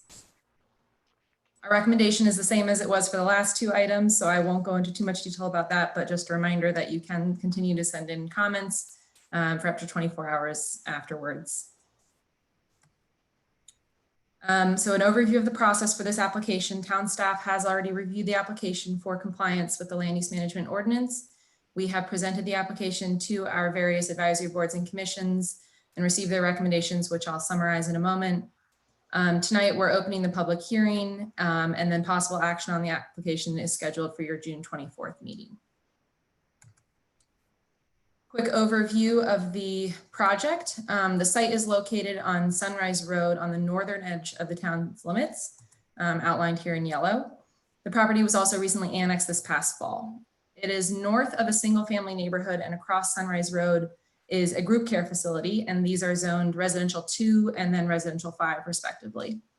The applicant, Habitat for Humanity, is proposing a residential community with an emphasis on affordable housing with a small neighborhood commercial center with some community amenities such as a cafe, a community center, a garden, and more. There are a few single family homes and a greenhouse that are currently vacant that exist on the site today, and those are proposed to be demolished.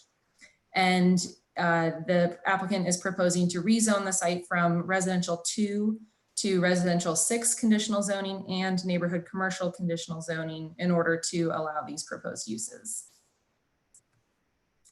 This is a GIS view of the existing conditions. You can see Sunrise Road on the left of the screen, and I-40 is on the top right corner, and the Chandler's Green neighborhood is to the south. The site is outlined here in green. And you can see some of those single family homes in the greenhouse shown towards the bottom of the site. And then also some of the streams with the associated Jordan buffers are shown. And most of these do have associated resource conservation district with them as well. This is an illustrative site plan from the developer. You can see the access from Sunrise Road, starred, and as well as secondary access via Amesbury Drive there to the south. I just wanted to note that we have included a stipulation in the ordinance to work with the Chandler's Green neighborhood on traffic calming measures in this area. You can see again I-40 running to the top right corner, and then some of the streams that you saw on the previous slide. The different types of buildings and dwelling units have also been color coded, with the light blue being single family homes. Most of these have rear alleys and garages. The darker blue are condominium buildings. The dark orange are townhouses, and then the light orange are duplexes. The yellow are community buildings. And you can also see a Duke Power easement bisecting the site, as well as some of the other amenities sprinkled throughout the site. There's a dog park, a garden, as I mentioned. There's a walking path around most of the site, and you can see some of the various stormwater facilities. And finally, I did want to point out the location of a proposed berm. The developer has proposed this to reduce some of the noise impacts from I-40, and the berm will also be extended off-site as well to provide some additional noise protection to the Weavers Grove development and the adjacent properties. This is a site plan just showing where the extent of those proposed conditional zoning districts will be. The light blue area shows the neighborhood commercial conditional zoning district, and then the remainder of the site would be zoned residential 6 commercial conditional zoning. The applicant is requesting some modifications for and conditions for the different zoning districts. The highlights are restricting some of the permitted uses in the neighborhood commercial conditional zoning district. They are requesting some increased disturbance in some of the stream buffers on site and off site. And then there are a few modifications requested to some of our parking landscaping standards. And these are discussed in more detail in the technical report if anyone has any questions. And finally, the application has been discussed by our various advisory boards and commissions. Planning Commission, the Transportation and Connectivity Advisory Board, the Housing Advisory Board, and our Stormwater Management Board have all recommended approval. The Community Design Commission and Environmental Stewardship Advisory Board also recommended approval with some conditions, and those can be found in the Advisory Board recommendations attachment in your packet for this item as well. And again, the recommendation is to open the public hearing tonight, receive comments now and up to 24 hours afterwards, at which point you would move to close the public hearing. And then we have possible action scheduled for June 24th. I'm happy to answer any questions now, and I believe the developer is also here with their own presentation as well. Okay, thank you. Any clarifying questions from council? We do have a number of speakers signed up to speak on this one. Okay, Ms. Player, are you, oh, Ms. Ryan. Sorry, just one. You talk, am I unmuted? There we go. You talk about building that berm, and I understand from the technical document that that's going to take out a lot of the RCD in that area. Was a fence instead explored?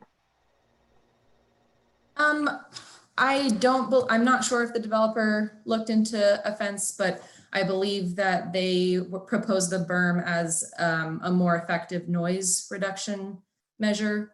They might be able to speak a little bit more to what other options they looked at. Okay, great. Thank you. Okay, Ms. Player, thanks for joining us. Hi, thanks so much for having me. Should I share the presentation from my screen? Is that okay? Yes, please.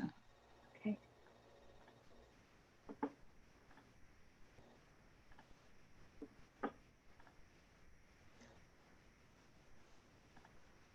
All right, can you all see this? We can. Great. Well, good evening to all of you.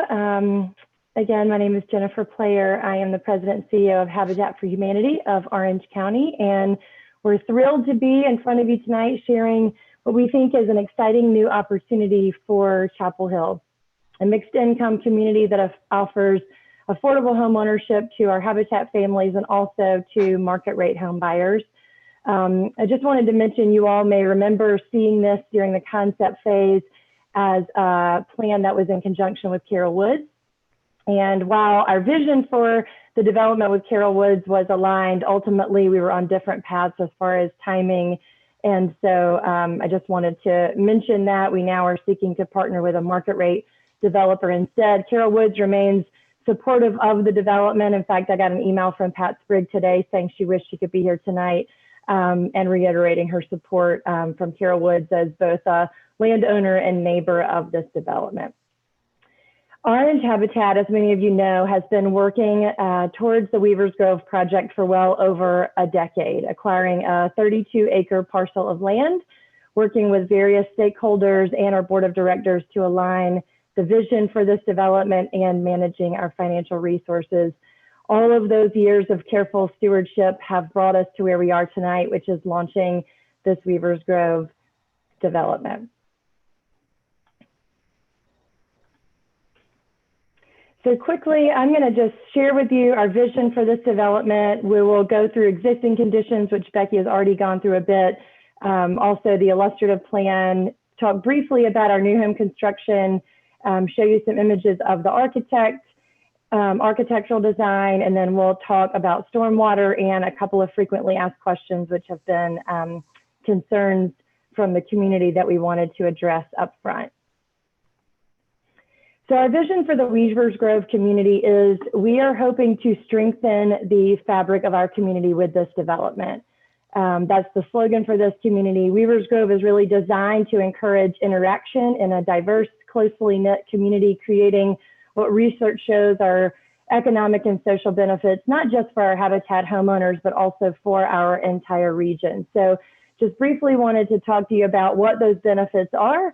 Certainly to our Habitat homeowners, they see economic security and wealth, educational opportunities, increased upward mobility, less reliance on social services, improved health outcomes. Our Habitat homeowners have become more engaged in the community and are closer to their jobs and to public transportation. From a community aspect, affordable housing attracts employers, it attracts businesses, boosts the economy, increases community engagement, reduces healthcare costs, lowers environmental impacts, and increases spending power from the homeowners who live there into the community. So who will live here? You all know, and it's been talked about already tonight, that buying a home at the lower end of the market in Chapel Hill is difficult and becoming harder all the time. Too many people who work jobs that are really important to the fabric of our community at our universities, our hospitals, local government, small businesses, our public schools, our daycares cannot afford to live here and cannot find decent local housing. So they're forced to commute long distances from other counties or struggle to live in Chapel Hill and raise their families in unaffordable, unsafe, substandard homes. And these are the families that we partner with. These are the families who will be living here in Weavers Grove. I know many of you know about our Habitat homeowners. Very briefly, again, these are people who are members of our community. They live here, they work here. They do go through a thorough credit and background check. These are people who partner with us. We talk about providing a hand up, which is partly through our educational workshops and our 275 hours of sweat equity that these homeowners put in addition to paying their closing costs and being able to afford a monthly mortgage. And then from a financial standpoint, this community will serve people between 30 and 80% of the area median income. And also another income requirement for our homeowners is that they be under certain debt to credit ratio limits that are acceptable in our program. So that's a little bit about who will live here. And the other thing I wanted to point out is that this community is different than some of our other habitat communities. And the way we look at this is that Weavers Grove is not just a group of homes, but it's really a shift in the way we think about strengthening security and opportunity by intentionally building connections in a mixed income, diverse community. Of the 236 homes that we're proposing, 99 are for Habitat homeowners, and this really is setting a new precedent in Chapel Hill for mixed income living. Very quickly, a few benefits of mixed income. We've done some research and looked a lot at the Harvard research that has been done showing that children in low-income families that move to neighborhoods that are mixed income gain positive outcomes throughout their lifetime, including being 32% more likely to attend college, having higher lifetime earnings and higher annual incomes. And of course, I would be remiss if I didn't mention what's happening in the conversations that we're having in our nation and our community today as we talk about racial equity, social justice, the systems like housing that have historically not served people of color, and how a community like this would really help so many people live in this community. Weavers Grove will include homeowners from different backgrounds, income levels, ages, people who will be interacting to form a sense of belonging as they are on the playgrounds and in the pavilion and some of the shared spaces of the community. So again, we look at this community as having some intentional shared space. The amenities will appeal to this diverse homeowner base, hopefully fostering neighborly interaction, enabling healthy recreation, and supporting these families as they strive for a safe, stable environment for their children. So lastly, I just want to leave you with this from my segment is that we know, and research has shown, that stable housing and a thriving community creates promise and possibility for families. Weavers Grove is a unique neighborhood with a focus on creating a thriving, multifaceted community that contributes to the vibrant life of Chapel Hill and the broader Orange County. So with your vote on this conditional zoning, you can help us create a new way to live together as neighbors.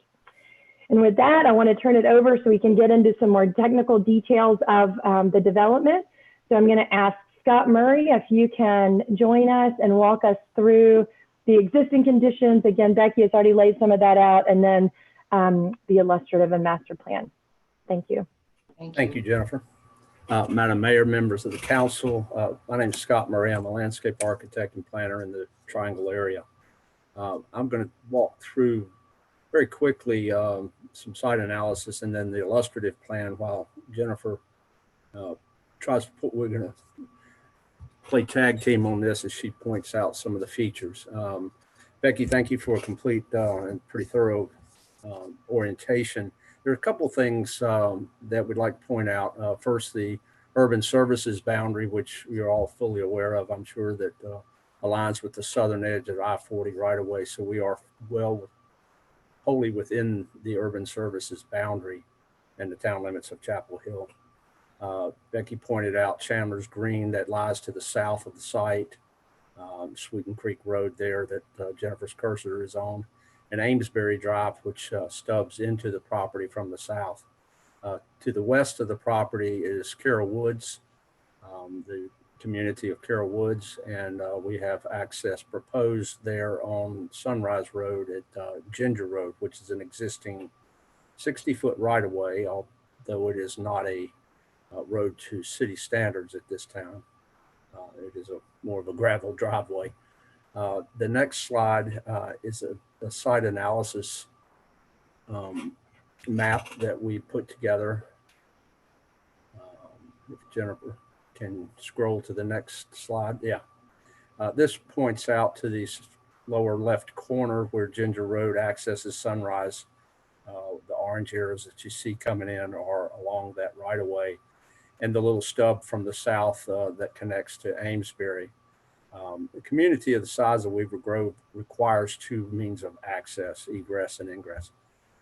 And so we are proposing a connection there at Amesbury, although we initially proposed it with as emergency only. The conversations with staff, transportation, and public safety have it has morphed into a full connection at this time, although I think some traffic calming exploration is in the works. The orange dashed lines that you see on the property sort of depict the ridge lines, and the high point there in the property is sort of right in the middle, and then the ridge line that Jennifer just pointed out going to the east. The little blue squiggly lines are the direction of flow, which George Richley will get further into the details there in the stormwater report. The hashed green that you see to the upper left, that area is an RCD. There's stream buffers, managed zone and outer zones that are 150 feet from the top of the creek bank. And that coupled with a little bit of RCD in the lower right are about a little over 7.5 acres of the property.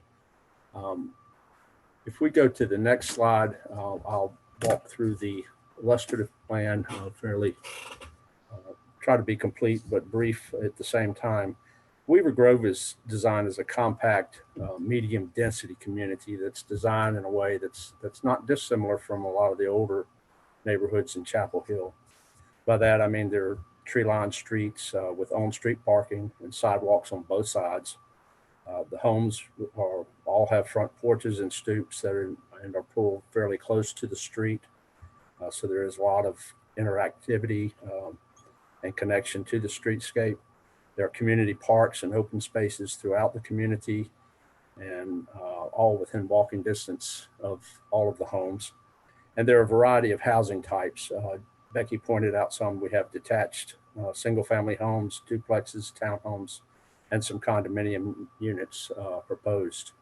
The lighter blue are the detached homes, which we're proposing our market rate, although they're really the sort of the missing middle, if you will. It is a housing element that has been often overlooked, and we're trying very hard to sort of keep those within a relatively limited price range so that they complement the rest of the community. The access and circulation through the site, beginning at Sunrise Road, where Ginger Road connects, will come in. It swoops to the north slightly, as Jennifer's pointing out, and then comes towards the center of the property. There is a loop around what is kind of the heart of the community. It's the community green. It includes the pavilion gathering area there in yellow. All the yellow buildings, by the way, are community facilities. The cafe just to the right, which is the terminus of the drive coming in. We have a community center proposed in that area with a bus transit stop immediately adjacent to that. We certainly hope that we can convince the transit loop to extend to this community, and we've provided for that and designed for that so they would be able to come in and loop around the community green and exit. We have a splash play pad proposed. Some of these facilities are pretty much proposed depending on funding, which Jennifer can elaborate on, but we are meeting the minimum recreation requirements through other recreational facilities, which I'll point out. The road network continues from that area and loops around the northern part of the property. It's a two-way street. All the streets are 29 feet back to back, which allows for parking along one side. And we are maximizing the amount of on-street parking that we are crediting to the units. So in doing so, we limit the amount of surface parking lots that are required in and behind those units. You do see some parking lots that are fragmented, and they're often, more often than not, behind the housing, behind the units, so they don't really impact the streetscape as much as they appear to on plan view, at least. There are, point out some of the other recreation facilities. We have a trail network that is proposed to loop the property. It's about 3,900 feet in length. It would be a natural surface trail. Much of it is within the RCD, so there's no clearing proposed, simply a mulch trail system. And then it loops around and, as Jennifer's pointing out, it connects key points, key communities. I would like to say one more thing about the housing types. You'll see in the lighter peach color, that's a duplex unit. And to the right where Jennifer's pointing is a muse concept or a cottage court. So all the units face on an open space and a little, what serves as a pocket park and a forecourt or a front yard for all of those units. And then parking is in the rear. The street trees, between the street trees that are proposed and the existing tree canopy that will be retained, we are exceeding the minimum requirement of 30% by nearly half. We're closer to 47% in total. So that's something we're very happy about. And I guess really to close, there are a couple of other recreation facilities. We have a dog park located in that area adjacent to the Duke Power transmission easement. Just to the north of that is a community garden that's proposed. And then in the upper right corner, we are showing a basketball court, a small fix-it shop, which would include a bicycle repair facility, but also a place you could, change your windshield wipers and teach the young ones how to maintain a vehicle. We have a playground that is proposed in this area, and another tot lot, which is really envisioned as part of the community center because it may well include a daycare type of facility. Buffers surrounding the property. Along Ginger Road, the abandoned right-of-way would serve as a buffer, both the half that would be recombined with this property, as well as the half that would be part of Chandler's Green. And in total, that's over 85 feet. We would supplement the plantings there. Going around to the counterclockwise direction, there is a buffer that continues. Well, we'll go clockwise. Okay. The area that Jennifer's pointing to is really the only required buffer per the LUMO requirements, but we're proposing a buffer adjacent to the out parcels there, one of which belongs to Carol Woods and the area where Jennifer is pointing. If you move to the north, of course, the RCD is a substantial buffer, and we're proposing a greenway dedication that would be part of the town's greenway system along the northern boundary of the property. As you come into the area where Jennifer's cursor is now, we mentioned the berm. We can elaborate on that further. I think Bruce Valentine has the most accurate information and detail on the berm and in the particulars there. Along the eastern boundary, we have a buffer that ranges from 85 feet adjacent to Chandler's Green. And there's a little narrow strip down near the pond, which is actually only 25 feet, but if you include the pond area, it's much, much greater than that. So all of these surrounding boundaries are pretty well buffered. And with that, unless I have missed something, I will turn it over to Jason Letty, who is our architect of record, and let him tell you a little bit more about the housing. Thank you. Yeah, good evening, everyone. I'm Jason Letty. Thank you, Scott and Jennifer. With Klein Design Associates, we were also fortunate to have been the architects for the recently completed Greenfield project on Legion Road, and we're excited to be back in front of you this evening talking about Weaver's Grove. So I think we'll just we'll try to be brief. We'll run through a few kind of schematic images here of the proposed residential buildings and some of the community structures that Scott just mentioned. And I think really just as we kind of sat down to start thinking about this with the development team, in terms of the architectural character and what this wanted to be, it was really important that there be sort of just a seamlessness between the market rate product that will be built by others and the attainable product that Habitat is doing and that we're looking at here this evening. And so that really kind of led us to think about terms like timelessness and familiarity and comfort and really just home. What do you think of when you think of home? And that sort of led us to, I guess, what you might call kind of traditional residential typologies in terms of the architecture. And these are things I think that can be relatively simple in their form and composition, but still nicely proportioned and thoughtfully detailed. And we really want this again to be a very cohesive mixed income community where everyone has a great sense of pride in their home and their community. So here we're looking at a sort of a typical townhouse building. These are 3 and 4 bedroom units that are sort of interchangeable. And we have, as you saw in Scott's plan, different configurations of 3 and 4 and 5 units sort of grouped together. So here we're looking at a 4-unit building. Again, just sort of using simple but durable and sustainable materials like fiber cement siding and brick veneer and energy efficient windows and things to create visual interest on the streetscape, and in varying the colors and the textures and things like that to make this a vibrant community.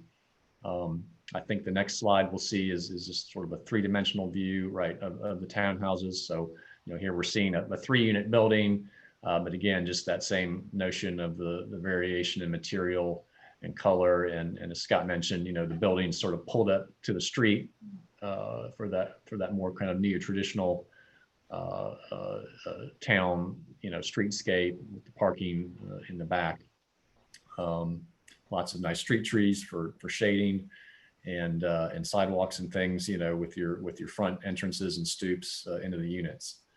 I think the next slide, Jennifer, shows some of the duplexes. Yes. So again, these are 3 and 4 bedroom units that are interchangeable. If we maybe move to the next slide, I think that shows 3-dimensionally, right? So as Scott mentioned, many of these sort of face onto those nice green pocket parks, which create that sort of wonderful frontage with the parking in the back. And again, just variations in, these are sort of a 1.5-story cottage type concept. So living space on the upper floor is sort of created by these dormers, which can be, varied in terms of their size and configuration to give that visual interest on the streetscape. I think, yeah, the next slide, just these are a little more conceptual in nature, but sort of show what the thinking is for some of the community structures and how they can easily relate back to the residential design. The pavilion in the upper left that was mentioned is just a nice community gathering space for outdoor events, farmers markets, performances, and things like that. A community center that could house a variety of functions. The sort of village cafe in the lower left, we've sort of shown a 2-story concept there. As Scott mentioned, that being sort of the terminus of the entrance road when you come in off of Sunrise. So something maybe with a little more verticality there to sort of terminate and frame that view as you come in. And then the fix-it shop Scott mentioned, kind of up in the northeast portion of the property, where kind of it can be kind of a place to teach and do simple maintenance and learn how to kind of do it yourself.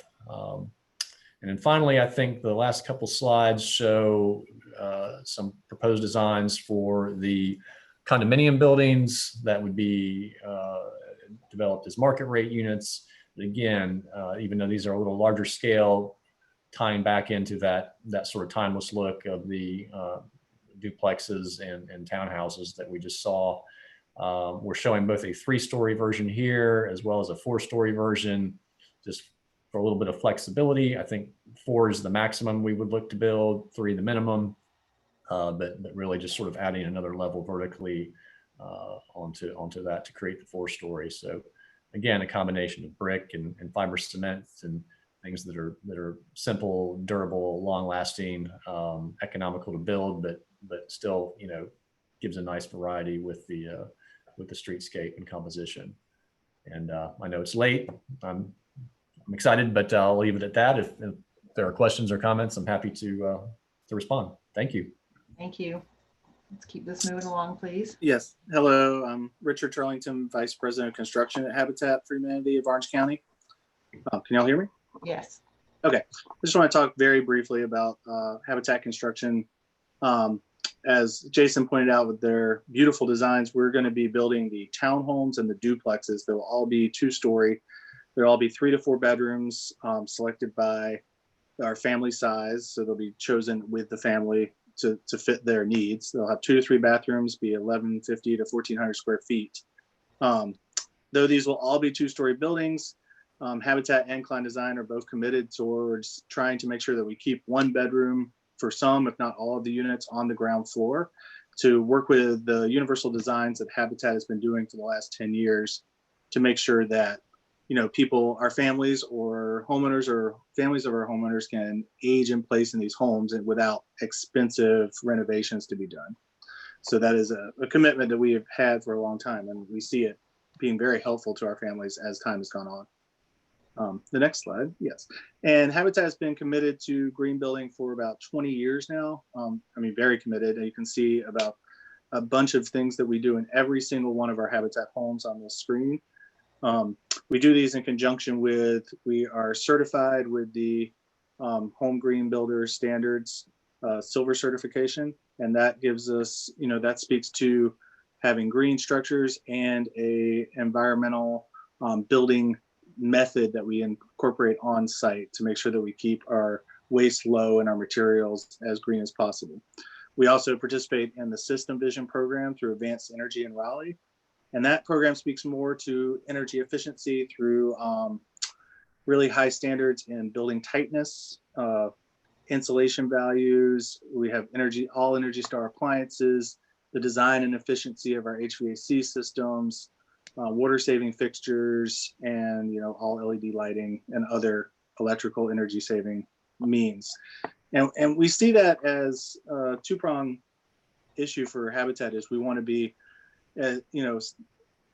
we want to be maintainers of the environment for our community, but we also want to create a house that is cheap to run and efficient to maintain for our homeowners as time goes on, so that those costs do not escalate as their houses age. So that is kind of our commitment to green building, and I'll leave it there. Thank you.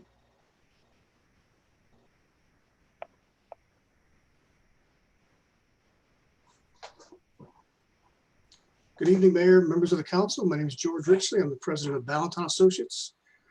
Our firm is providing civil engineering and surveying services for the project, and I'm here tonight to talk to you about stormwater. Obviously, stormwater is a very important topic for this project, and I've got a brief presentation. In the interest of time, I've tried to pare it down a little bit so it's not so dragged out, but I do have all the details in case there are questions after my presentation is finished. I'm happy to go through any question anybody has. There's 2 things I'd like you to consider before I get into the details of the stormwater presentation. One is that the stormwater system we are proposing as part of this project is robust, and it has been designed by experienced professionals to meet and exceed the town's stormwater regulations. The town staff during the review process, the town stormwater staff is made up of some very skilled and intelligent stormwater engineers, and they have performed a thorough review of the stormwater program and have concluded that it meets the town's requirements. Also, we have discussed stormwater in 5 separate advisory board meetings, some in pretty great detail. And each of the advisory boards have recommended approval of the project. The Stormwater Advisory Board recommended unanimously for approval of the project. So if you just keep those 2 points in mind as I go through some of the details here. This slide shows the existing runoff conditions on the site. Scott pointed out there's a ridge line that runs kind of northeast, southwest through the site. The yellow areas of the site drain toward I-40.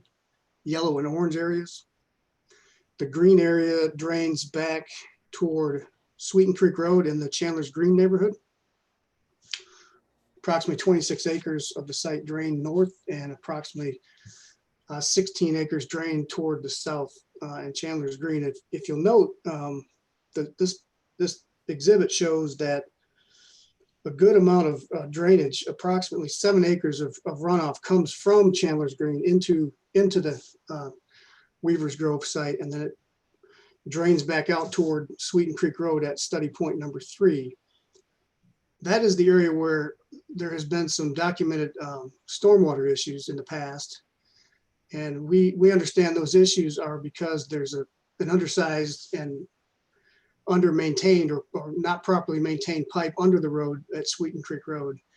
And so our team heard the council during the concept review ask that we pay special attention to stormwater and especially the stormwater that runs in that direction, so that we can do our best to mitigate that, the stormwater coming off our site and help improve the situation there.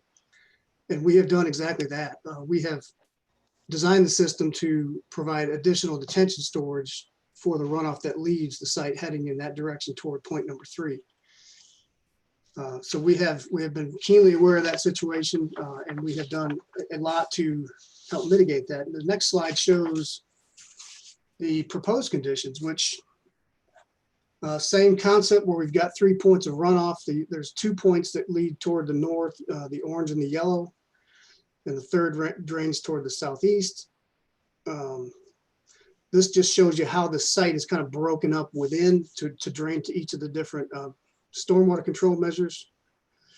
One thing to note is that we, as part of our design, we have over-designed some of the systems that drain toward number 3 in an effort to help, again, mitigate the flows that run off the site in that direction, and at a substantial cost. I think our estimate is somewhere between $50,000 and $100,000 that Habitat is willing to pay to increase the storage in those facilities to detain storms back to the 100-year storm, which is significantly greater than the town requires. The requirement is up through the 25-year storm. So we've gone to great lengths. We've got a really state-of-the-art stormwater system with 4 separate permeable pavement systems, 4 wetlands, 4 constructed wetlands, and a bioretention cell. And each of those would be constructed to the latest and greatest standards, maintained according to the latest requirements, and would provide stormwater in perpetuity, stormwater control. So our program meets and exceeds the town's requirements. We have been recommended for approval by the Stormwater Board unanimously. It's been reviewed by several competent engineers, and each have found that this program is adequate and meets the town's requirements. And we would respectfully request your approval of this project tonight. And I'm here to answer any questions that you have. Thank you. A friendly reminder, this is just the first public hearing. We're not voting on this project this evening. We're just taking input this evening. Any clarifying questions from council, please, before we hear from the public? There's just one more, Mayor Heminger. This is Bruce Ballantyne, the project manager for Weaver's Grove. And I'm just going to address one of the concerns that the neighbors had, which is concern of I-40 noise that our future residents are going to experience.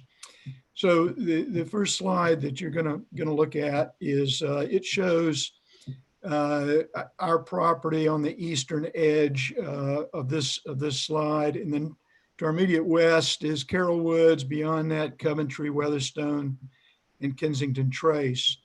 And within that area, which is approximately 9/10 of a mile south of I-40, stretching for about a mile to the west towards MLK, there's some 450 homes within that zone, and all of us that live in this area experience I-40 noise.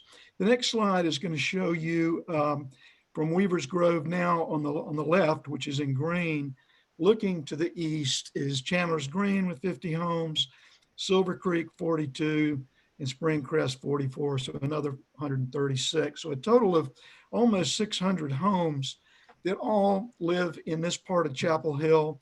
We all experience, I live in one of these neighborhoods, we all experience I-40 noise. It's more perhaps in our backyards, not so much inside the house, nor maybe in our front yard. But these are choices that we have all made to live in Chapel Hill, to put up with some of the noise issues that I-40 produces. One of our techniques, actually, Amy brought up a good question that I'll address. We have made the decision to construct an earth berm as a barrier to the noise, replanted with trees. And we feel like, Amy, that is a much better noise barrier and visual barrier. The walls that you might visualize along the interstates are not that attractive. We think our earth berm is going to, once it's replanted with trees, is going to be a much more pleasing northern boundary of our property, and also do a better job of noise mitigation. One other thought here. If any of our future residents are concerned about noise, it's certainly their option as to whether to buy one of our homes or not. And they've got to produce at least 275 hours of family time building the homes. They're going to be well aware of the noise issue.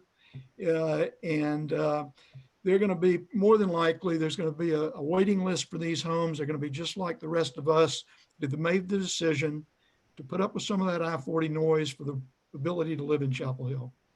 Thank you very much. That concludes our presentation, and we're available for Q&A. Okay. Council members, are there clarifying questions before we hear from the public? I'm not seeing everybody. If we can unshare the screen, I've got most of you, but not all of you. Okay. All right, thank you. All right. Mr. Parker, can you help us bring in the public? I know we have a couple of batches of people that are going to speak together. Is that correct? That is correct. So the first group, we have 4 folks, Stavros Garantziotis, Amy Shaw, Abby Zarkin, and Michael Murphy are speaking as a group.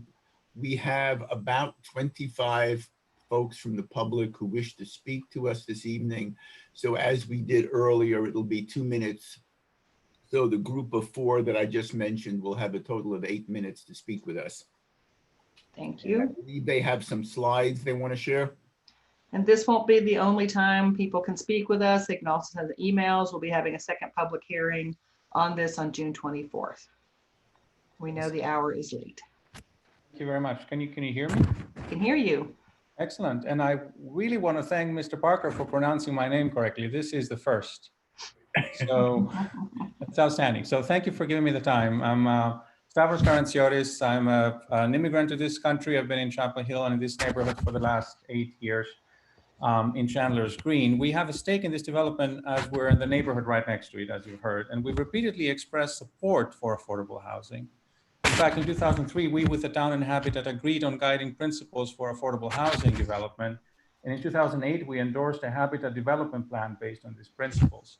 And we've always negotiated with Habitat in good faith. So that's why we felt really betrayed when we found that Habitat is now unilaterally putting forward a proposal that is blatantly in conflict with what was previously agreed upon. And I would just want to present you some of our concerns. So the first one is zoning. Habitat had previously agreed that development applications can be, R2 zoning could accommodate responsibly developed affordable housing. And they reneged on this agreement. The question is, are they helping affordable housing or their commercial partner? I mean, you've seen that more than 60% of the units are commercial. They've also previously agreed that the plan should meet the land use management ordinance, but not anymore. Third, agreement to study the Sunrise Road access. This is a rural road, as you may know, and it has blind spots where kids from East Chapel Hill High do their running practice. In contrast to previous applications, Habitat is now pushing a plan that sacrifices safety for profit. Another issue is the sewer service. The developer had agreed to seek designs that minimize disruption of rural community program land, but not anymore.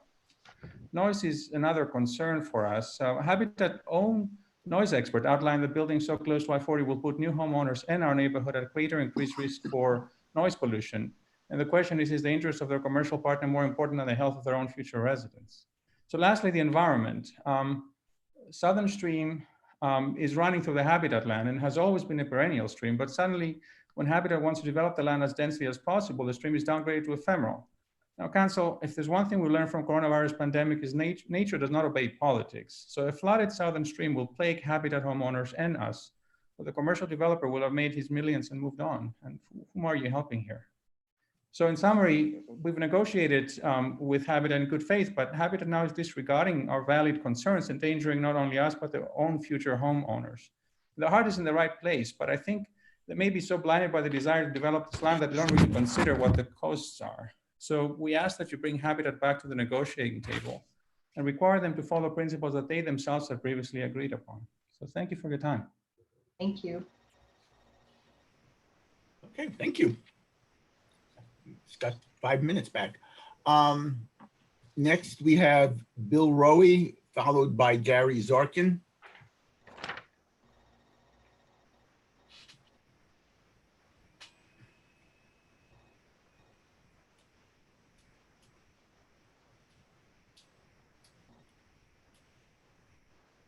We didn't complete our presentations. Okay. Oh, I'm sorry. I apologize.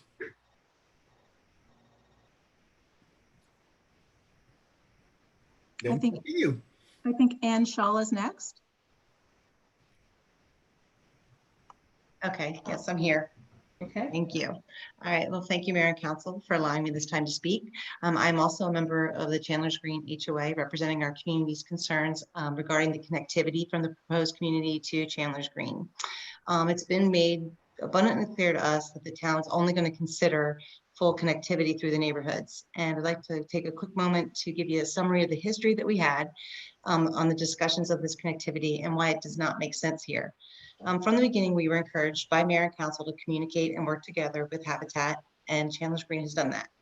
In that spirit, originally, there was no cut through proposed by Habitat because they had Carol Wood's property as a partner. Now that they no longer have that access and the partnership is pulled out, they agreed with us in that spirit again for emergency access only.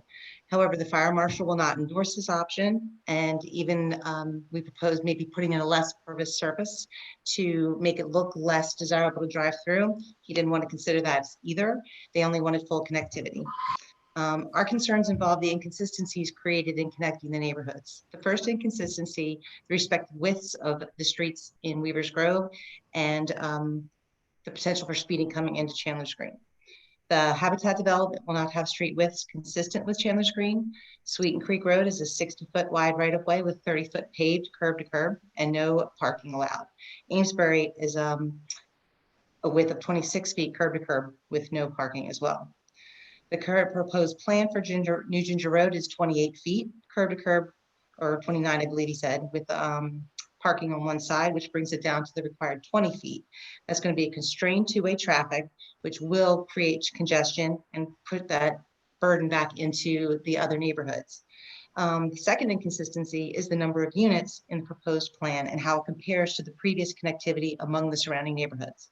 Chandler's Green has 2 exit points for 81 units, Silver Creek 4 exits for 128, Spring Crest 4 exits for 184 units, Covington 4 exits for 40 units. Habitat, even with Amesbury, will have over 200 units and potentially 2 exits. This amount is disproportionate, and there will be a burden of traffic into the surrounding neighborhoods via Amesbury, thus creating a huge safety concern. The houses that sit right there off this section of Amesbury, one house has 5 children ages 14 through under a year, and they are right up against the road. And then the last inconsistency is with the public transit. I know that the Weaver's Grove has bus stops placed in there. However, can the town commit that a bus route will actually be able to go into Weaver's Grove. I know that currently buses are being leased by the town. There is one bus stop at T-Line, which meets off of Weaver's Grove, Weaver Dairy. But can the town guarantee that there will actually be public access of buses going into that community that will be used? On average, each unit is going to produce about 10 trips a day. That's going to be over 2,000 trips coming out of that community onto a small rural road and into the developments of Chandler's Green through Silver Creek and Spring Crest. So we would like the town council to allow the agreement that was met between Habitat and Chandler's Green to stand and designate Amesbury Drive as emergency access only for the safety and well-being of the community. This request is in line with previous town and fire access decisions and requirements. Thank you. Thank you. Hi, my name is Abby Zarkin. I'm also a resident of Chandler's Green and the president of this HOA. And I really don't like being put in a position to oppose Habitat because they do really important work. And the concept of this plan is a really nice example. But the plan has too many flaws that make it impossible to support. We know there's been a great deal of research behind the exposure to high noise levels as well as fine particulate matter. And you've already heard Stavros describe the fact that there had been an agreement previously for only clearing to a 67 dB line, which I've illustrated on this version of the site plan. You see Chandler's Green to the south as well as to the east of this area. And we know from research that exposure to these levels and higher than 67 dBs, according to the NCDOT's own standard, exposes people to things like hypertension, ischemic heart disease, lung cancer, cardiopulmonary mortality, and the list is very long. So I understand Habitat is intending to put a berm up on the north area, but the developer has been reluctant to commit to any sound standard resulting from the berm. So we don't really know how effective that berm is going to be. Furthermore, the developer has described that there are lots of homes in the area that are just as close to the interstate, including some in my neighborhood, but failed to describe that it's not the distance that's crucial, it's the distance with the elevation relative to the highway. So none of the homes he's pointed out to are going to experience the high unsafe sound levels that the future residents of Weaver's Grove will experience along I-40. And that's before I-40 is widened. In order to reach the same safe level of noise exposure south of this new blue line, DOT predicts an additional 4 decibels of exposure coming into this area. And any berm that Habitat builds has to be engineered carefully to make sure that it aligns with any of the sound walls that DOT builds elsewhere. Otherwise, the sound problem will be even worse. And additional noise will flush right into the eastern area of my own community in Chandler's Green. And look at how many homes will be in the unsafe noise zones then. It's not all the homes, but mostly affordable homes that are exposed to this unsafe area. I'm not sure that the advocates of Habitat's current plan understand this exposure. But one thing that really concerns me is that we just heard Mr. Ballantyne remind us, people aren't going to be forced to live here, they choose. And but they look to you to make sure that you're not funding and supporting plans that put people's health in harm's way. So I hope that you'll send the developer back and consider the safety of its residents as well as in my community. Thank you. Thank you.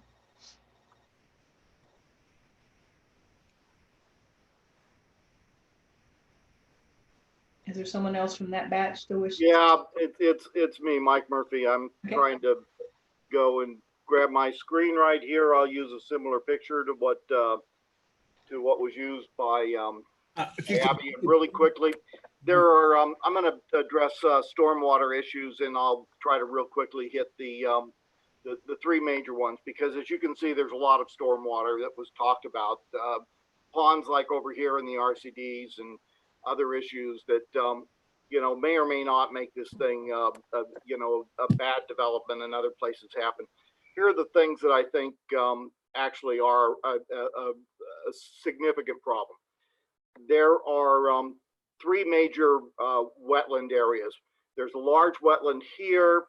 No buildings really going on there. The only thing that it affects is the dog park and the the garden, and everybody's talked about that before.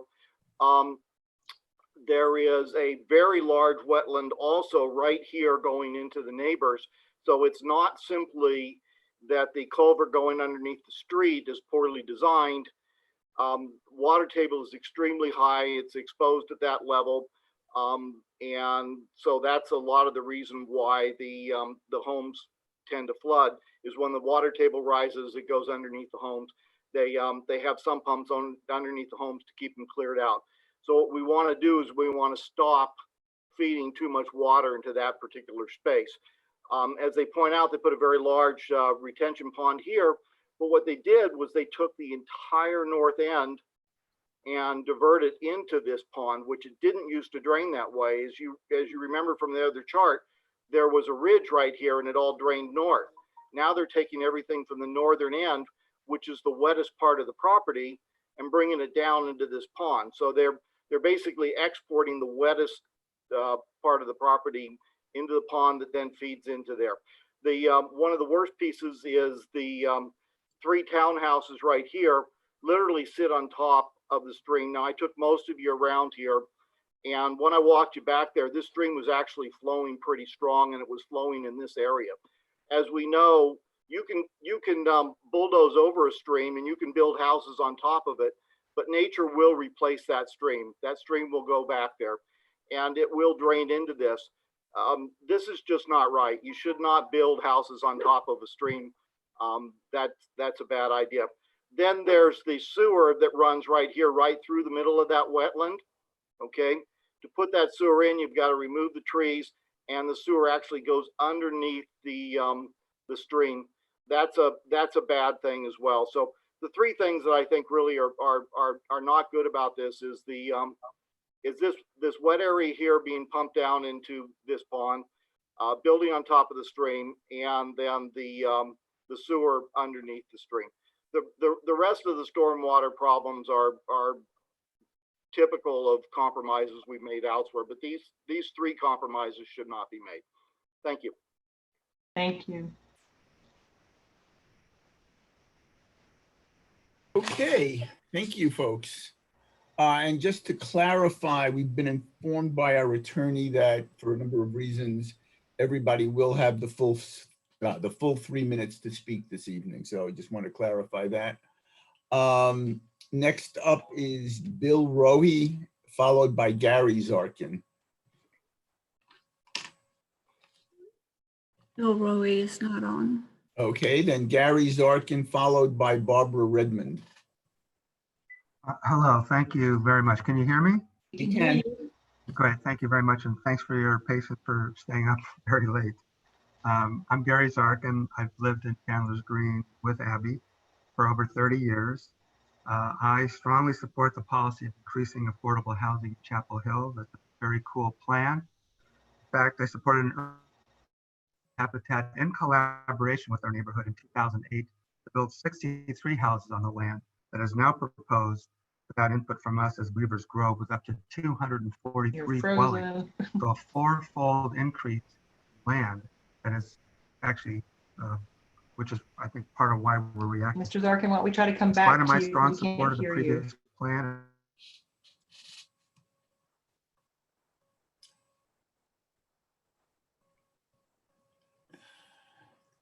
I think somebody's having a bandwidth problem.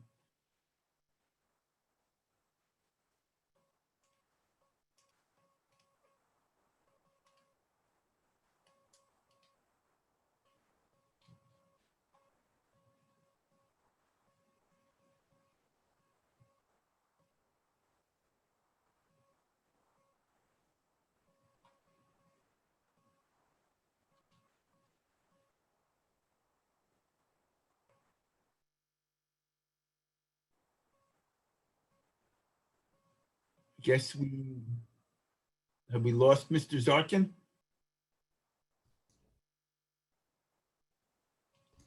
Did we lose the mayor? Yeah, what's going on? It looks like it. Okay, well. We're being hacked.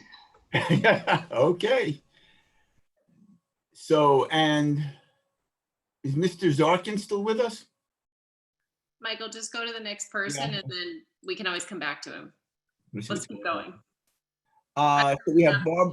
That's the only question. We have Barbara Redmond followed by Kathy Peterson. Hi, can you hear me? We can. Okay, my name is Barbara Redmond. I was going to say good evening, Mayor and council members. My name is Barbara Redmond. I work at Duke University Hospital. I am here to talk about Weaver Grove's project and Habitat for Humanity. 9 years ago, I was given the privilege of raising my 3 beautiful grandchildren. Even though I have always worked full time, I was not sure how I would be able to afford to raise my grandchildren and give them what they needed the most, stability. My grandchildren had not had a stable place to call home. It was an answer to prayer when I found out that we had been chosen as a family with Habitat for Humanity. We lived in our Habitat home for over 7 years and just recently sold our home back to Habitat because I needed a bigger house to take care of an elderly family member. It's because Habitat gave me the financial stability to be able to purchase a home, something that I would not have been able to do before. Working with Habitat has been a wonderful experience for me and the children. We have the privilege of working alongside a couple of the UNC fraternities. What a great idea as the community comes together and helps build families for homes. Homes for families. I will never forget the example that has been to myself and to my grandchildren. The Weavers Grove mission is simple: to provide safe, stable, and affordable home ownership for hardworking, deserving families. The Weaver Grove project would provide many qualified families with a home that otherwise they might not be able to obtain. I'm here to encourage you to approve zoning for Habitat for Humanity Weavers Grove project so that deserving families can continue to have the same opportunity for housing as those who can afford to live in more expensive communities. Thank you for your time. Okay, thank you. Kathy Peterson followed by, and I'm not sure if Mr. Noel is also speaking on this. Yes, he is. So followed by Daniel Noel. I just wanted to listen in. I did not have a comment. Thank you. Okay. Then we have Daniel Noel followed by Nancy Smythe. Hi, thanks for providing me with the opportunity to speak again. I wanted to stay on late so that I could raise my voice in support of the Weavers Grove development, which I think is a really important opportunity for the town to make some strides toward becoming a more accessible and diverse community. Providing 100 units of affordable housing to residents earning between 30 and 80% of the area median income is not a small matter, and I think is an important opportunity for the town. I serve as an officer in the NC Piedmont Democratic Socialists of America, and my work in that group has really impressed on me how urgent the need is for more affordable housing in Chapel Hill. Housing costs are high and rising. In fact, I believe the median home value has risen almost $20,000 since I first read about Weavers Grove, according to Zillow, for whatever that's worth, which is probably nothing. This means the workers who are the lifeblood of our community, teachers, hospital workers, service workers, and other workers like that, are finding the same community that they support totally inaccessible to them and their families. The same people who have turned this into such a desirable place to live are unable to take full advantage of everything it has to offer. We know that affordable housing improves upward economic mobility, reduces food insecurity, and reduces the burden on other social services, as well as improves local economies and civic participation. We also know that a large supply of affordable housing closer to active economic zones makes our town more desirable to businesses and prospective employers. The benefits of the Weavers Grove development will extend to the entire town, far beyond the residents of the development itself. I hope the council does everything it can to support this effort and honor our legacy as a progressive leader in designing accessible and diverse communities. Thank you.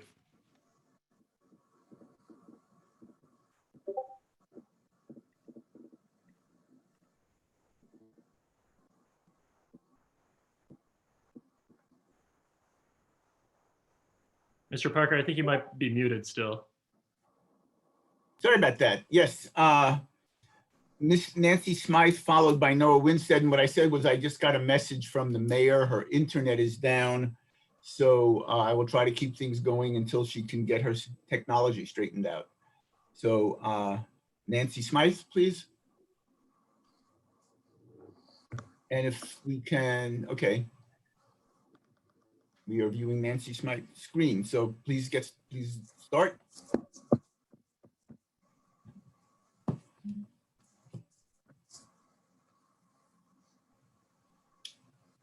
Okay.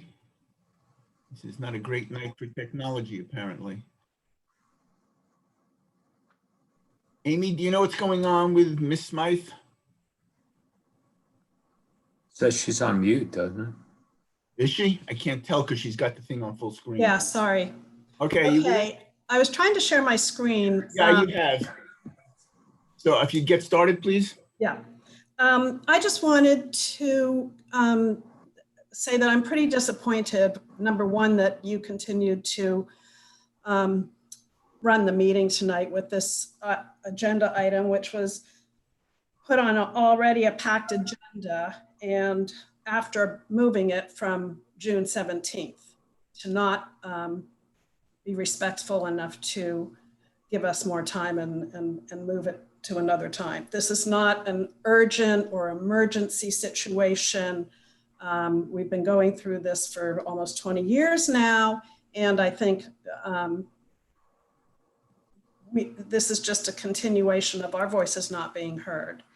And particularly given the dearth of communication we've had with Habitat for the last year and a half. I sent you all an email today that was a recap of the comments you made at the November 21st, 2018 meeting, where every one of you stated that you were going to encourage Habitat to have open communication with us. Mr. Parker, you said face-to-face communication. Ms. Gu said closer engagement. We have had none of that. I would also say I'm also disappointed in looking at, I was on the Planning Commission meeting. There was a lot of discussion about engagement as well as the cutout. And John Rees, who is the chair, mentioned that both the CDC and the Environmental Commission, as well as the Planning Commission itself, all encouraged engagement with the neighbors. With regard to the stormwater report, which I just got a copy of today, I don't understand why that was prepared by Bruce Ballantyne, because even in the November 21st, 2018 meeting, the mayor said that she wanted our stormwater group, as in Chapel Hill Stormwater Group, involved in that.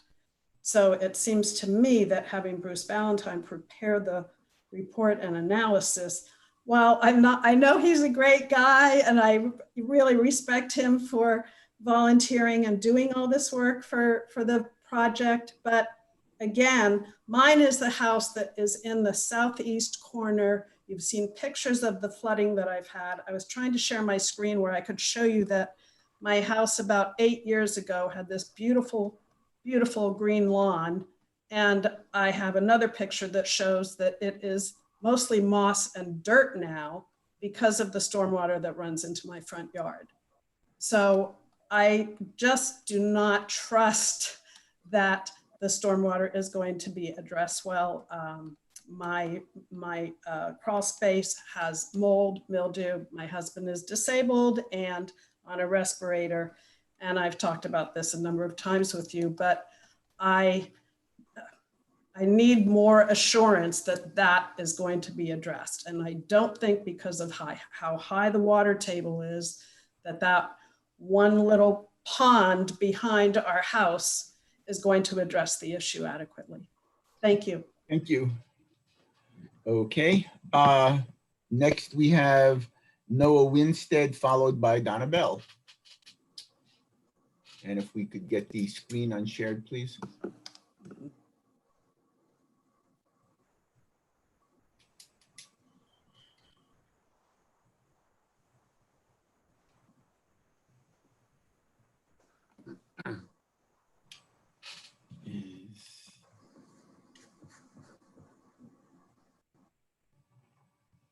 Is Noah Winstead not with us?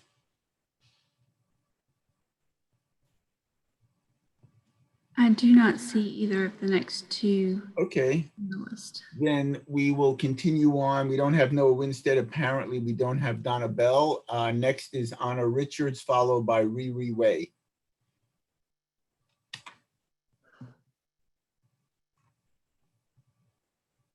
And I don't see Anna Richards either. Oh, there you are. Okay. Anna? Ms. Richards? Okay, gosh, Thank you. Good evening. hi. After all this time, if you, I'll start my video. Okay, well, thank you, council members for this opportunity. I want to just spend a little time that I have talking about the opportunity that you have to reverse a legacy of Chapel Hill. Chapel Hill is housed the way it is today because of a history of redlining and restrictions on residents of color, Black residents who helped build this community. And there are few opportunities left to develop diverse communities in our town.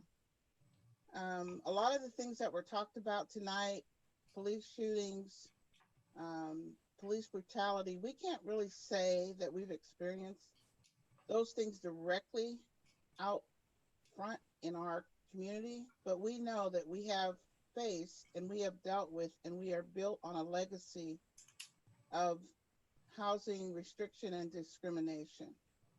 So you have a direct opportunity to impact one of the biggest disparities that cause the racial impacts that we see today. We know that home ownership is the foundation of wealth generation. It's the foundation of generational wealth. We know that today in our country, it takes 11 Black families to equal 1 in terms of net worth in this country. You have an opportunity to turn back the ills that created Chapel Hill by approving and moving forward with this development that is designed to create the kind of town that we say we want to be. I've told you and asked you many times before, what kind of town do you want to have? And this is one of those rare opportunities where you have a direct chance to impact that. I heard speakers talk about betrayal. As I stood there Saturday and saw 3,000 people at a march, I wondered how many of those people were not in my backyard people. How many of those people are going to betray the very things that we stood out there and talked about in terms of systemic racism and systemic institutional barriers to close the racial and economic generational gaps that we have in our society? This is your opportunity to do something about that. If there are small issues that need to be worked out, that's one thing. But I think it's time, after 18 years, which is my understanding, I've only been here for 6, that this project has been underway.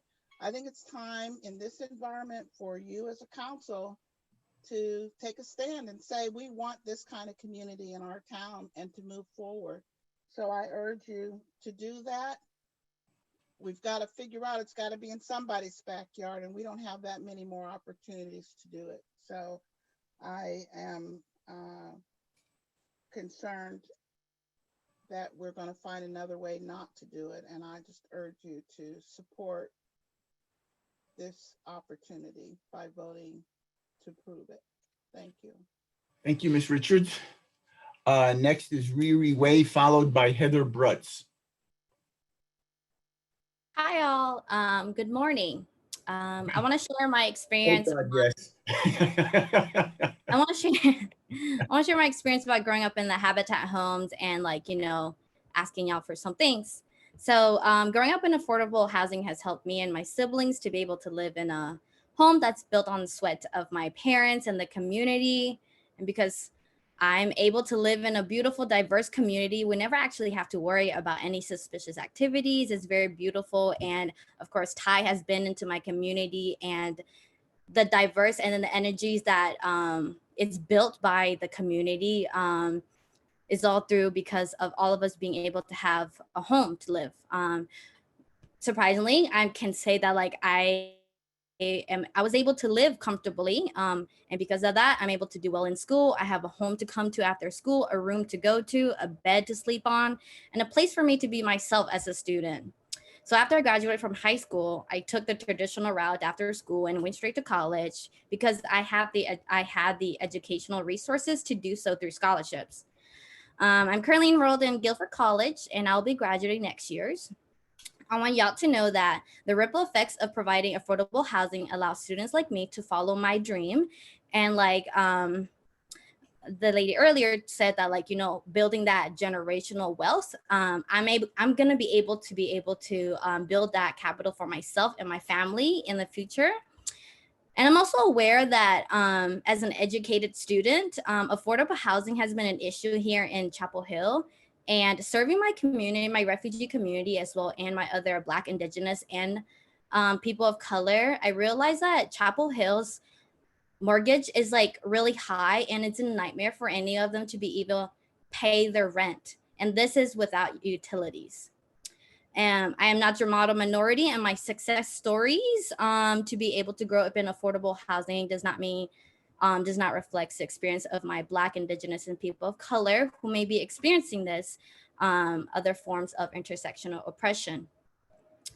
We also know that Chapel Hill High School has a history of gentrification and has systematically pushed out Black homeowners in the Northside community. So your investment in affordable housing in the Phoenix Place community has taken away one of my barriers to be able to meet my goals as a student.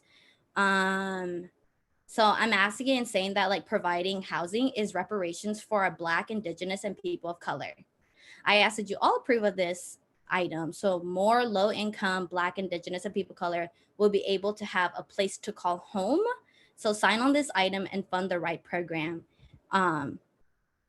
We need to stop this madness. Housing should be the basic needs for everybody. And those who are opposing, it's like very hurtful for someone who have lived there and who has been able to like go to college and live my American life. Thank you. Thank you. Heather Brutz, followed by Donna Benjamin, please. Hi, my name is Heather Brutz. I am one of the co-chairs of the Chapel Hill Carborough NAACP Housing Committee. And the statement that I'm about to read has been approved both by the Housing Committee of the local NAACP and also by the Executive Committee. The Chapel Hill Carborough NAACP is writing in support of the conditional zoning for the Weavers Grove development. There's incredible need for more affordable housing in Chapel Hill. Only 35% of housing units in Chapel Hill are affordable to people earning below 80% of the area median income. In Orange County in total, there are 8,759 households where people spend more than 30% of their income on housing, and 5,300 households where people spend more than 50% of their income on housing. The Weavers Grove development would provide 100 new affordable housing units through Habitat for Humanity. These units would be affordable to people earning between 30% and 80% of the area median income. The remaining half of the units would be available at market rates, which both provides funding for the project and creates a mixed income neighborhood. The development also includes amenities that would benefit all residents, including a dog park and play areas for children. There is very little land available in Chapel Hill that could support a development of this size. This development helps fill a vital need for affordable housing in Chapel Hill, and the Chapel Hill Carborough NAACP supports granting conditional zoning to allow this development to move forward. This development would help support racial and socioeconomic diversity in Chapel Hill and provide affordable quality housing to members of our community. Thank you. Thank you. And our mayor has rejoined us. Mayor Pro Tem Parker, this is Maurice Jones. Yes, sir. Just really quick, we know that some folks suffered an internet outage. It just came back on. Yeah, and so if folks are having problems getting on via video, they can give us a call at 929-205-6099. Okay, thank you. Thank you for carrying on. Sorry, I was listening via phone as best I could. Okay, so Donna Benjamin, followed by Danny Benjamin.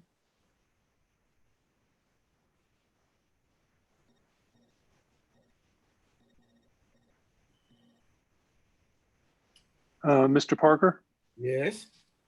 Great. Donna went ahead and went to bed. Anyway, I just wanted to thanks y'all for staying up so late, and thanks to the earlier speakers. So just a couple of items. One I'd like to address specifically is the concerns about the not in my backyard. And I want to say strongly that the development will be close to where I live, and I supported strongly both in the council chambers, in committee meetings, and in the newspaper. This development years ago, the prior development that we agreed to, where there was a higher fraction of affordable housing in that development than there is in this one. And it was a much more collaborative process with the applicant. And the concerns that we've provided over the past 2 years, this particular project's only been on the table for 2 years. I wanted to correct that misconception. The concerns that we've had about this particular project has not been around the affordable housing or the presence of the affordable housing. We've actually supported that, and I personally have. The concerns have been around the almost now 200 units that are the other housing, the market rate housing, the condominiums. And the second concern that we've brought up is that the affordable housing is all clustered in the high noise area closest to I-40. It's been the density and the packing in of the condominiums or apartment-like structures that's been the consistent concern brought forward. You'll note that the developer has not put forward any kind of noise study, despite us asking for them to do so in this application. That's because the last time any kind of noise study was done in the area, it showed conclusively real problems with what the developer has put forward, and that noise has gotten considerably worse. And it's not the distance to the highway, but it's the topography. And this area is shaped like an amphitheater, and you know, structures like that are built like stadiums to amplify noise. And so, and our houses that abut this proposed new neighborhood are part of that amphitheater. We're the back half of that amphitheater. And so that not only will this proposed development be noisy for the new neighbors, it'll be noisier for the current neighborhood. And I like that Mr. Ballantyne has great confidence in his feelings about the buffer is going to be effective noise mitigation.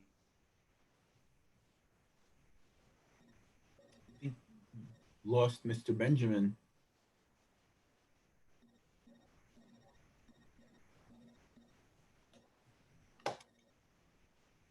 Okay, why don't we move on, and if Mr. Benjamin can rejoin us, he can do so. But in the meantime, we have Elam Hall, and then a group consisting of Charles Humble, Joe Gilkey, and Julie McClintock.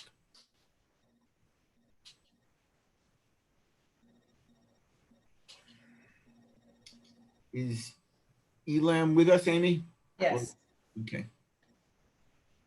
Oh, there he is. Okay.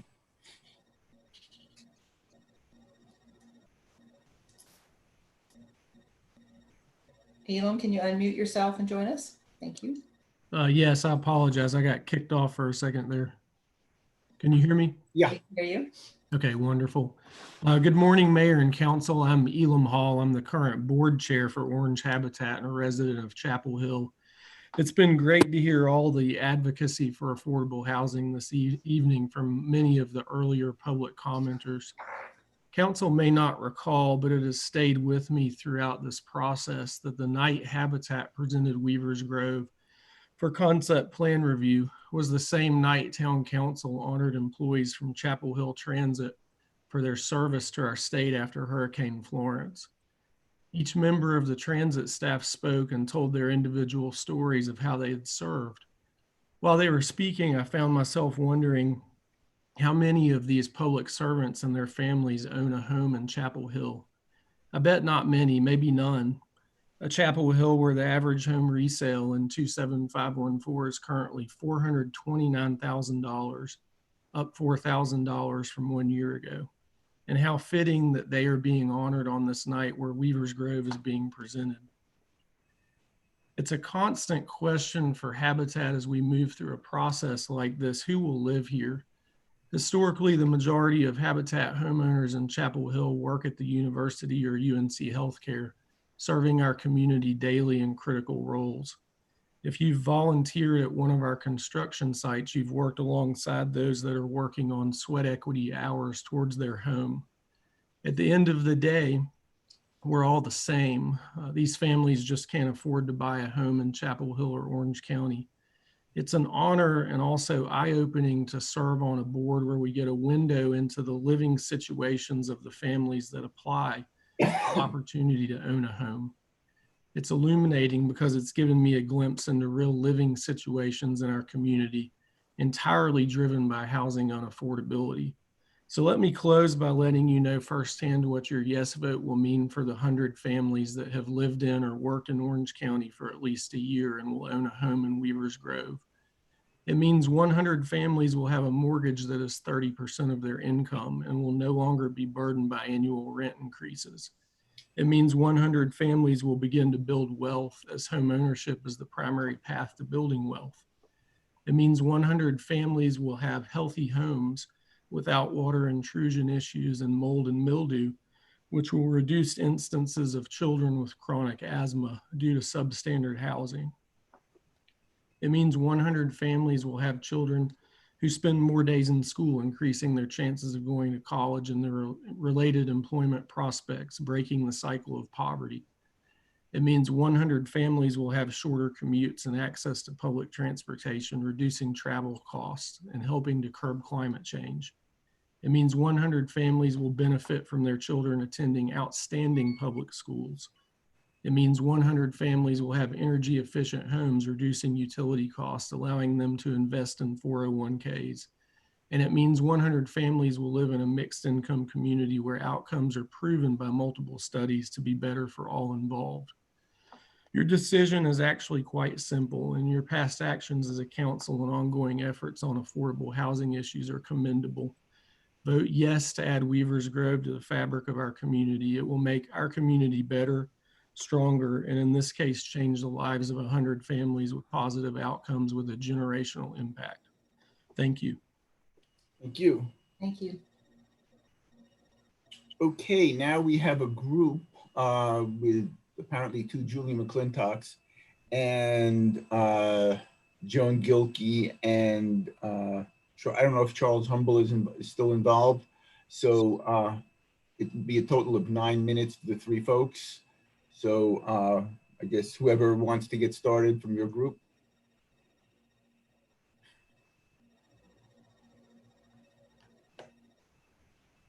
I'm sorry, I hit my button. I hit my mute button.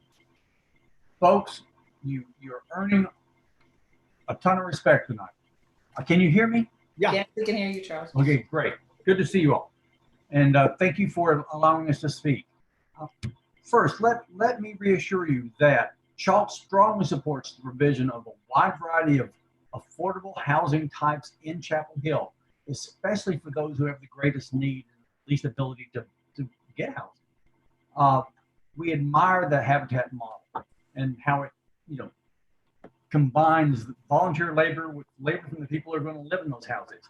It's a wonderful model. My wife was secretary for the county's Habitat program back in the 90s. It's a great program. We want these houses to succeed. The houses in Weaver Grove, we want them to succeed. We want them to better the lives of the people who will live in them and to make our community stronger. We just want them to be the best they can be.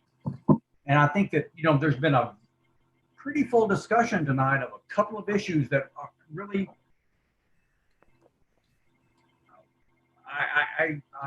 I'd like to think that more had been done about it earlier, but maybe not. There are these basic noise and the stormwater issues. The developers went to great length talking about how much they're doing to remedy the stormwater problems, but Mike Murphy came back with pretty sound rebuttals to at least replies to many of what things that we're saying and raised some concerns that he still has. And Ms. Smythe, showed us pictures of the kinds of things that can go wrong. Those are not to be, those are problems that, that we have to be sure we get them right. But more of concern to me is the noise issue that is, it's harder to fix, I think, because the interstate is there above the level of the homes in that northeast quadrant of the development, and that's a hard thing to deal with. It puts at least 10 of the homes into a danger area in terms of the health effects of that noise, and more after the widening of the road occurs. The berm, would that it would fix it, but it doesn't. It dips down. The community is built below the road. That berm just isn't going to get high enough. The trees are not going to be the kind of buffer you need for sound. A wall would be much better to have there to help ameliorate this problem. Anyway, I'm going to just not talk about any of the things. I'm going to propose that eliminating the 10 houses closest to the highway that are already in the isoplet that indicates the high problem with the high risk from the noise would be a good, reasonable solution for dealing with that noise issue. And there are also water issues in that area too, but I'm going to pass it off now to, I believe, Julie McClintock. Thank you No, all it's very Joan. much. It's Joan that's next. Joan, I'm going to pass it off to Joan. Thanks, everybody. Thank you.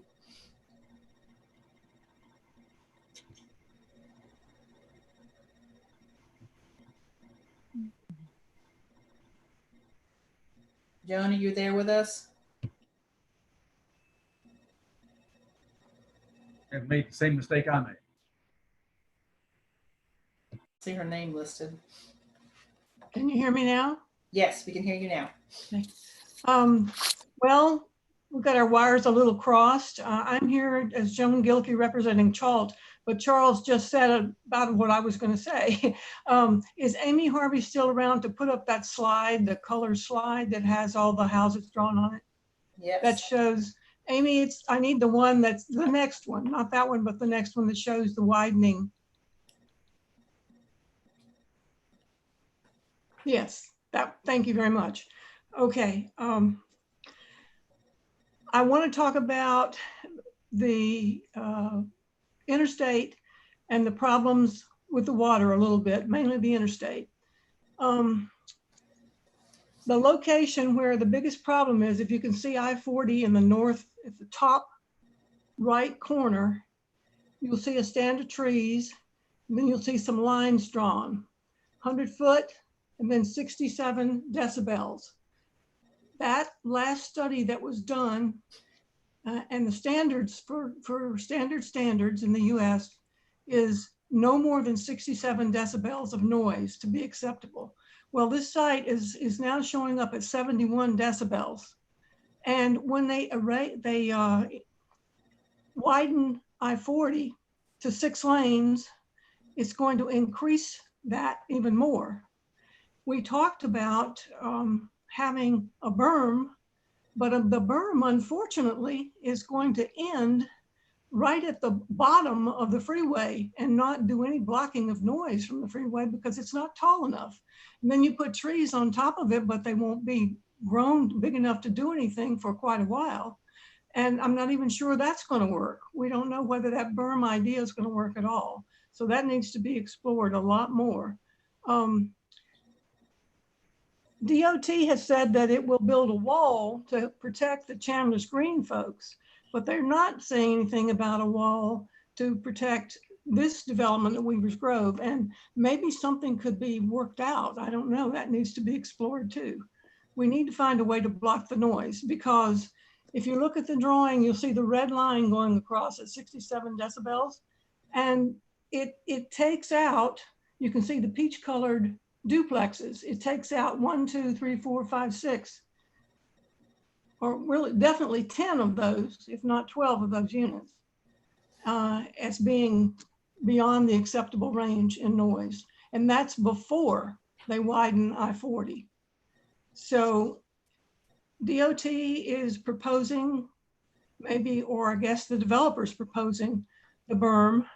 The bottom line is, once the DOT puts in the wall, all Chapel Hill homes will be within the safe noise limits, except 10 newly built duplexes in the Weaver's Grove development.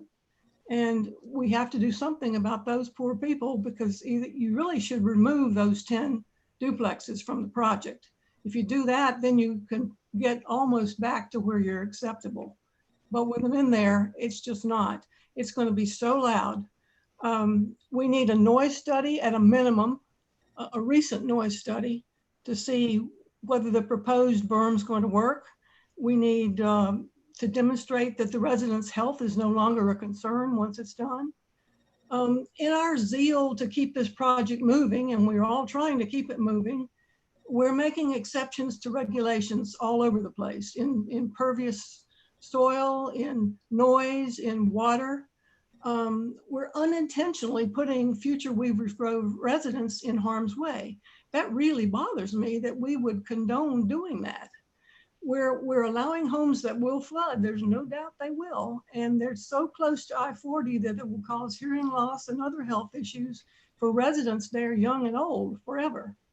I'd like to ask the council to think about what our health professionals are doing during the COVID pandemic.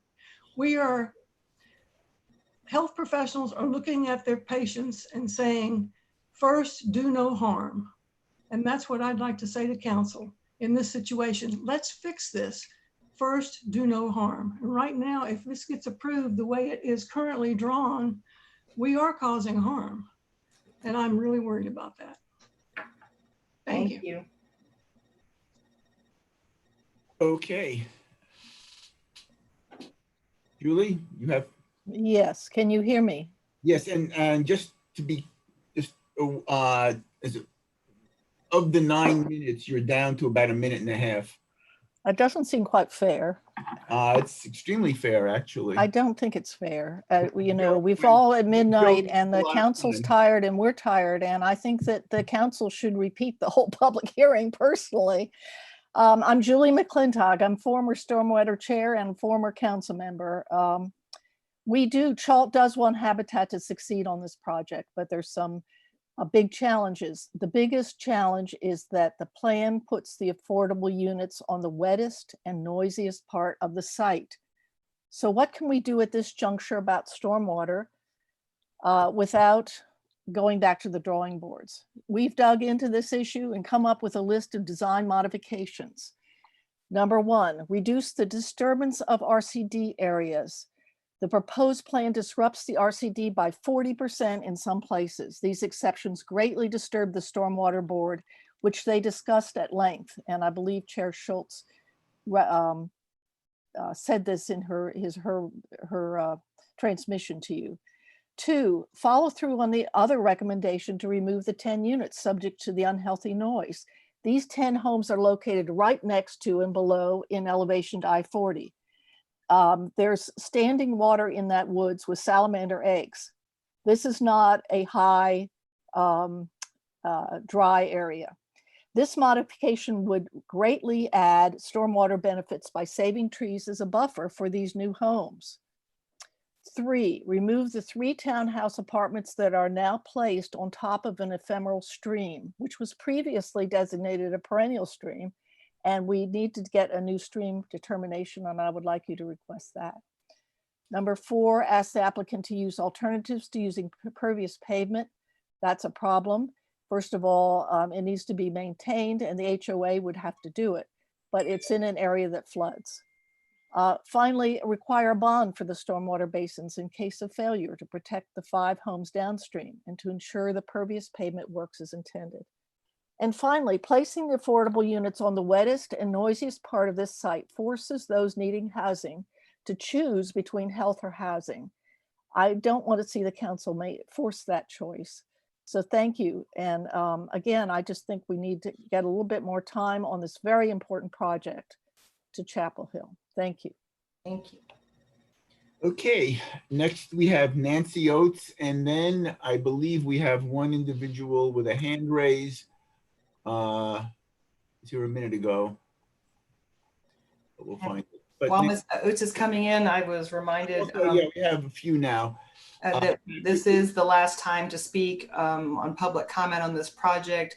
We would be it's proposed that we close the public hearing tonight, and they still have 24 hours to send in comments. We've gotten a lot of emails, and then we'll take up this voting on the amendment, whether we switch the zoning or not at the 24th meeting. But because of the new interesting virtual meetings laws, we have to close the public hearing and allow for written comments up to 24 hours later. So we have Nancy Oates followed by Patrick Smythe, and then two more folks after that. Thank you. Okay, so I'm trying to talk. Can you hear me? Yes, we can hear you. Okay, I'm Nancy Oates. I am a 40-year volunteer at Habitat for Humanity, and I'm a strong supporter of the homeownership model to build wealth. And I'm also a strong supporter of mixed income neighborhoods. Pam and I saw one when we went out into a trip to Boulder and saw how the different incomes were mixed together in the same community, not separated out the way this particular project is. What struck me when I saw the design, I guess because I had just listened to 4 hours of community comment about how some privileged people live a very rarefied life and are treated differently than others. What jumps out at me at this design is that the market rate homes are all clustered together, separate from the Habitat homes. And I'm gonna have to put on my glasses for this. It's that late at night. Also, the market rate homes are on lots that are quiet and they're dry. And the lower wealth homes are put on land that's marshy and close to I-40, which is going to be, as people have pointed out, going to be widened to 6 lanes, and it's very, very noisy. Even now, you can't stand out in that neighborhood and have a conversation without yelling. A berm is not going to be any help. The noise mitigation walls would be that they're expensive, but they would actually help. One of the ways to solve this would be to put the market rate homes toward the back of the property and the Habitat homes toward the front on the drier and quieter lots. That way the developer can put in the infrastructure that he needs, the stormwater infrastructure and the wall, and then capture that investment by pricing the market rate houses a little bit higher. It's not fair to put that burden on some of the low wealth buyers. You know, we saw with Chapel Hill High School, what happens, the mold issues that you have when you build a building on top of perennially soggy land. Chapel Hill has a reputation, as we heard tonight in the 4 hours of comment, Chapel Hill has a reputation for talking a good game, but not always delivering.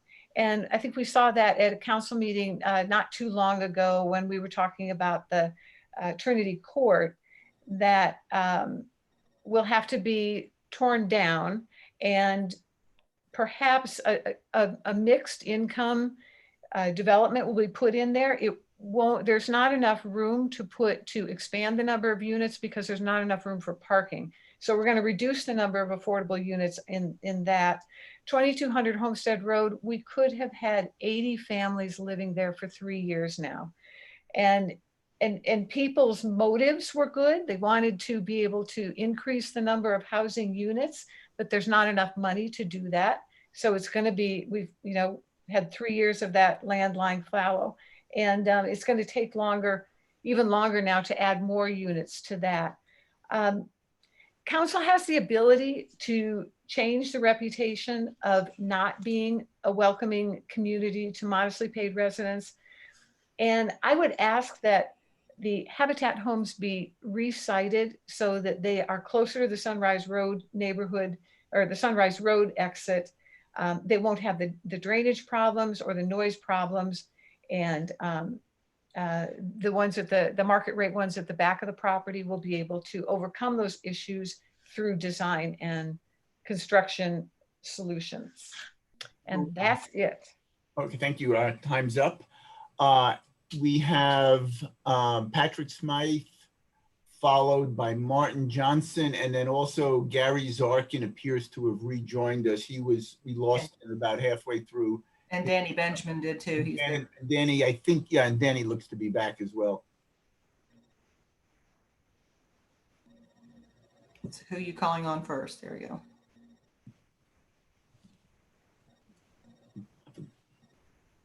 Yeah, I think it was Martin Johnson, yes? Okay. Patrick Smythe, I'm sorry. Oh, Martin okay. Johnson. I'll jump in here. Okay. Good morning, all of you very tired people. It's 3 hours past my bedtime as well.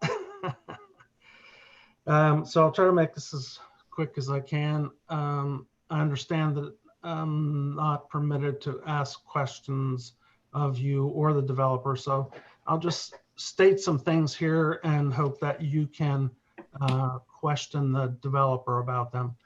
First of all, I believe, and I believe I'm correct about this, that this will be the largest development that Habitat has ever attempted in the world, not just in the United States, but in the world. Now, I may be that wrong, and there may have been one in Florida that was 100, and Habitat may have made this one 99 to duck under that. The one in Boulder I've also been to, that's the largest in Colorado, and that's a 60-unit development.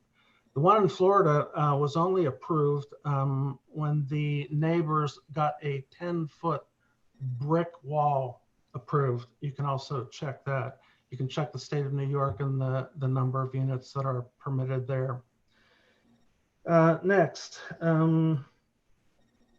community facilities. Habitat, it's my understanding, I've been told directly, that the community facilities that they speak about, the bike trails, the fix-it shop, the cafe, the walking trails will only be built at the very end, and they will not be built if Habitat runs out of money prior to that, or if anything else happens. In other words, it's the very last thing to be constructed. May not happen. The basketball court may not happen.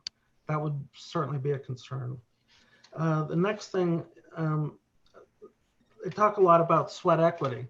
I have some friends who actually live in affordable housing, and they actually laugh about sweat equity, and they said that sweat equity doesn't necessarily mean you're working on a house.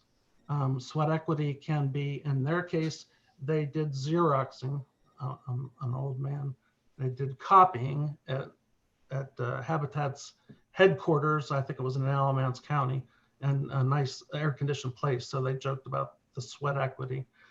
I don't believe they'll be able to work on these units because they're multi-story. Habitat is not allowed to have, for obvious reasons, have people on upper levels working on upper stories. So you're going to want to check on that. Next, I don't think that the fire department has been, that anyone has spoken with the fire department. I'm directly under the power lines. If my house catches on fire, the fire department informed me that they will simply let it burn to the ground. They will not put up a ladder, and they will not squirt water. It's a 240 kilovolt line running right down through the middle of this. So I really think that somebody needs to involve the fire department and ask if that is really true. Hopefully it's not. Maybe the fireman that I talked to did not know of what they spoke. But I think that with these multi-stories right up against these 240 kilovolt lines, how are they going to get a ladder up there? How are they going to get water up there? Water conducts electricity. They're not going to go anywhere near it.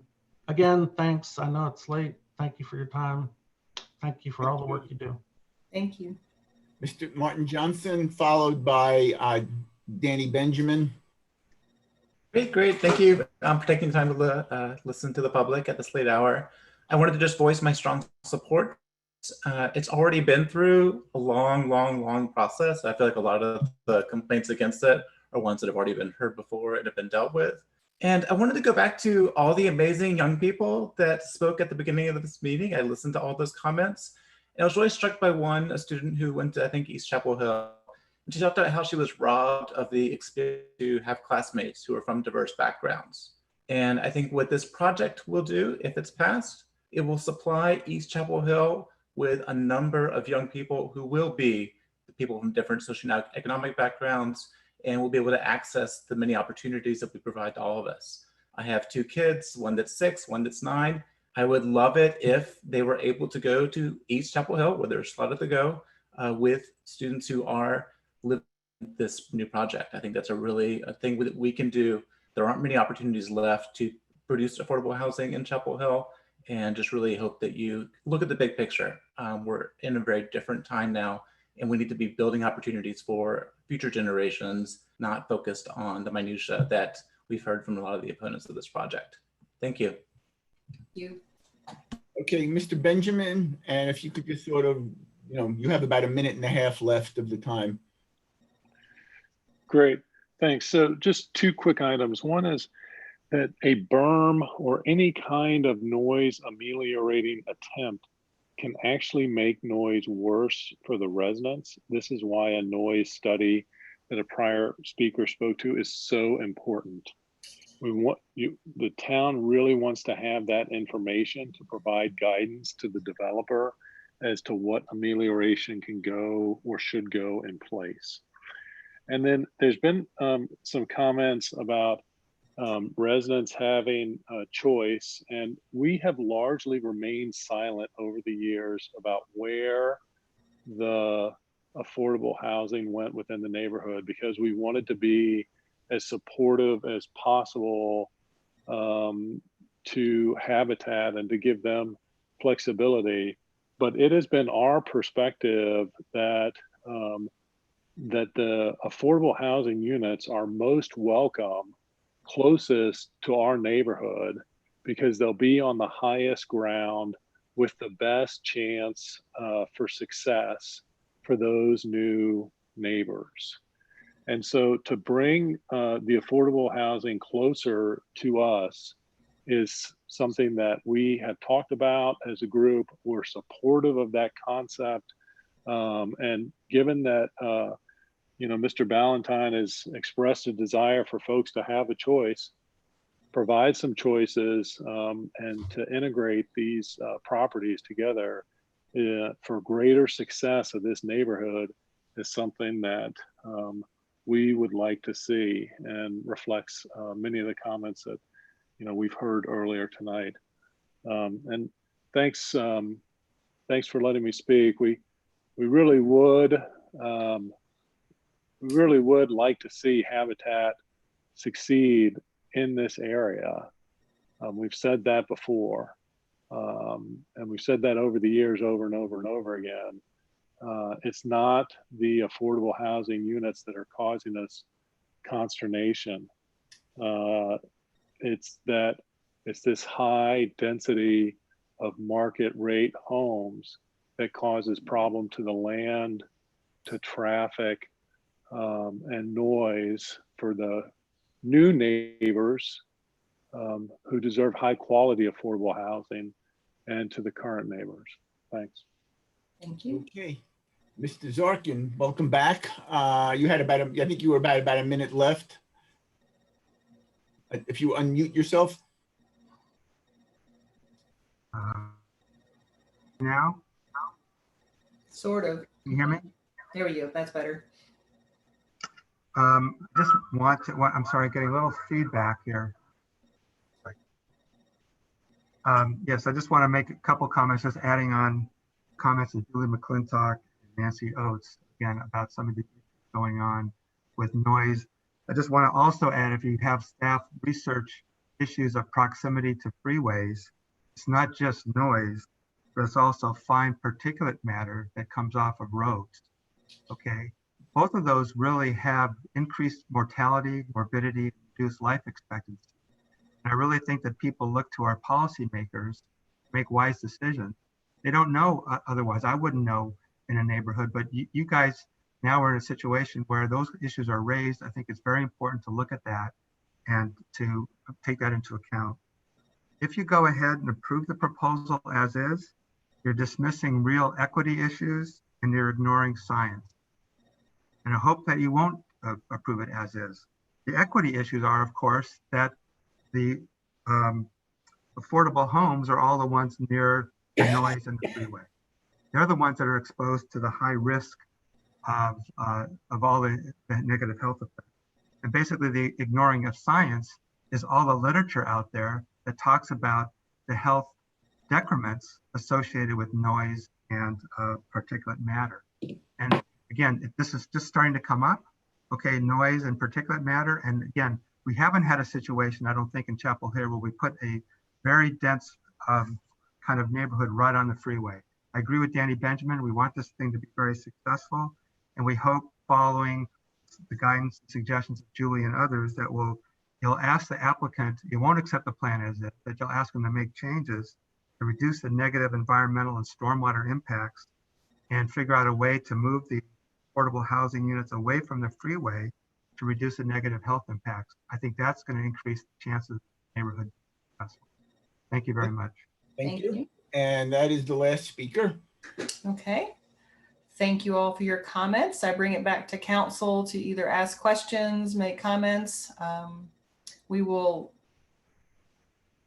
be revisiting, if we choose to close the public hearing now, we would be revisiting for a vote on the project on the June 24th. And the public would still have time to leave written comments for a 24-hour period from now, or for, if that's what you choose to do. So council comments.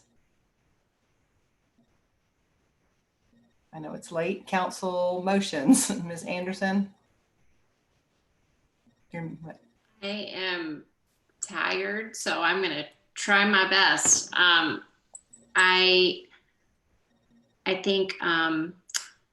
I think Anna Richards' comment was really well taken, that I think, making some minor adjustments at this point and trying to do what we can about sound and stormwater, I think we'll be fine. But I think this is an incredibly important project. And I'm just very thankful to the staff and the team and all the public for coming out, for giving input, for having the conversations. But I really just don't think this is a project we can pass up on. So I am very supportive. I think if we can try and figure out some sort of sound mitigation that won't add cost, I think, that would all be fine. But I think at this point, I'm ready to move along with the project. And I'm just really excited because this is a lot of housing.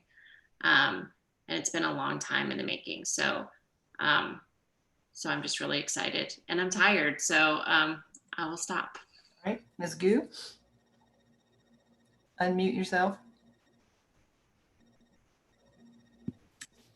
Well, I think we all have heard a lot of comments from our feedback, and we all know what is the sentiment of our community is, what our values are. I think we are all abide by that. I think very serious that wants to bring more housing varieties to the community, and we have been hearing about that throughout the year, and I think that is something that we want to do. But at the same time, I think the comments or the issues that are brought up by the community, I think they are serious concerns. And especially if we are going to make that investment for the middle income or low income members of our community, we want to do it right. So I think I'm just trying to imagine that if I'm one of them living in those communities that with significant level of noise, I heard that the information they presented, but I want to be somehow like reassured that is not an issue, that it actually can somehow like damaging the health for the people living in those communities. And I think that is not something that can be just dismissed, because we have seen those housing development in other parts of the country that actually contribute to like damaging the health for the low-income communities. And I do not want to see that happen. I think it needs to be addressed or evaluated, or somehow like the council is giving reassurance that that is not the case, or somehow that is well managed. I think then that information needs to be communicated to the community. The other parts about the stormwater, I understand that it has been a concern throughout these 2 years. But I also saw in tonight's presentation, there is I think it's from stormwater professionals saying that these issues have been addressed properly.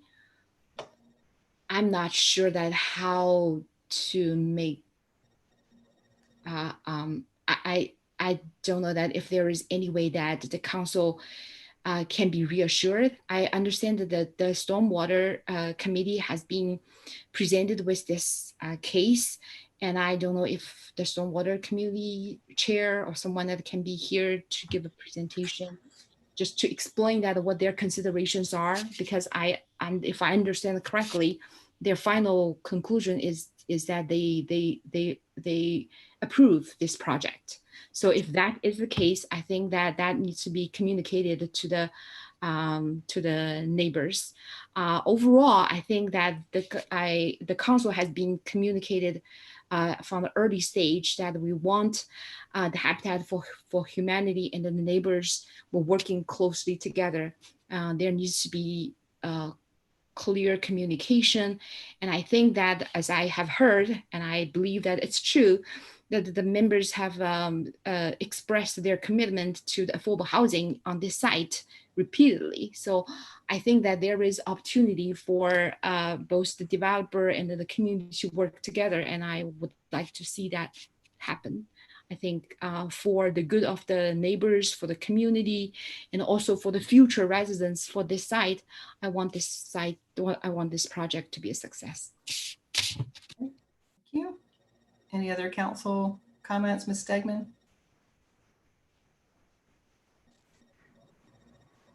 I'm not going to be very articulate, but I will really just pretty much echo Ms. Anderson's comments. This has been a thorough process. Habitat has gone to every board several times, has been, from what I could tell, quite transparent about their process and their plans that they've evolved. And it is a very exciting development. 100 units of affordable housing is phenomenal. Increasing our mix of housing stock altogether is very welcome. I'm excited about it. It's got transit, it's got wonderful amenities, green building.